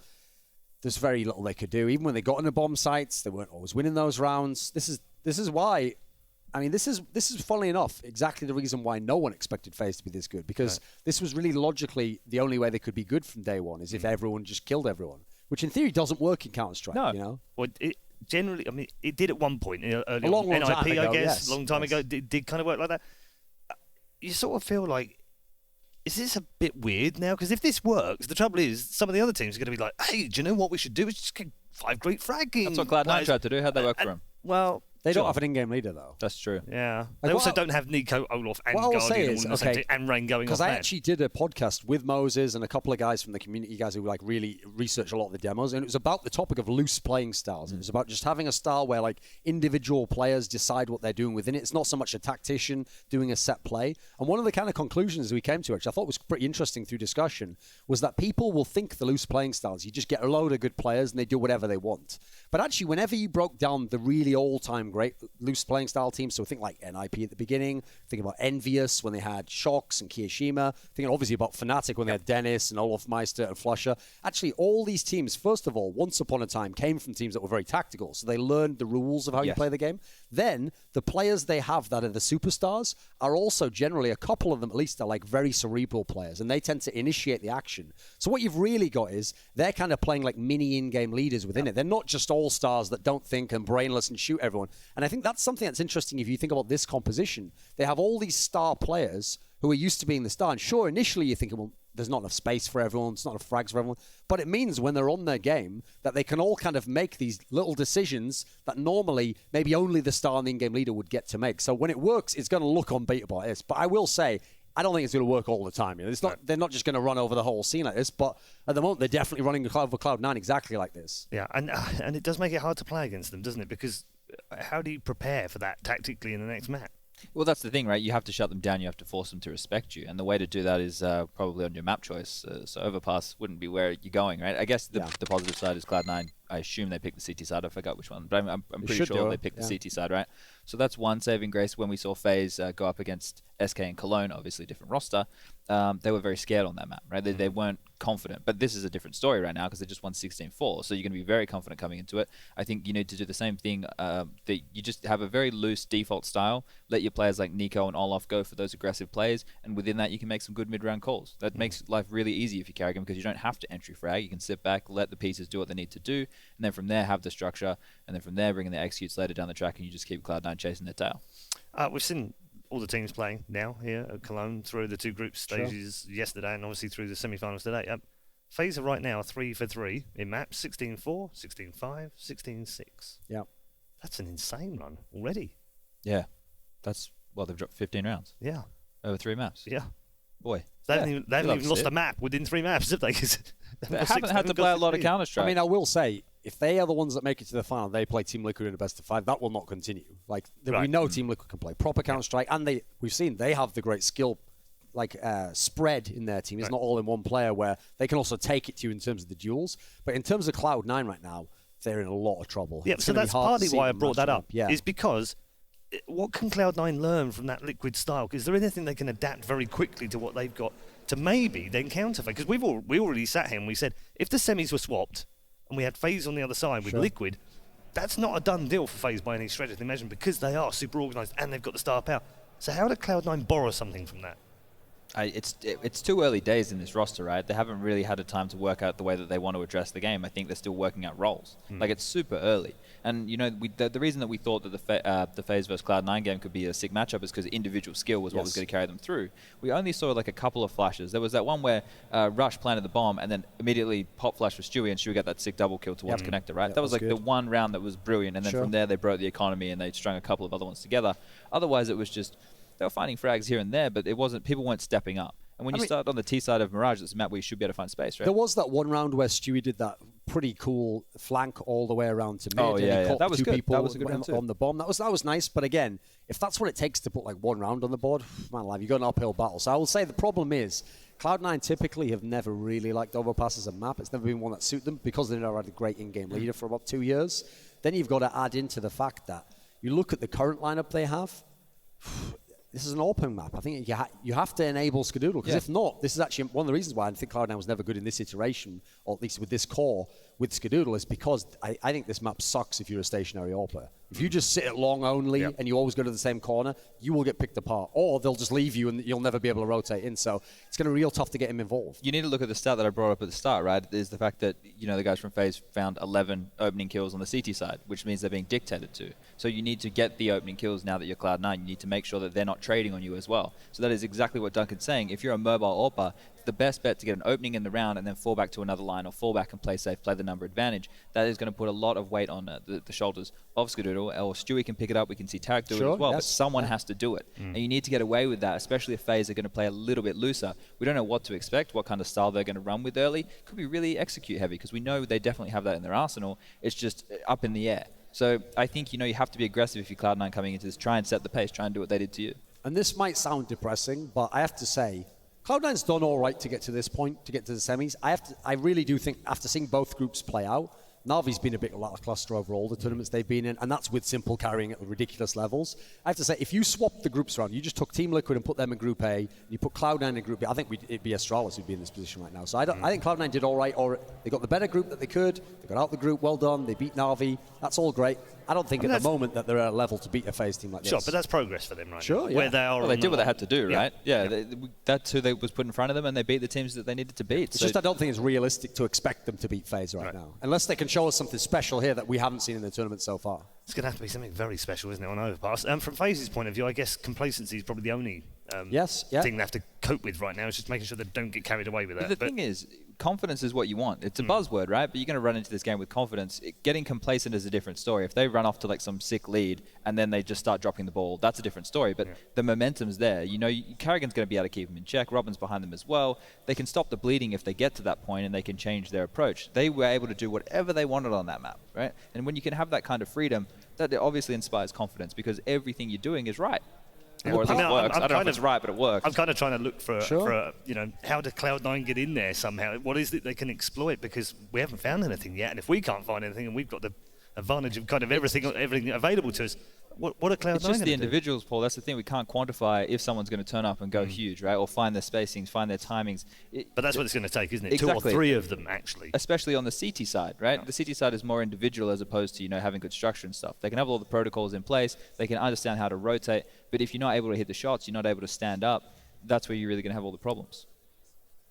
I do also think that they haven't necessarily tried all the combinations yet in this lineup, which I think they will as they go through the tournaments. Like, for example, when they made this lineup, they were initially talking about, like, right, we're going to put Stewie on one side of the map, then we're going to put Rush as sort of a lurker, and then, it'll be other players will be the ones entering. I think eventually, if I'm them, with this 5, if you're not going to make a change, I really want them to run a duo where it's a Rush, Elige, entry duo. And that is the combo. We set them up to hit the sites hard, and they just go in semi-dry. Because these are 2 players who, in Optic and in Cloud9, they've been fantastic as these entry players. And we just haven't seen them in this particular iteration, and they've tried to switch up the positions at the moment. Maybe that'll help. Maybe the rubs will help. He does give fantastic rubs, I have to say. All right, well, swiftly moving on. Oh, alrighty. Massage rubs, boys. Yeah, cool. Yeah, that's what I was talking about. Yeah, good. I'm hearing that they're just going to replace a sound card on one of the teams. Oh, nice. You can also get the massage first, Paul. Well, then get the sound card fixed afterwards. Yeah, yeah, obviously. Yeah, totally. Interesting service that would be. I bet, my sound card's on the fritz. That feels nice, though. Thing is, though, right, the problem is FaZe is such a dynamic team with all the different talents. They've got the AWPer, they've got the Clutcher, they've got Nico, the Massive Fragger, they've got Olafmeister, the old playmaker. You're not going to find a more powerful core than this, except in one of Intel's new i7 chips. Pay me. Well, you are technically. You sponsor the event, so fair play. You don't pay me more than that. I'm already getting enough. And any other advertising... Who are the other sponsors? Issues you have, please direct them to Duncan Thorin Shields, care of Sponge. Who are the other sponsors? Unbelievable. Sponge, what are we bringing you here for? What else we can crowbar in here, mate? Yeah, why are we bringing you to these events if you don't come prepared? I try and bring the hardcore analysis, try and go real deep. Okay. Talk a little bit about maps. Hey, no fighting out there. No fighting. Although you have the appropriate shirts on, I guess. Right now. That's better. That's much nicer. We are just waiting for here's someone, okay, so Tarek has a lot on his shoulders at this tournament. Yes. He's the in-game leader, a role he hasn't done very often. He did it in Optic for a little while. He's someone who, obviously, he's been a star player once upon a time, but you look at the other talents in his team, you don't expect him to take that role, so he's having to play a little bit more supportive. He's playing with players he's never played with in the Cloud9 guys. He's never win teams with those guys.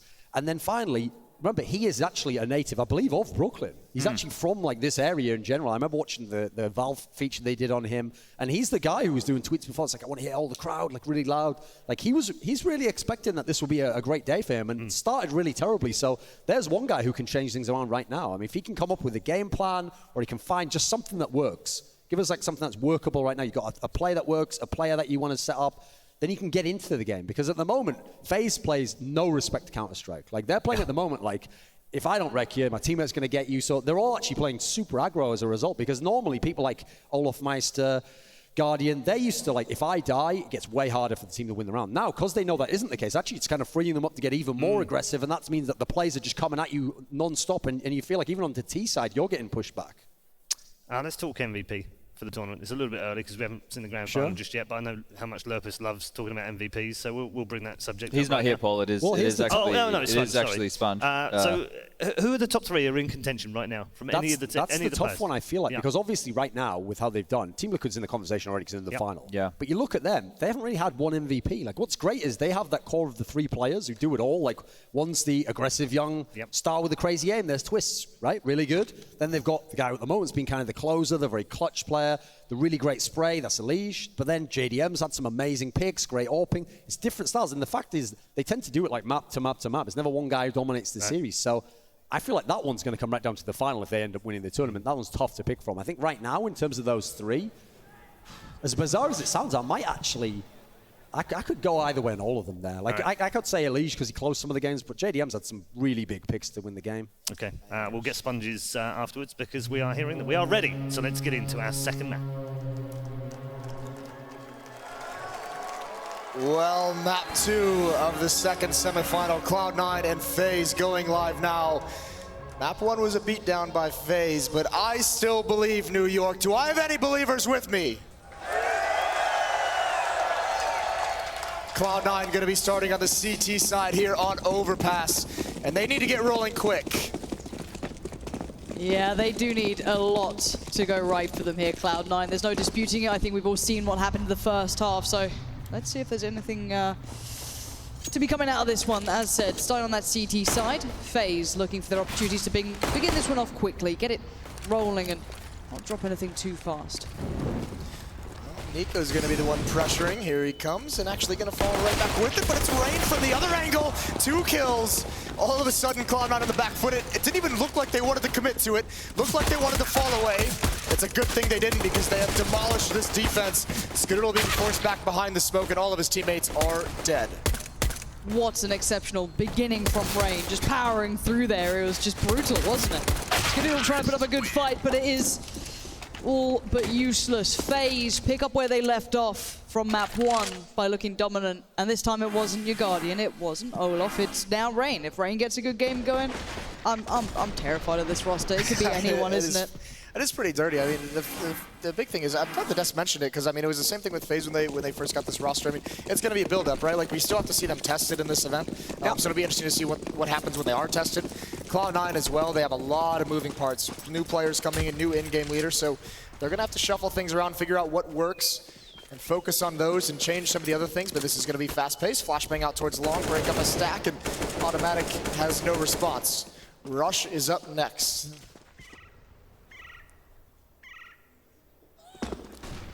And they run away.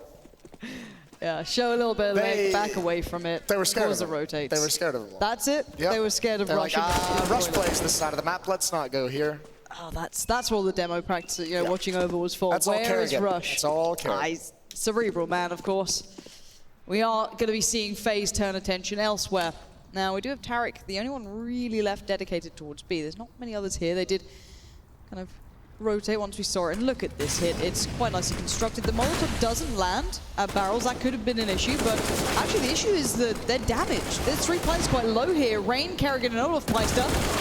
Oh, none of the fights really come towards them. It's Rain again keeping this one together, keeping it clean thus far as Olaf Meister has a little bit of an idea where Rush was coming from, and this is just systematic destruction so far.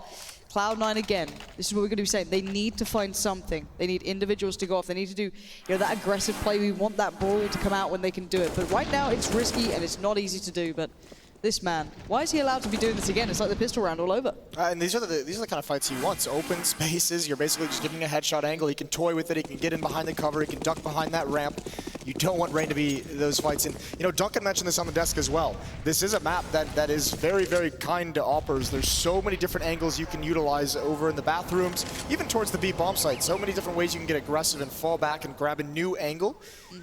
And the tough part is Guardian went nuts on Mirage, and Cloud9 couldn't have any idea how to smoke him off, how to flash him back, how to put pressure on him. So he had a field day, and if that continues here, you got to worry for Cloud9. I think we're worrying already. Yeah, we are. Because we need to see that reason, right? We want to see that reason to believe in what they can do here. We didn't really see it on the first map. We saw, Stewie had a couple of moments here and there. There were some nice pieces. It's just it was confined to those 3 rounds, exactly. wasn't it? Yeah. We just need that little bit more. We need just see those glimpses every now and then, because we all know this is still a new roster for Cloud9. We know that there's going to be that teething period, but you cannot come into these semifinals in these sort of series against FaZe and not expect to get battered. It's as soon as these guys have no mercy. It's like every single player is just out for blood. So at the moment, FaZe taking their time here, not in a rush, not going to risk anything, meticulous in their approach. And you saw in the last round, I mean, knowing that even against just pistols, and yes, they're upgraded pistols, and yes, they had armor as well, full execution, smokes and Molotovs everywhere.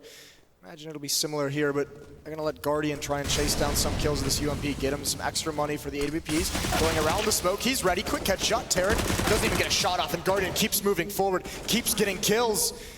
Yeah, defense is gone. It's Stewie left. He's got 1. Could get nothing more. And there's Guardian. Oh, he went for the knife. He's got the knife out. Can he finish it? No. All right, Skidoodle. Fair play. He wanted the op next round. Yeah. Hey, look, if you've got no other options. Desperate times. It really is. And desperate measures are what we might be seeing here. Cloud9 not really making much of an impact throughout those first 3 rounds. If you look at it, very light on funds, quite light on utility too. There's no Molotovs to be seen, no kits to be seen either. This is a very scarce purchase. They barely, I think they've got like 1 or 2 kills so far? 2 kills so far in the game for Cloud9. Stewie's got 1, Skidoodle's got the other. And yes, that allows FaZe to have plenty of money. And look at how aggressive they're being. They're not scared of anything at the moment. Couple of smokes, they're going to come down the stairs. Curious about the smoke they put down Speedway to allow them through there by the stairs as well. So I do like that FaZe. The question becomes, Cloud9 has a defensive stack. They've got 4 players over towards the B bomb site. At what point does Cloud9 rotate someone back, or are they just going to say, you know what, we think FaZe Clan's going to come B?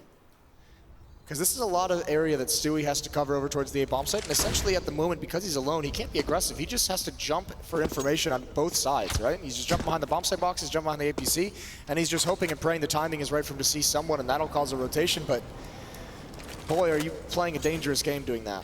Yeah, Skidoodle's en route. Maybe he's, Stewie just feels, calls he's feeling a bit too much pressure. It's, there's something up.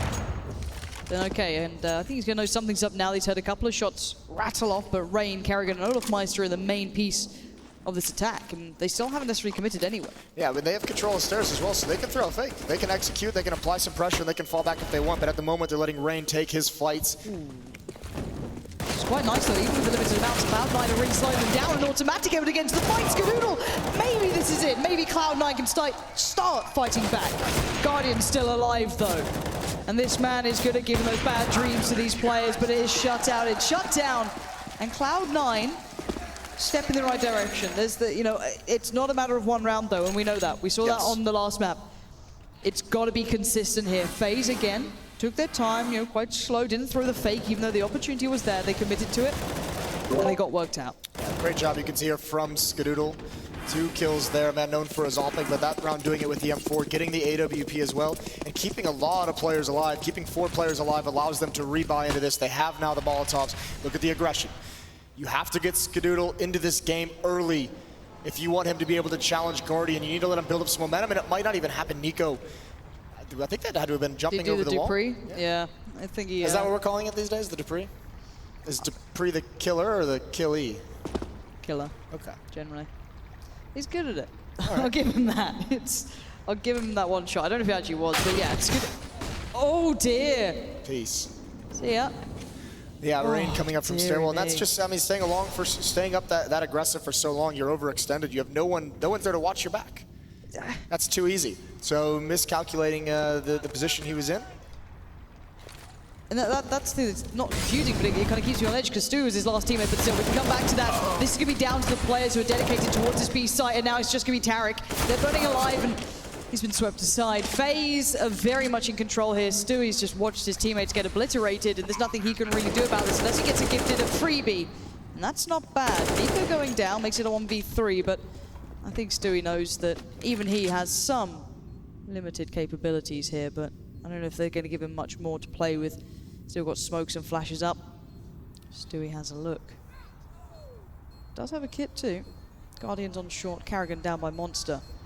As the clock ticks, Stewie has to make up his mind, and he has chosen that it's time to start walking away from this one. But as I said, seeing miscommunication of that sort of level kind of unnerves me a little bit, leaving kind of Skadoodle out on it, or if he's not aware of it himself. Massive blunder. I mean, when you're sticking around and there's that free of a kill, like it was a kill like the side of the head, right? He wasn't even considering the possibility of it, so I'm not sure what exactly that was from Cloud9, but certainly Skadoodle not expecting Rain to be in that position. Also, you have to say, obviously unlucky that, maybe not completely unlucky, but this kill coming out is oh my god, that is filthy. All right, I'm sorry, Dupree. I might have to call it the Nico now after that shot. Fair He play. just makes it look a little bit better. My bad, but Dupree's gonna be mad at you. Look, it's fine. It's fine. When he gets out, group stages, he can have a go. But for now, 4-1. Stewie retaining the rifle. The rest using far less than ideal as Carrigan begins his journey forward. Great stuff from him. Good play towards Rush, going to claim that. And again, this is just looking good for FaZe. They haven't seen much of a challenge. The money's not really here this round for Cloud9, so you can't expect much from this. This is like a European versus North American matchup from 2 years ago when it was literally just no respect being given to the North American teams, and FaZe is just saying at this point, we're just going to walk forward, take fights, we're going to see where you are, and we're not going to be afraid, we're going to be confident, and you have to force us to change that mindset. So tough task for Cloud9. Entire goal in this round is keep the AK alive on Stewie so you don't have to spend the money in the next round. They're still a bit beat up. The losing bonus did get reset in the most harsh of ways, and there goes Skadoodle and Tarek. I mean, it just feels like Nico's deathmatching. Yeah, we haven't seen him being the headliner, at least today. It's been everyone else, and that's fine. Like, he was doing okay, but it's getting quite nice to see him joining in too. Yeah, I could go for one of those Nico games, the classic Nico games. Yeah, I'm down for that. But it is just a little bit oh, she's happy. She's having a great day. Yeah, she's having a phenomenal time. Big FaZe fan. Is she? I'm assuming she's not a Cloud9 fan. I wouldn't be that happy. I don't know why. I just assumed you actually knew her personally. Yeah, best mates. She's coming down to chill out. But no, right now it is very dominant from FaZe. And we did say we want a spark. And that's what we need. We need that communication up from Cloud9. It's just not been quite there. So I feel for him in a way, right? There was a lot of hype around this. There was a lot of that kind of maybe no one expected them to win the whole series cleanly, but maybe a bit of a fight back and forth. Because as you said, this feels like a throwback, right? This feels like the EU team's just plowing through them. They're not taking a step back. They're not getting complacent even. FaZe are just being meticulous and very good with it and dominant. Yeah, the confidence doesn't seem to be there. I mean, Chad mentioned it is a buzzword, but I mean, very much. It seems like Cloud9 doesn't really want to take fights. They don't want to take the initiative. They're letting FaZe come to them. And at a certain point, you have to put a stop to that. They tried it with Skadoodle being the aggressive AWPer, and now they've switched it over to Stewie. Similar play, but he's going to fall back. Nico, this time Automatic just doesn't even want to mess with it. And Nico, look at it. Look how confident this guy is. He's dry going into this site. No flash, no nothing, on his own. Does get traded out by Rush, but that was the one-man hit.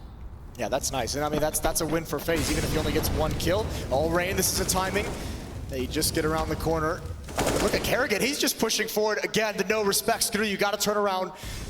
You have that AWP. Stewie just taking the initial pick, and he's just getting wrapped. He has nothing. I don't know if he couldn't hear it, but Carrigan just doesn't slow down, and the 8 bomb site is over. Again, this is just a stomping. Yeah, it really is. This is pretty brutal so far. And I want to see that aggression from Cloud9. I want to see the confidence, but when you're being broken and beaten like this, it's pretty hard to muster that.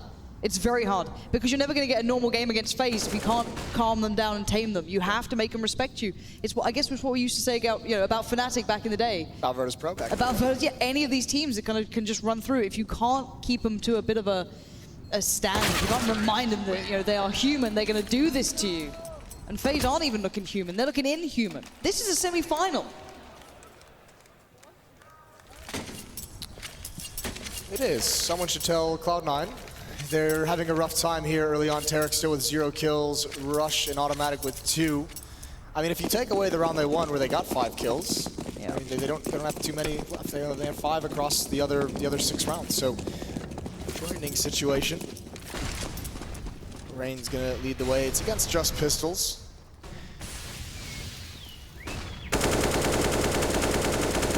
Here's a little bit of aggression. There's Stewie, but there's no one else with him. He's the only one making that play. No one coming through Monster to team up on Nico, and he's going to get away with his life. 20 HP left. Terra continues to push forward in the gap. And now Cloud9's got to try and rotate over. But again, with AKs, the ops against the CZs, against the USPs, it would have to be something stellar from Cloud9 that we haven't seen yet. Flash actually caught Rain more than anything then. And the player over by the truck. All right, Carrigan, fair enough. We already said it, Carrigan shouldn't be the mad fragger here, but if he's going off as well, that's great to see, just as said, brutalize them. But Tarek, you got anything for us here? Spots out one, crisp. Olafmeister down, 1v3. Tarek doesn't get a glimpse, doesn't get a look. Rain again shuts this down. FaZe, they've quietened Cloud9, and the audience isn't far off it either. This is hard to watch though. This is brutal stuff. I don't think we've seen a semi-final this harsh in a while. No, we really haven't. We got the guns out again, though. New York, Cloud9 needs you now more than ever. Make some noise. Get Cloud9 back into this fight. All right, Cloud9 need it. They need everything they can get here. Skadoodle's going forward. They're finally getting aggressive. This is what we want to be seeing. They need to make it stick, though. And the problem is, look at where FaZe are. Are they eyeing up this B hit already? The smokes are out, though. No, but I like this aggression. Skadoodle and Automatic, and this time they've been way, way more aggressive. Last time it was just waiting for Skadoodle. Automatic needs to win this, and he can't do it. Olaf gets away with 12, and the return frag isn't there from Skadoodle. Plenty of information. Still Stewie in the stairwell as well, but Skadoodle's fallen back, and Stewie now, he's got a choice. He's got to get more aggressive, because doesn't have anyone covering his back, and all the kills go towards Nico. There's the trade. Promising idea from Cloud9, and it goes nowhere. Again, you feel as though maybe that first kill comes in. Maybe they take down Olafmeister then they get the positioning through underpass. Olafmeister can't come into the situation. Maybe they could have done something, but again, FaZe finding ways of every single round to punish this, and Skadoodle's just clinging onto that orb for dear life, and I don't blame him. Nico's just beating him up at the B bomb site, and we saw obviously that dirty little one tap from Automatic jumping over, and then you see him just take the aggressive pick towards sandbags, taking the one-on-one fight. This round he gets 2 kills. He's having whatever he wants at that B site. Oh. All right, he's staying alive for now. I'm seeing if anyone else is close. Guardian's kind of running over. That's the guy above him right now. So Scooter's going to hear all these steps. He kind of wants this orb. Olafmeister's not far off either. And dear Lord, this is going from bad to worse. FaZe add another. The villains in this story, but they are putting on a beautiful display of CS. They don't care about anything. They're playing their game, and they're not being stopped here. No, and who's going to be it for Cloud9? Again, they're going to be forced back onto the pistols, the full losing bonus. But I mean, there's no reason FaZe just has so much money, and they're not even having any kind of success to force buy in any of these rounds. If this is closer, perhaps, if they've gotten some kills in some of the previous, they'd go for it, but they have nothing.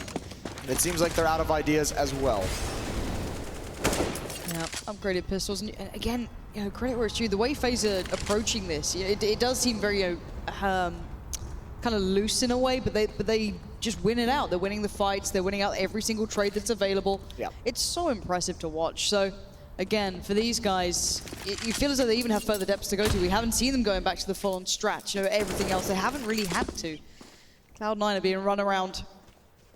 And Rain continuing to look for more. Stewie and Skadoodle could be in trouble in underpass, but for now, they've actually pushed up a little bit, tried to get themselves something to play with, maybe take a gun away in Skadoodle. Oh god, Nico's hurt.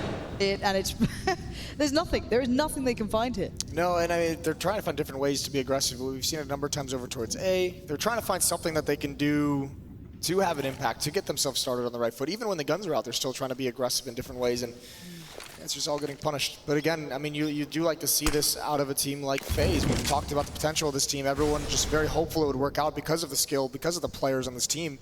Still being very calm and calculated despite being 8-1 up, despite knowing that they're going against a save. There's a nice kill from Stewie. That's at long range, and he's got more. Oh. Guardian, he's swift though. He grabs the angle, and Nico again has made his way in towards the B bomb site. So it's lost, so FaZe is just gonna run down the stairs, get over into B. Nico's gonna hold him off. He's down to 12. A couple lucky shots, and Cloud9 will die. I was just about to say they could get back into that round with a couple nice shots, and no. When you're starting to lose hope, Jason, I'm worried, because I know that you just love any North American team. Do I now? Any and all. I love them all. Yep, huge fans, any matchup, biased as you like. Yep. But certainly. Okay, this is different. All right, we've got a double AWP. Could this be an answer? And a famous man once said, Skadoodle's not even the best topper on his team. So here we've got Stewie, and there you see why. Perhaps his style more fit for the aggression, and he wants to go for more. He's not backing down. He's driven, he's funneled FaZe over towards the B bomb site. He's gonna have a quick flank. Surely this round from Cloud9 will be clean. Everyone is here. Nico through the smoke. He sees him under the edge. Where's that flank from Stewie coming? Rush adding one more and a second, and Cloud9's gonna get 2. There it is. Stewie starts the round and finishes it. 2-9. Stewie is the instigator. He always seems to be able to make these ones happen if it is going to happen. And we said the aggression is needed. We dreamed that maybe that shot came through towards olofmeister before to maybe spiral things in the right direction. But then again, you look towards how this happened on the site too. Rush playing it well and did find Guardian and Carrigan. So all said and done, Cloud9 control. But that was off the back of something very, very diligent. Now we can see if Skadoodle's up to the challenge. We've got, both orbs in an interesting way here. Stewie going to go on long. Skadoodle's locked into this. He can't be bailed out. There's already players behind him, and he knows he's going to have to commit. And, oh god, the timing could be atrocious. He could be in real trouble. olofmeister to the left. Oh, he misses the shot too. From bad to worse, Carrigan punishes. They're taking over the map now. And Stewie could maybe find something brilliant here, though. Look at where the bomb is. No, Olaf's going to grab him. If he ever peeks out, no, actually, it's Guardian. It's Guardian. Well, doesn't really matter, does it? Yeah, fair play. Yeah, over-aggressive. That's both ops down. Now, you can see them. They're trying to get those ops to hunt out for opening picks, but, I mean, it just goes the other way. 3 kills quickly for FaZe, and again, disaster. This is going to be another hard reset for Cloud9 if Tarek and Rush can't pull this back. They have no control of the A bomb site, which is where the bomb is heading, and Olaf already has an advanced position to cut off the rotates. The problem is they can't afford to get reset here. They have to go for it, and I think that kill from Nico kind of ends Tarek's hopes. You can see he just turns around. And this is just FaZe all over the map. Yeah, every single player just can do everything they need. And they are. It's like in that situation, Olaf was probably going to be the one to maybe make the difference on long, but no, it was Guardian. Just sat back passively, watching it anyway, hyper aware there was a possibility that he was going to push for it. So Cloud9 look very quiet as well. And if I'm honest, FaZe don't look pumped up. Let's remind ourselves of what happened in Sydney with Carrigan, right? He's a crowd pleaser. He gets them going. He'll get them geared up. I can imagine if they get to the finals, he'll be the guy doing it. But for them, it looks like another day at work, and it shouldn't be. Cloud9 should be doing more, but right now, FaZe are putting on a class, and they're just taking them to school. As this is the perfect buy again for FaZe. We said it, or at least you did, that Cloud9's money, they couldn't afford this. No. They absolutely couldn't, and they even a little bit of confusion, I think, on the team because Automatic and Rush are fully bought into this round. The other 3 players have saved. They're going to go for rifles in the next one, I would assume. And oh god, it feels like nothing works, doesn't it? It's impossible. Yeah, I mean, Guardian just getting 3 kills on his own and essentially a B-rush with an AWP. Tough times. Oh, there's a nice start. We saw it on Mirage as well. A couple good shots of the Demons. Oh, that silver light yeah, is real thin right now, isn't it? We're trying our best here, but Cloud9. Oh god, again, olofmeister there. Stewie's just, what other options have you got? You got to get what you can get. The thing is that style points. Yeah, pretty much. The thing is that scoreline-wise, we've seen pretty, worse scorelines, but it's how FaZe are doing this, right? It's the extremities in which they're playing and how strong they are. The way they're dominating this. Oh, there goes Stewie.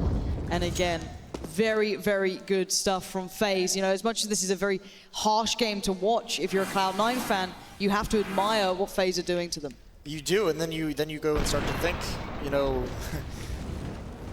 what is Liquid going to do against this team? How is that going to fare? If because it is looking like FaZe is just going to stomp their way into the grand final. So you got to start feeling for the other North American team. And here's maybe the plan: 2 ops again, Stewie and Skadoodle. Skadoodle down the stairwell again, but he didn't want to stick around. He's had that fight, didn't go well, so he doesn't want it this time. Stewie's going to be boosted up over towards the B bomb site, but no presence there for FaZe. It is Skadoodle, who it looks like, just based on the minimap, 4 FaZe players heading towards him at long A. He will have a chance here. Skadoodle, you need to come alive in this situation. You have support with you. You know where they're coming from. He's got a good idea.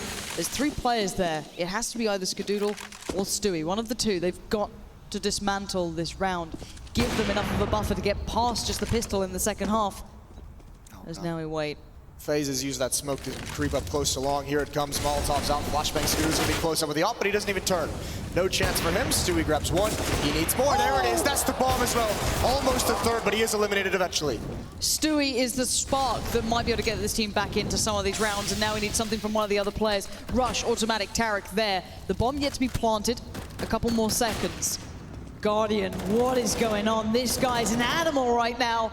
Rush now looks up for his chance. Creeps around the smoke, spots 1, that's good. Rain goes down. Now a 2v2. Make it a 1v1. It's Rush up against Nico, and Nico takes the fight and loses. Rush is there.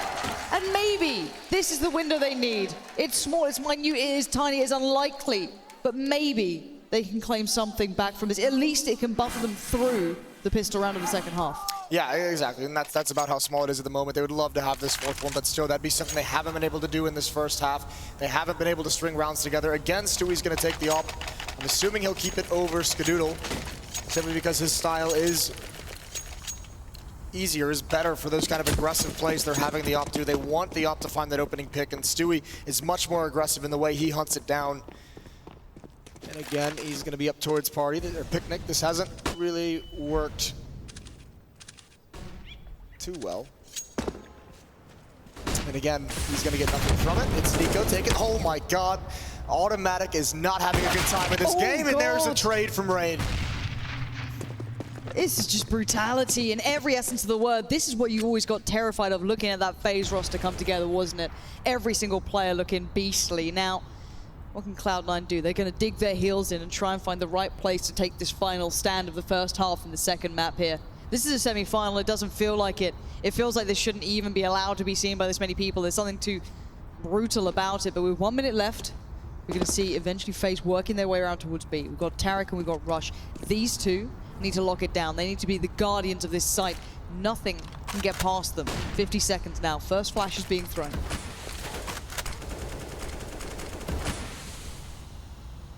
There's still so much utility on FaZe, and a little bit of pressure has forced out the counter smokes. They'll wait until these disappear, and then they'll re-execute when Cloud9 has almost nothing to stop them, just a couple of flashbangs. Actually, it looks like they're just going to disappear. Fake, Rain and Olaf coming up the stairs, and yeah, Skadoodle's there. He's got the first kill. Are they going to challenge? This is the bomb. It'd be a huge fight to win, and he can't do it. A bomb site is open, and they've got to book it. Tarek and Rush are also on the way. 20 seconds left, and utility is being put out from FaZe. All right, smoke goes up. Who's got the bomb here? It is going to be on Olaf Meister. Guardian needs to be the protector now. Becomes the turret we know he can be, and it's retake time. Rush and Tarek, where are you going to go? How are you going to do this? Because FaZe are ready. Decent after-plant positions if Guardian tucks himself in, or maybe he wants to stay right here. Tarek now starts to look around. Guardian falling back to those stairs he's known for. And Olaf Meister holding that nice off angle. Just spawning for that back cross there. Punishes Tarek on the way through. It's just down a Rush here. Did well before, but he's got to do better now. 2 players down his way, and they are legends of their own kind. And Guardian reminds him why. This has been one of those halves that Cloud9 will not want to remember. This has been a fatality, if anything. I don't know if they can bring it much back here, but if anything, this has been an excellent display from FaZe.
infinite power, infinite power, power, power, power, infinite power, infinite power, infinite power, infinite power, power, power, power, infinite power.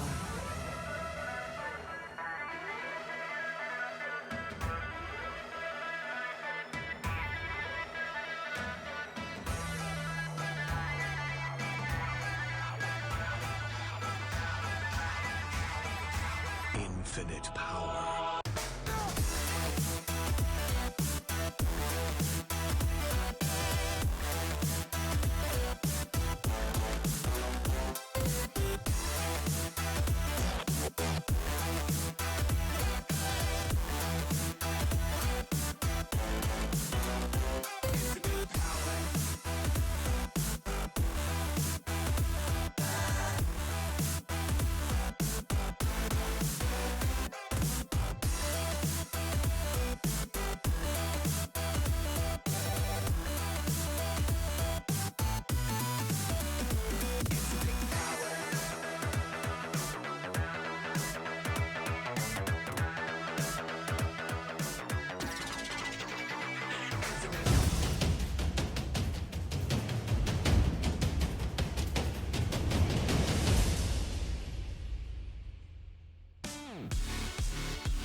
Tough times for the fans here in the crowd of Cloud9. He seems alright, to be fair. No, he seems like he's having a tough time as well. This is just vile to watch, isn't it? He's having a good time. It's fine. It's fine. You know, wholesome memes and all just coming through. But something that's not been wholesome, Jason, is this half. We're sat at 12-3. Yeah, FaZe has been filthy, haven't they? It's not a family show for them. This is, I mean, certainly been there's really not a whole lot of different ways we can describe it. We covered it all in the first half. Either way, second half beginning now. Cloud9, they've switched over to the T side, the harder side. But maybe it'll help if they get to dictate where the action begins. At the moment, Tarek far back. There's 4 players rushing up the staircase. They can get behind Guardian and Rain. They can actually do this. Guardian's completely blind. There's the chase out. Oh, it doesn't matter, does it? 2 quick headshots, and Rain is going to continue his tear. Oh, needed to add 1 more, but he's given them the advantage. 3-on-2. Stewie and Automatic are the only ones left. And you still have Nico and Olaf Meister on the map. Yeah. Stewie now looks for options. Nico fully aware of this. Sees the door swing. Potential victim on the other side. Stewie didn't spot him. And it will be now a bit of an exchange. Stewie playing a dangerous game. Toying with Nico. I don't fancy many people's odds. Flash comes in. And Nico again waiting to strike. Coiled, isn't he? Like a viper. He strikes, finds Automatic, and now, I don't blame you, Stewie. Shut the door, run away. I've had enough of that too. Yeah, it's like with the boogeyman, right? Like when your parents tell you, monster in the closet, you gotta close the door. It's just what it feels like to me at the moment. Stewie is the only one left. And yeah, he didn't even seem like he wanted to take that fight with Nico. His Automatic almost came down to help him and then just gets obliterated. So, he's got the bomb, he's got armor. He's got to find a kill here, and there's 2 players. Spots him jumping, and I think he thinks it's the only one. He's now surrounded, they're going to get aggressive, and Olaf Meister finishes it off. Well, you said the 3 rounds gave him a buffer for the pistol round, and even the FaZe fans are having a good time ragging on it, adding in. Look, it's been a while since we've been able to give some good abuse towards North America. You know what I mean? Like they're doing too well. They've already got a team in the grand finals, right? You can't have 2. You can't get greedy. You get 1. Yeah. And it might be the same throughout this now, as it does seem as though the semi-finals might be a little bit defined here. But what a matchup that would be. What a prospect now for tomorrow. But what a nade that was too. That's one you could be feeling tomorrow as you're trying to forget this game. That's only a little sore. And look, you can see the just line of it going down. Oh. That's so unfortunate. Yeah, already before they even progress across the map at a huge disadvantage. 13-3. Stewie has been, on this map in particular, on Mirage, he kind of started things off, but on this map, he's really been the only one who's been able to initiate for Cloud9 the op pick. Another nade coming out. This time it's dodged. All 5 players of Cloud9 are here, and they have to hit this bomb site because they have no map control elsewhere, but they have no utility to do it. They're hoping for a pick, and FaZe isn't giving them anything, so they're just sitting behind these smokes, and there's 3 players here. There's a boost going on at the B bomb site, so FaZe has all the information. Yep, they've got the full picture. Guardian prepares himself, but Rain also plays into this, and you can see Guardian just putting down the utility, creating this mess, and it's an absolute slaughterhouse, and Cloud9 are on the receiving end of it. Skadoodle and automatic, you're walking into it. Lambs don't willingly normally have a little wander towards that slaughter, but it looks as though they might have to. What other options you got? 30 seconds. You've still got a player on B as well in case you fancy trying to back from it, but looks like Cloud9 just want to get in there, get it done. Get the pain over with for now as Automatic again tries to ready himself, but Olaf Meister wants in on the action. And it looks like a deflated team here for Cloud9. It does. Seen a lot of head shaking out of some of the players, and you know, some of these guys, if you think back to the previous Cloud9 roster that we had just seen, you know, in the finals of ESL 1 Cologne, we'd seen with the ESL Pro League just at the end of last year, and this is probably one of the rougher defeats they've taken, especially on a stage, especially in front of the home crowd. So a frustrating experience surely for a new team, but it's got to be one that they learn from. Getting plenty of lessons at the moment. Well, Cloud9 again into the breach. This will be match point if FaZe win it, or they'll get towards it. 15-3 would be the scoreline. Guardian on the receiving end a little bit there, but again, Kerrigan to be striking back, and this is a very one-sided kill feed if you look at it. Skadoodle, though, is the only one to maybe find a kill into this. Guardian just swings in, and that's just brutal, isn't it? There's Rush now, watching as it all falls apart. Yeah, they're just gonna chase him down, no reason to wait. Guardian with another headshot, 3 with the UMP, lots of bonus money, 15-3. You have to say it was a good event for Cloud9 still with the new roster, all things considered. Top 4, taking out Navi, outlasting Simple, who is having a phenomenal series. They've still got a lot of things to figure out, obviously. But, I mean, they can walk away from this with some positives, and they put themselves on a stage. They've played enough games to where they can learn some of the things that work, some of the things that don't work. So from here, it's all about taking those, harnessing them, moving forward. There's plenty of events coming up at the end of the year. Now focus into this. 15-3, Cloud9 on the verge of being crushed under the weight of FaZe, looking like a real titan coming through this tournament. As said, not dropping more than, I think, 7 rounds thus far. Still holds true, doesn't it? It's just unbelievable, isn't it? These guys have been so strong, and if anything, if you're a thinking man, if you kind of don't believe into the stories and all the fairy tales and all of that jazz, you'd expect a result like this. But we all hope for a bit of a battle. We hope for that brawl, but so far, this is a very one-sided affair as Guardian now looks to further himself. Only dying 4 times this entire game, 20 kills as well. He's having a bit of a blister or 2. As now another victim presents themselves. 1 rifle is all they have and not much more. A scout there too. Attack comes in. Smoke comes up. And that smoke was from the other side of things too. That smoke was from pretty far away, I'm pretty sure. So Guardian being played in here, being made safe by his teammates. As it looks like Cloud9 are trying to rally themselves forward. Doing their best, but they've got a long road still and plenty of opposition. Rain gonna be the first one up, and he's been so stellar. There's no stopping him. He doesn't miss a beat.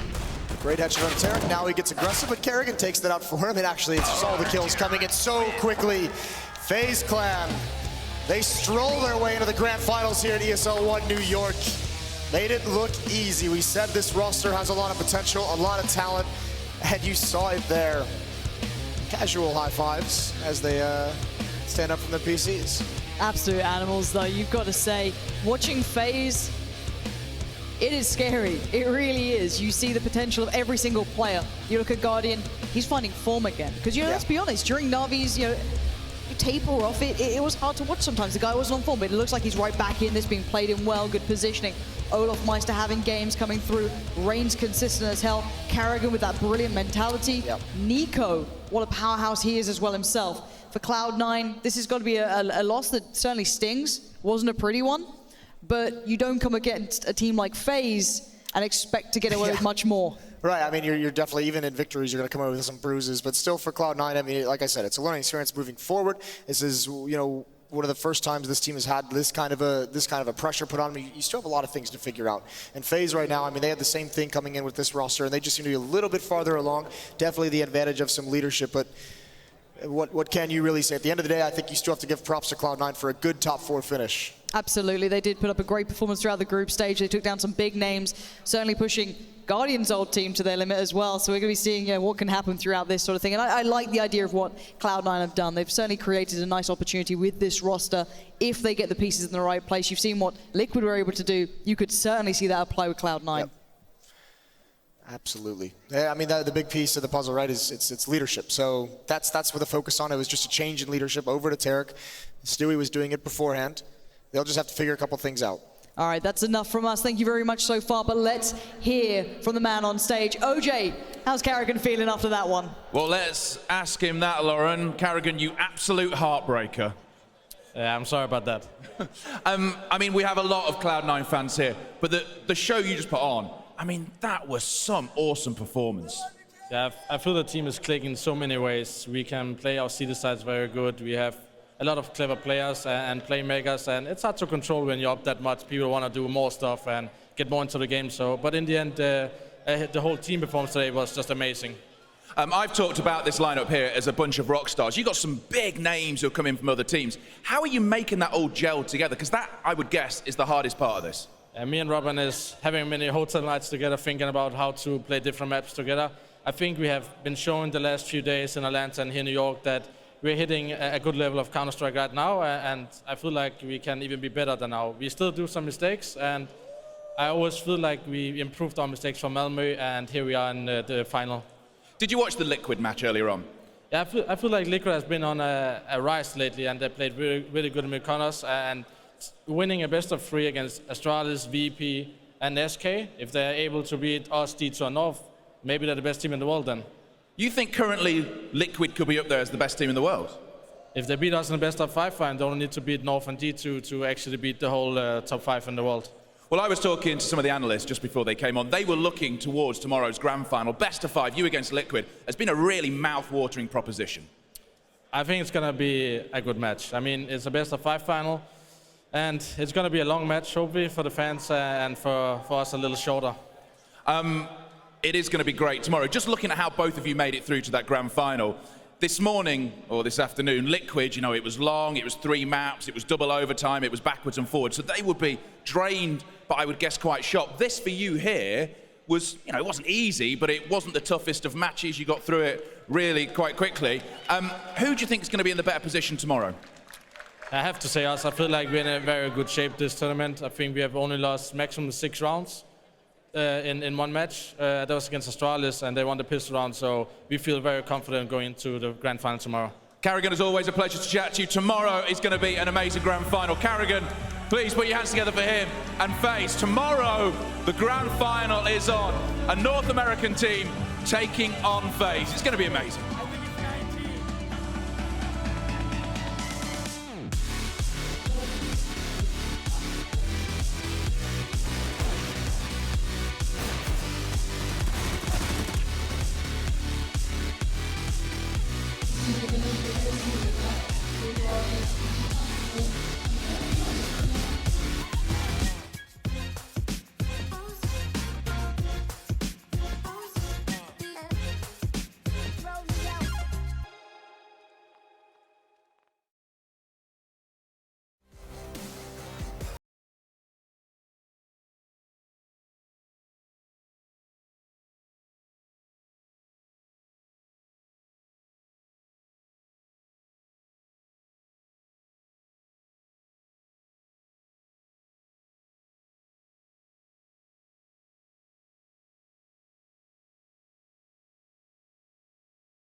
the GoDaddy post-match breakdown.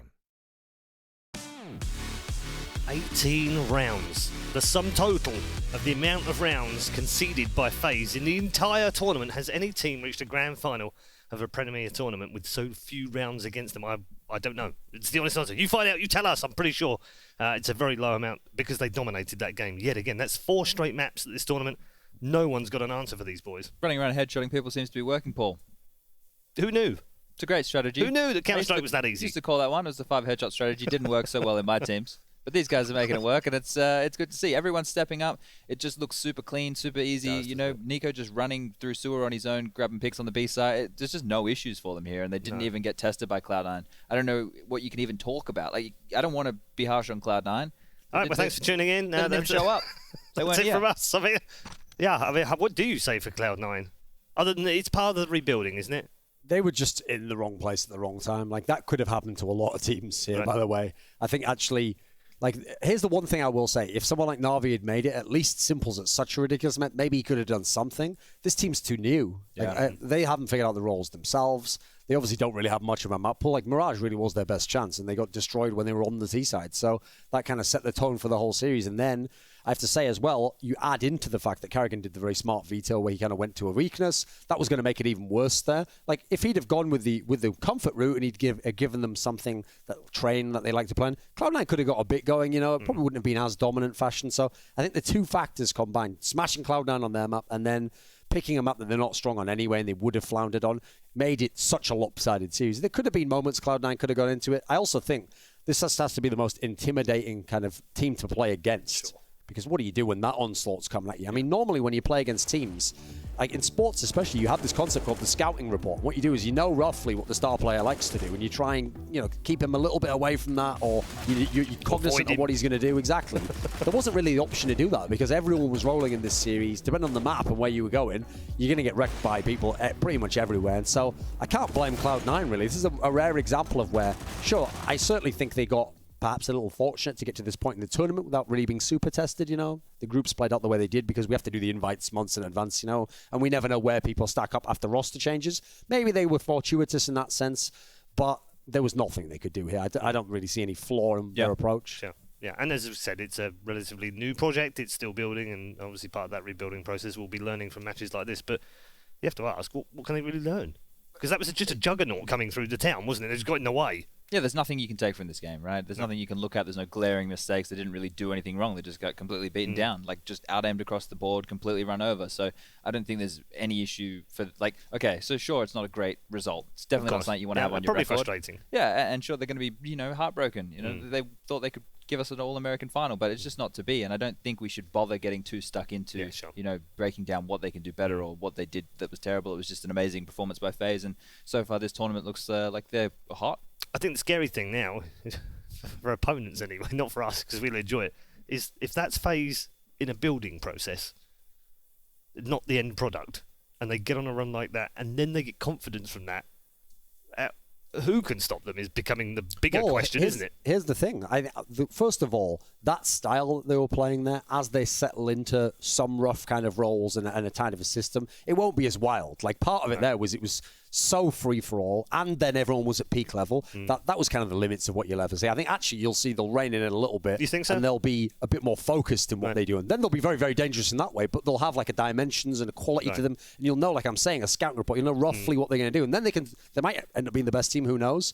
But you already can start to see that there are teams out there for sure. Like Team Liquid is one of them. Team Liquid plays real Counter-Strike, and they have a deep front line of really skilled players. Then at the moment, the role players are people who themselves have played at high level and are starting to fit their roles. That already is a nice prospect. Team Liquid has a pretty good map pool. You look in the rest of the world, remember some teams aren't here. So at the moment, two of the hottest teams in the world didn't end up qualifying or getting invited here. And that was actually G2, who won Malmo. They have a lot of skill in their lineup. They are the French super team, and they have their own free-flowing style. That would be a fantastic matchup. Then you go and you look at North. North is famously quite a structured team, very good map pool. They've just added in a really solid pace. They have Config, who's an amazing star player.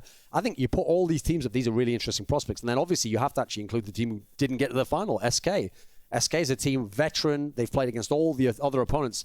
I think they are always a nightmare matchup for pretty much every team. So It's crazy right now what FaZe is doing, but they've yet to even win this tournament. No, absolutely. We shouldn't get too ahead of ourselves. I want to pick up one thing before we close the show that Carrigan said. Now, I don't know if this is praise, compliments, or the start of mind games before the grand final even starts. He said if they can beat us in the best of 5, maybe they're the best team in the world. That's a bit early, isn't and it? beat G2 and Of course, yeah. But they've already beaten SK in the best of 3 twice. Yeah. They've already beaten Astralis. They then beat FaZe in the best of 5. That's pretty nice. Yeah, They're definitely going in the right direction. I wonder if there's that little bit of pressure for them tomorrow. We've said they're the best North American team potentially of all time. Let's leave it there for now. Let's see where we go tomorrow. All right. Definitely praise to Liquid. They're doing fantastically. But this is a FaZe roster that just dumpstered Astralis in the group stage, 16-6 on Inferno, starting on the T side. Well, here's one thing I'll say. One of the great factors for Team Liquid, and this is very rare you'd say this for the underdog team. Normally, a best of 5 is a nightmare for an underdog team because then, the opponent is going to get some of their strong maps early. It's going to be hard to even get it to the later maps. But one thing that I'd love if I'm Team Liquid right now is, hey, start as hot as you want on map 1. We're going to be playing 3 maps minimum. No one's going to keep that pace up for 3 straight maps. Right. And I'm going to get my picks in there, and I can play with the veto a little bit. There's a lot you can do overnight that can really shift this final. Do you think they're going to play with the veto? Because I think the ban seemed pretty straightforward, right? Just looking at this. Has to be culpable for FaZe. And you're the order, though. For me, best of 5 is not about the maps you play. You do the bans, but it's which order you play the maps in. For example, if I'm playing against FaZe here, I want to get kind of the tricky maps up front, actually. Don't let them have this incredible pace. Get their hardest map really early on in it. Whereas sometimes, you do the other thing. I'll have those in the middle, so I'm fully warmed up, and that's when I'm going to close the series. There's a lot of strategy actually goes into it when you put in your thought. Yeah, and we don't always play best of 5s these days, so it's no, quite interesting very rarely, how it's going to pan out. Why don't we take a look at the brackets and show you how things have panned out today? It's a very straightforward bracket, of course, just the semi-finals, and both matches have been completed today. Earlier on today, Team Liquid coming through a historical win, the 2nd consecutive best of 3 inside 7 days against the former world champions and the reigning #1 team in the world, SK Gaming, going down for the 4th consecutive tournament without a grand final appearance. And then just now, you saw FaZe Clan coming through 2-0 with a thumping victory of 16-4 and 16-3. As we said earlier on, just 18 rounds conceded. Quick game's a good game, my mum always says. I don't know what that means, but... She must have loved your career. Yeah. Didn't have to watch for too long. And on that note, that was like FaZe versus C9, wasn't it? that wasn't appropriate. That was TV. a level of brutalness that I wasn't actually expecting, I have to say. Yeah. So what are you looking forward to tomorrow then? Grand final. I think Liquid can force FaZe to play more of a tethered style of Counter-Strike. Actually, make them have to play a little bit of structure and just show that the stars can't run all over them. That's exciting. That's one of the main prospects there. And the fact that if Twist can show up again, Elige can continue being that closer. You've been dubbed as now, and JDM with the AWP, if he can be on fire, that's exciting. This is, I'm looking forward to it as well. That's the big prospects. Just wrap up on today. We're going to show Cold Zero. He's the only man with an ace so far at this tournament, and we'll show that from earlier on. But it's slim pickings for him, isn't it? I mean, you have to think he's going home frustrated yet again. He's dominating the tournament, and he's not gone on winning side. What's crazy is at this tournament, 2 of the best players, Cold Zero and Simple, had amazing individual performances. But that's why I'm actually excited about teams like Team Liquid, because this is Team Counter-Strike. This isn't just one man carrying, and we each have our one guy who carries, and then Clash of the Titans, who wins that battle.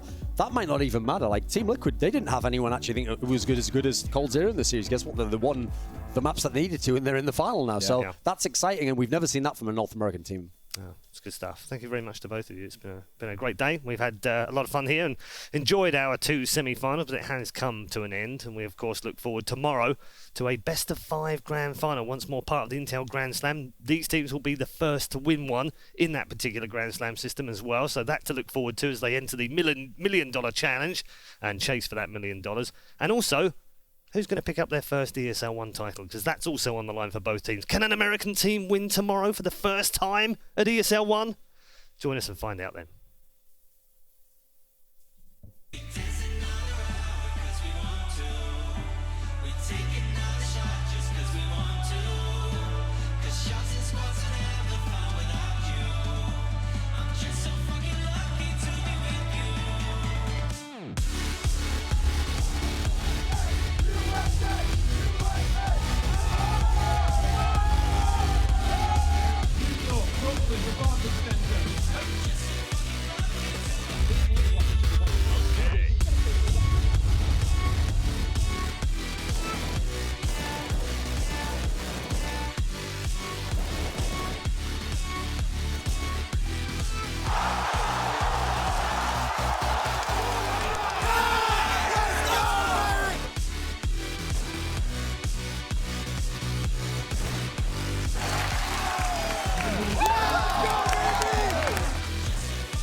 Tough times for the fans here in the crowd of Cloud.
Game, record, and stream without compromise on Intel Core i7.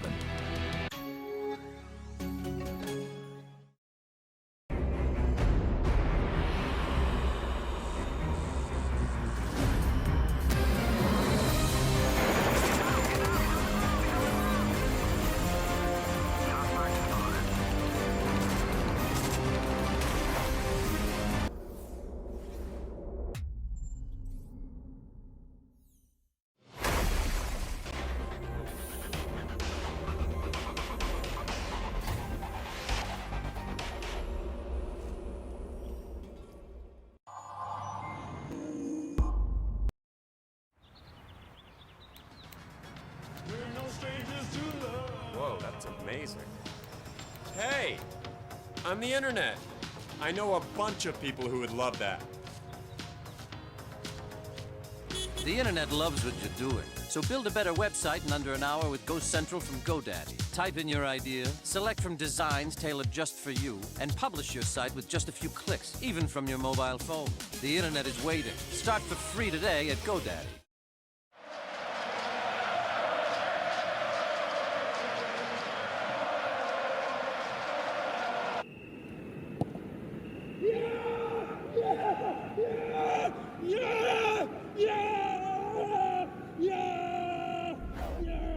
Start your esports career now at play.eslgaming.com.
Power.